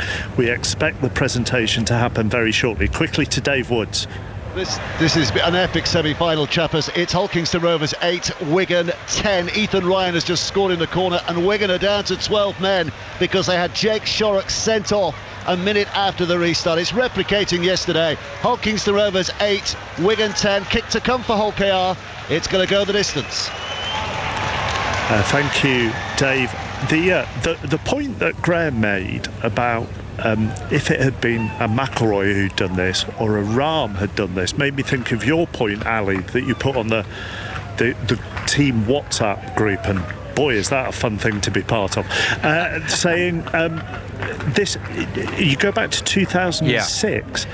And Tiger was praised completely for his control here from first to 72nd. Yes, you wouldn't compare the two golfers in terms of their talents and, what they're going to achieve in the game. I mean, I wouldn't write Brian Harman off right now in his absolute crowning moment of glory. But I think the point I was trying to make there was, in terms of turning up at a golf course for a week and coming with a game plan and then executing that game plan to absolute perfection, that is exactly what Ian and Paul have been describing throughout this afternoon, and Drew saw it on Friday as well. And Tiger Woods, quite rightly, is lauded to the rooftops for that week. It was a very emotional week for him as well. It was a particularly special win, but it's a similar week of golf and dominance that we have seen from Brian Harman. We'll expand on that. We're on air until 7 o'clock, but the Claret Jug is being brought onto the 18th green. Ian. Yes, Martin Slumbers, the chief executive of the R&A, carefully placing the Claret Jug on that Downton Abbey style table, as Mark called it, which has been wiped down time and time again. All the officials immediately behind Martin Slumbers as well, and there's a long walkway to get back into the 18th green here, because it takes you over and past what is the third tee, the members' first tee, and down into the scoring area, which is where Brian Harman is at the moment. David Meacher is standing there, the chairman of the championship committee, and he will begin the proceedings, I think, very, very shortly, and we will be then seeing the presentation and hearing from the new champion. David Meacher just standing, and there's a big bank of photographers there, and he sort of looked at his notes there, and he sort of took a deep breath, and I thought, right, he's going to speak now, so I shut up, and he didn't. But the bank of photographers are all on the top of the brows of the bunkers there, and the crowd just a little bit impatient because they want this to get underway. They've sat in filthy weather. All the officials are standing there underneath their umbrellas, and the champion is about to emerge very, very shortly indeed, after signing surely the happiest scorecard of his life, that closing round of 70 to finish the Open at 13 under par and finish 6 shots clear of Sepp Straka, Tom Kim, Jason Day and Jon Rahm.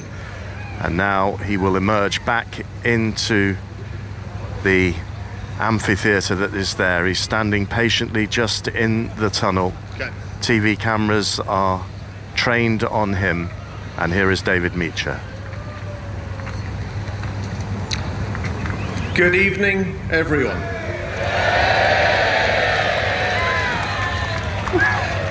I'm David Meacher, and I'm chairman of the R&A's Open Championship Committee. What a fantastic week we've had here at Royal Liverpool for the 151st Open. The atmosphere has been incredible, and that's down to all of you, the fans, here in record numbers at Royal Liverpool, and enthusiastic despite the weather. You and the local community have done the Wirral and Liverpool City region proud.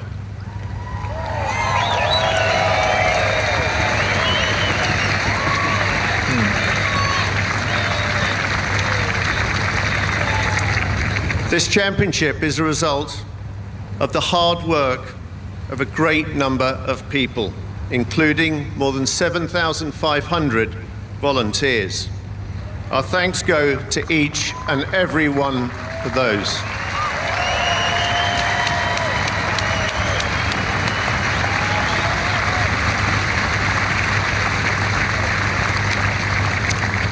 Hoylake, what a magnificent golf links. The presentation of the course has been extraordinary, and I would like to congratulate James Bledge and all his team for their expertise and dedicated hard work.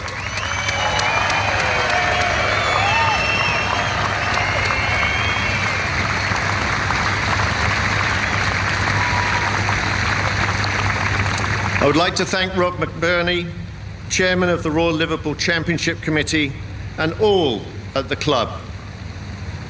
We honestly could not have been made more welcome. And to our patrons and sponsors who are so loyal to the Open, our sincere thanks for the tremendous contribution you make every year to the success of this championship. And we are also grateful for the support we receive from all the multi-agencies involved. And finally, to you, the players, what phenomenal golf we have seen. You have given us such excitement and enjoyment. And from all of us, I say thank you.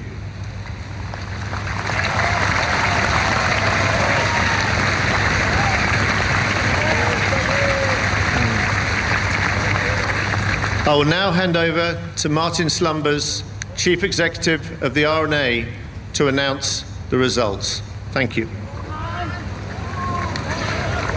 Thank you, David. Ladies and gentlemen, the leading amateur and winner of the silver medal, Christo Lamprecht. Who got us underway by leading on the very first day. 6 feet 8 inches tall, and he comes loping out from that tunnel and walks on in absolutely sheeting, pouring rain in a t-shirt. And that's the youth of today. He's got a big future ahead of him, though. Christo Lamprecht, the amateur champion, and now the winner of the silver medal that goes to the low amateur, the only amateur to make the cut. And with a score of 271, the winner of the gold medal and the champion golfer of the year is Brian Harman. The Georgia Bulldog emerges. No cap on his head now, a balding figure who marches forward, his arms swinging purposefully, and then he waves and he smiles and he knows the job is done, and boy, it was done very, very well indeed. The claret jug is about to be handed over to him. Words of congratulations, and now that most famous of trophies is in the hands of the man who has dominated this championship, Brian Harman of the United States. He shakes hands with Martin Slumbers, and now we should hear from him. Yeah, that'll work. You like an umbrella? Huh? Nah, no thanks. I got an umbrella. I've had an umbrella all day. I got to thank my wife, my family back home. I sure miss them. I can't wait to get back to them tomorrow. First, I'm going to have me a couple pints out of this here trophy, I believe.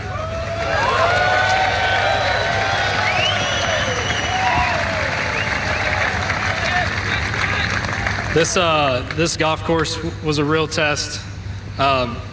It was set up so great, even with the weather. So to all the superintendent and everyone that helped put it together, thank you so much. The greens were perfect. Golf course was excellent. Thank you.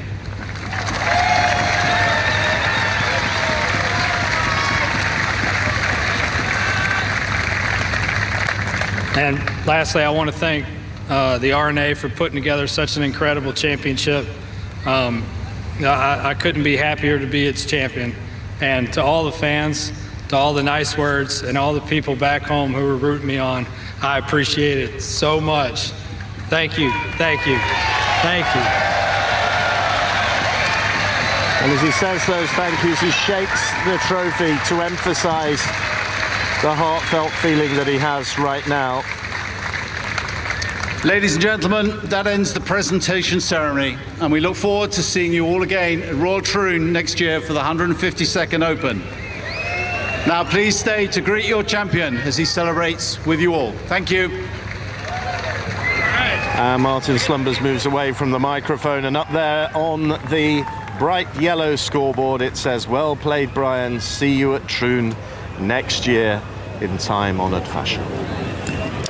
Yes, and the lights around this green from various TV crews are shining brightly because it is very gloomy and very dark, and through the majority of that presentation the rain fell as heavily as it has fallen all day, as Brian Harman is now taken from one side of the 18th to the other, so that the fans in the grandstands, and there are a few of them left, they braved that presentation, can get their photos with him, and some of the official photographers are trying to take photos of him as well, with the claret jug pointing back towards the fans. Let's talk, Ali mentioned it there, about the control that Harman has had, and reminiscent of Tiger Woods in that control from, 17 years ago. Just let me know when it's... Yeah, I mean, he really has. He's not put himself under any pressure. He's not had over. I mean, bogey was the worst score he ever had in any hole, and he's just not even really looked like having a double, or he never really looked like having a disaster anywhere.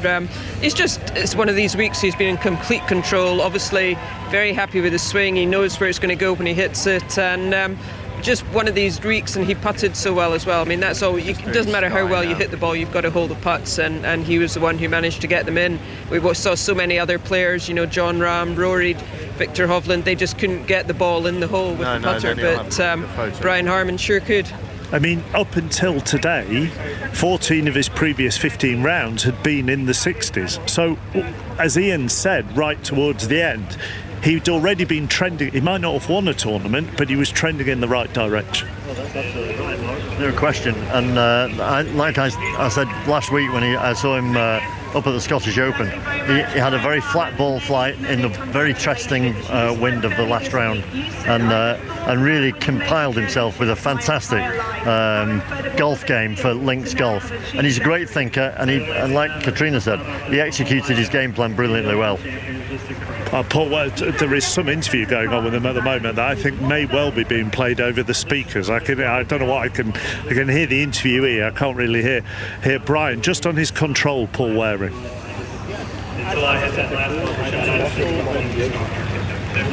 Hang on, I'll put you on my mic. I can't hear. Here you go. Sorry. Well, speak to me again. What did you ask me? His control. Oh, his control. No, I touched on it before, where we could talk about control, about missing on the correct sides, but today they were the areas he was trying to hit it into. He wasn't trying to go at flags. He wasn't trying to make birdies. He was just always aiming slightly away from the flag, centre of the greens, always on the right side, always the correct distance, and he kept hitting those marks. So it just showed actually how well he played, which I don't think was conveyed over the commentary always that well, because it was always, Brian Harman's at 20 foot, Brian Harman's at 25 foot. He was physically trying to hit it into those spots, so he's taking as much danger out of play, and it just showed, like you say, and the word of control showed just how much control he had under the most intense pressure. So it's slight bedlam here on the 18th green with an interview being played out, and there's no kind of indication of where it's coming from. So whilst that's being played out, let's hear from the South African amateur Christo Lamprecht, who's won the silver medal here for the best placed amateur. On Thursday night, he was the overnight leader, one of 3 on 5 under. When he finished his round today, he spoke to Andy Stevenson. Christo, what an up and down week it has been for you. How do you begin to reflect on this Open Championship? Yeah, I think I kind of told my caddy yesterday that I think I had every emotion in the book this past week, from a great round starting out, and kind of lost the feeling in my game a little bit the last 3 days and hit some really bad golf shots and paid the price on a major golf course. So yeah, I mean, obviously very thrilled to make the cut and proud of myself to be the last amateur standing. Yeah, the silver medal, it's been won by some great players in the past. It's quite an honour, and obviously you knew that was going to be yours coming into the weekend. So that's a nice little thing to take home, isn't it, and have on the CV? Yeah, very much. I think it's nice to be part of history, nice to kind of edge your name into history books alongside some amazing players. So yeah, I'm very, very fortunate and very grateful and honoured to be here. What are the main things do you think you've learnt from this week, either on the course or off the course as it happens? I think obviously on the course after Thursday, I kind of come to the realization that my good golf's good enough to compete with anyone in the world, and then I guess it's just given me a lot more motivation to keep on working harder and kind of make my bad golf better. I didn't have my best stuff, as I said, the last 3 days, and if we can make that better, I guess I can be in contention coming Sunday. We're just making our way from the 18th green to try and find somewhere a little bit quieter for the end of the show, which means you have to walk across various spectator walkways, which I'll be honest are resembling rugby league fields from the 1970s. Dave Woods watching the Challenge Cup semi-final. Absolutely epic. 3 minutes to go. It's Hull Kingston Rovers 10, Wigan 10. It's been like a cauldron in here for the last 10 minutes or so as these two sides battle it out. Remember, Wigan are down to 12 men because they had Jake Shorrock sent off, and it's now 2 minutes and 50 seconds for one of them to book a place at Wembley, but it's locked all square in the dying moments here, chappers. So how long have you got left? And if it's all square at the end of 80, what are the rules? We're into golden point extra time. Oh, Harry Smith's just tried a drop goal from 45 yards. That's the frenetic nature of this. It's been charged down. They're still on the sixth tackle, and Hull KR will get the ball back on the halfway line. If it's all square at 80 minutes, we're into golden point extra time, 5 minutes each way until someone scores a point. They keep going at it. Well, who knows where this is going? It's fantastic live sport here, I'll tell you that, chappers. Right, you can stick that on BBC Two or the iPlayer if you want to watch it. We'll go back to Dave very shortly as well. Now, where is Katrina near a microphone or not? As we all walk across. There we go. So she is on a microphone. When you look at Harmon at 36, then, and what he has done, now she's got 3 microphones in front of her, and what Brian Harmon has done here at 36, can you see more coming his way, or is that difficult to answer so soon after that performance? I mean, yeah. I mean, when you see how he played today, I don't see why he couldn't get more. I mean, look at someone like Porrick Harrington, you know, maybe a slow developer, and I'm not saying Brian Harmon was a slow developer, but won his majors as he got further on in his career. So, yeah, I mean, he's going to be full of confidence, and I don't see if he plays like he's played this week why he couldn't contend and even win another one. Would you agree, Graham? Yeah, absolutely. I mean, he is a bit of a surprise winner, isn't he? And nobody really expected it at the start of the week, apart from Andrew Murray.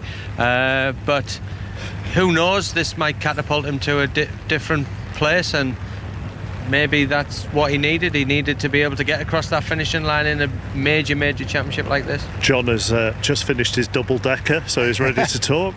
I think you would look at this and say that he's got one major win written all over him, but probably for people who assume that and think that, the same applies to people who didn't think he was going to be able to win this week. But at 36 years old, probably the chances are that this is his one and only moment. And I think, you know, if you look back over the recent decades of the Open Championship, you would probably put him into the same category as, I don't know, somebody like Justin Leonard or Tom Lehman. You know, that kind of figure. You know, this is his week. And Andrew, you know, as we've said a couple of times this week, you and I remember Louis Oosthuizen was another one where we've watched him a lot that week, and you've said, you know, it's his week. It's a week of his life. Yeah, I think that's fair dues. I think, you know, he's just driven it so well, and as Katrina said, you know, he's not hit it into any trouble really. He never looked. Just hold fire, because I need to go back to Dave Woods. Dave. We've got 57 seconds of normal time to go. It is still Hull Kingston Rovers 10 and it is Wigan 10. Leah in the final. We were asking the question yesterday, when had we seen as classic a Challenge Cup semi-final? If we've been able to throw forward 24 hours, we would have said this, because it's going to the wire. Wigan have possession 30 metres from their own line. It's unlikely that they're going to get in drop goal range in the 30 seconds that remain. The likeliest outcome at the moment is that we are going to golden point, but who knows, maybe there's another twist before the hooter sounds. Here's Mago for Wigan, up to the 40-metre mark, no further. 19 seconds to go. The Rovers fans who are massed around us have been making such a noise. Harry Smith's gone for a big boot downfield. 10 seconds. Mikey Lewis, the Hull KR fullback, catches it.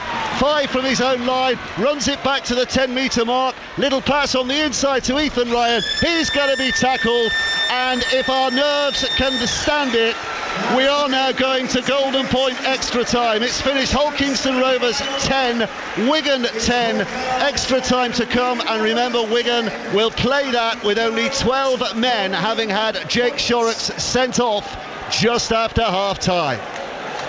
We will hear more from Dave Woods coming up, and you can watch it on BBC Two. What was your point? I was going to say it reminded me very much of execution of the game plan, Faldo-esque.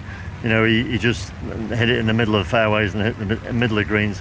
And to be fair, putted much better than everybody else. I'm now going to interrupt you again. I'm really sorry, but that's because Brian Harman is live with Ian Carter. Brian, many congratulations. I feel like I've almost been joined at the hip with you, because I first came up with you on Friday morning when you really took this championship by the scruff of the neck. So just give me an idea of what the last 3 days have been like, because you've played some magnificent golf. Yeah, the game was really rounded into form last couple of weeks. Played really well at the Scottish, had a bad Sunday, was really disappointed. So I knew that if I'd stuck with what I could do, this golf course sets up really good for me. I knew if I did what I could do and just executed, that I'd have a really good chance. So that's what I tried to focus on. I did a really good job of that. And how did you summon that state of mind? Because as each day passed and each hole passed, obviously the pressure mounts. Yeah, it's hard when you get on that back nine on Sunday and you got a big lead to start counting holes, and I just kept saying, no, don't do that. Just, next shot. And even coming down here to 18, I didn't let myself enjoy it until I hit that bunker shot. And you knew exactly where you stood on the leaderboard throughout? I did, yeah. I knew that I had a 6-shot lead on 18, and I was ready to putt it down that fairway. You were very strategic throughout. I mean, obviously the bunker on 18, I can only remember you going in one other bunker, and that was on 12 on Friday. Right. Was that the key plan? Yeah, I drove it really good. This course, this is my first Open Championship in 2014, and I made a bunch of birdies that week, but just wasn't ready to contend in one of these major championships. But this place set up really good to where I felt like I could challenge the bunkers with the driver and 3-wood and get it up there and put it in the middle of the greens and try to make some birdies, and I did a really nice job of that. And a final thought, what does this mean to you? I mean, you've told us that you've dreamt of winning majors, but as a pro who's been on the PGA Tour for a good many years, you've not won for 6 years. Right. I mean, just tell us exactly what it means. Well, I mean, it's been a long 6 years. I've played some really good golf and just haven't gotten it done. So to get it done on the biggest stage, I mean, it's what you dream about as a kid. I've always thought about holding this trophy, and I don't know, from my cold dead fingers, it's going to be tough to get it out of my hands. You're cuddling it. I am. Brian, many congratulations. Very well played. Thank you so much. Thank you.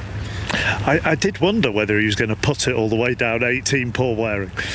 Yeah, I was surprised when the driver came out, and I thought that he'd be winging it somewhere near the first hole. In total honesty, I think that's where I would have been, as far away from that out of bounds as possible. But when he got it in play off the tee, obviously he was quite still a way back, obviously going into the wind and the rain. It was then the second shot for me that was probably showed his maturity at that point. He wasn't scared just to hit a relatively short iron 160 yards in front of him just to the corner and leave himself 200 going into that green. He didn't try anything silly, try and knock it over the corner, leave himself 100 yards into that flag. He just thought, you know what, I'll take 3 shots from here, leave myself 200 yards.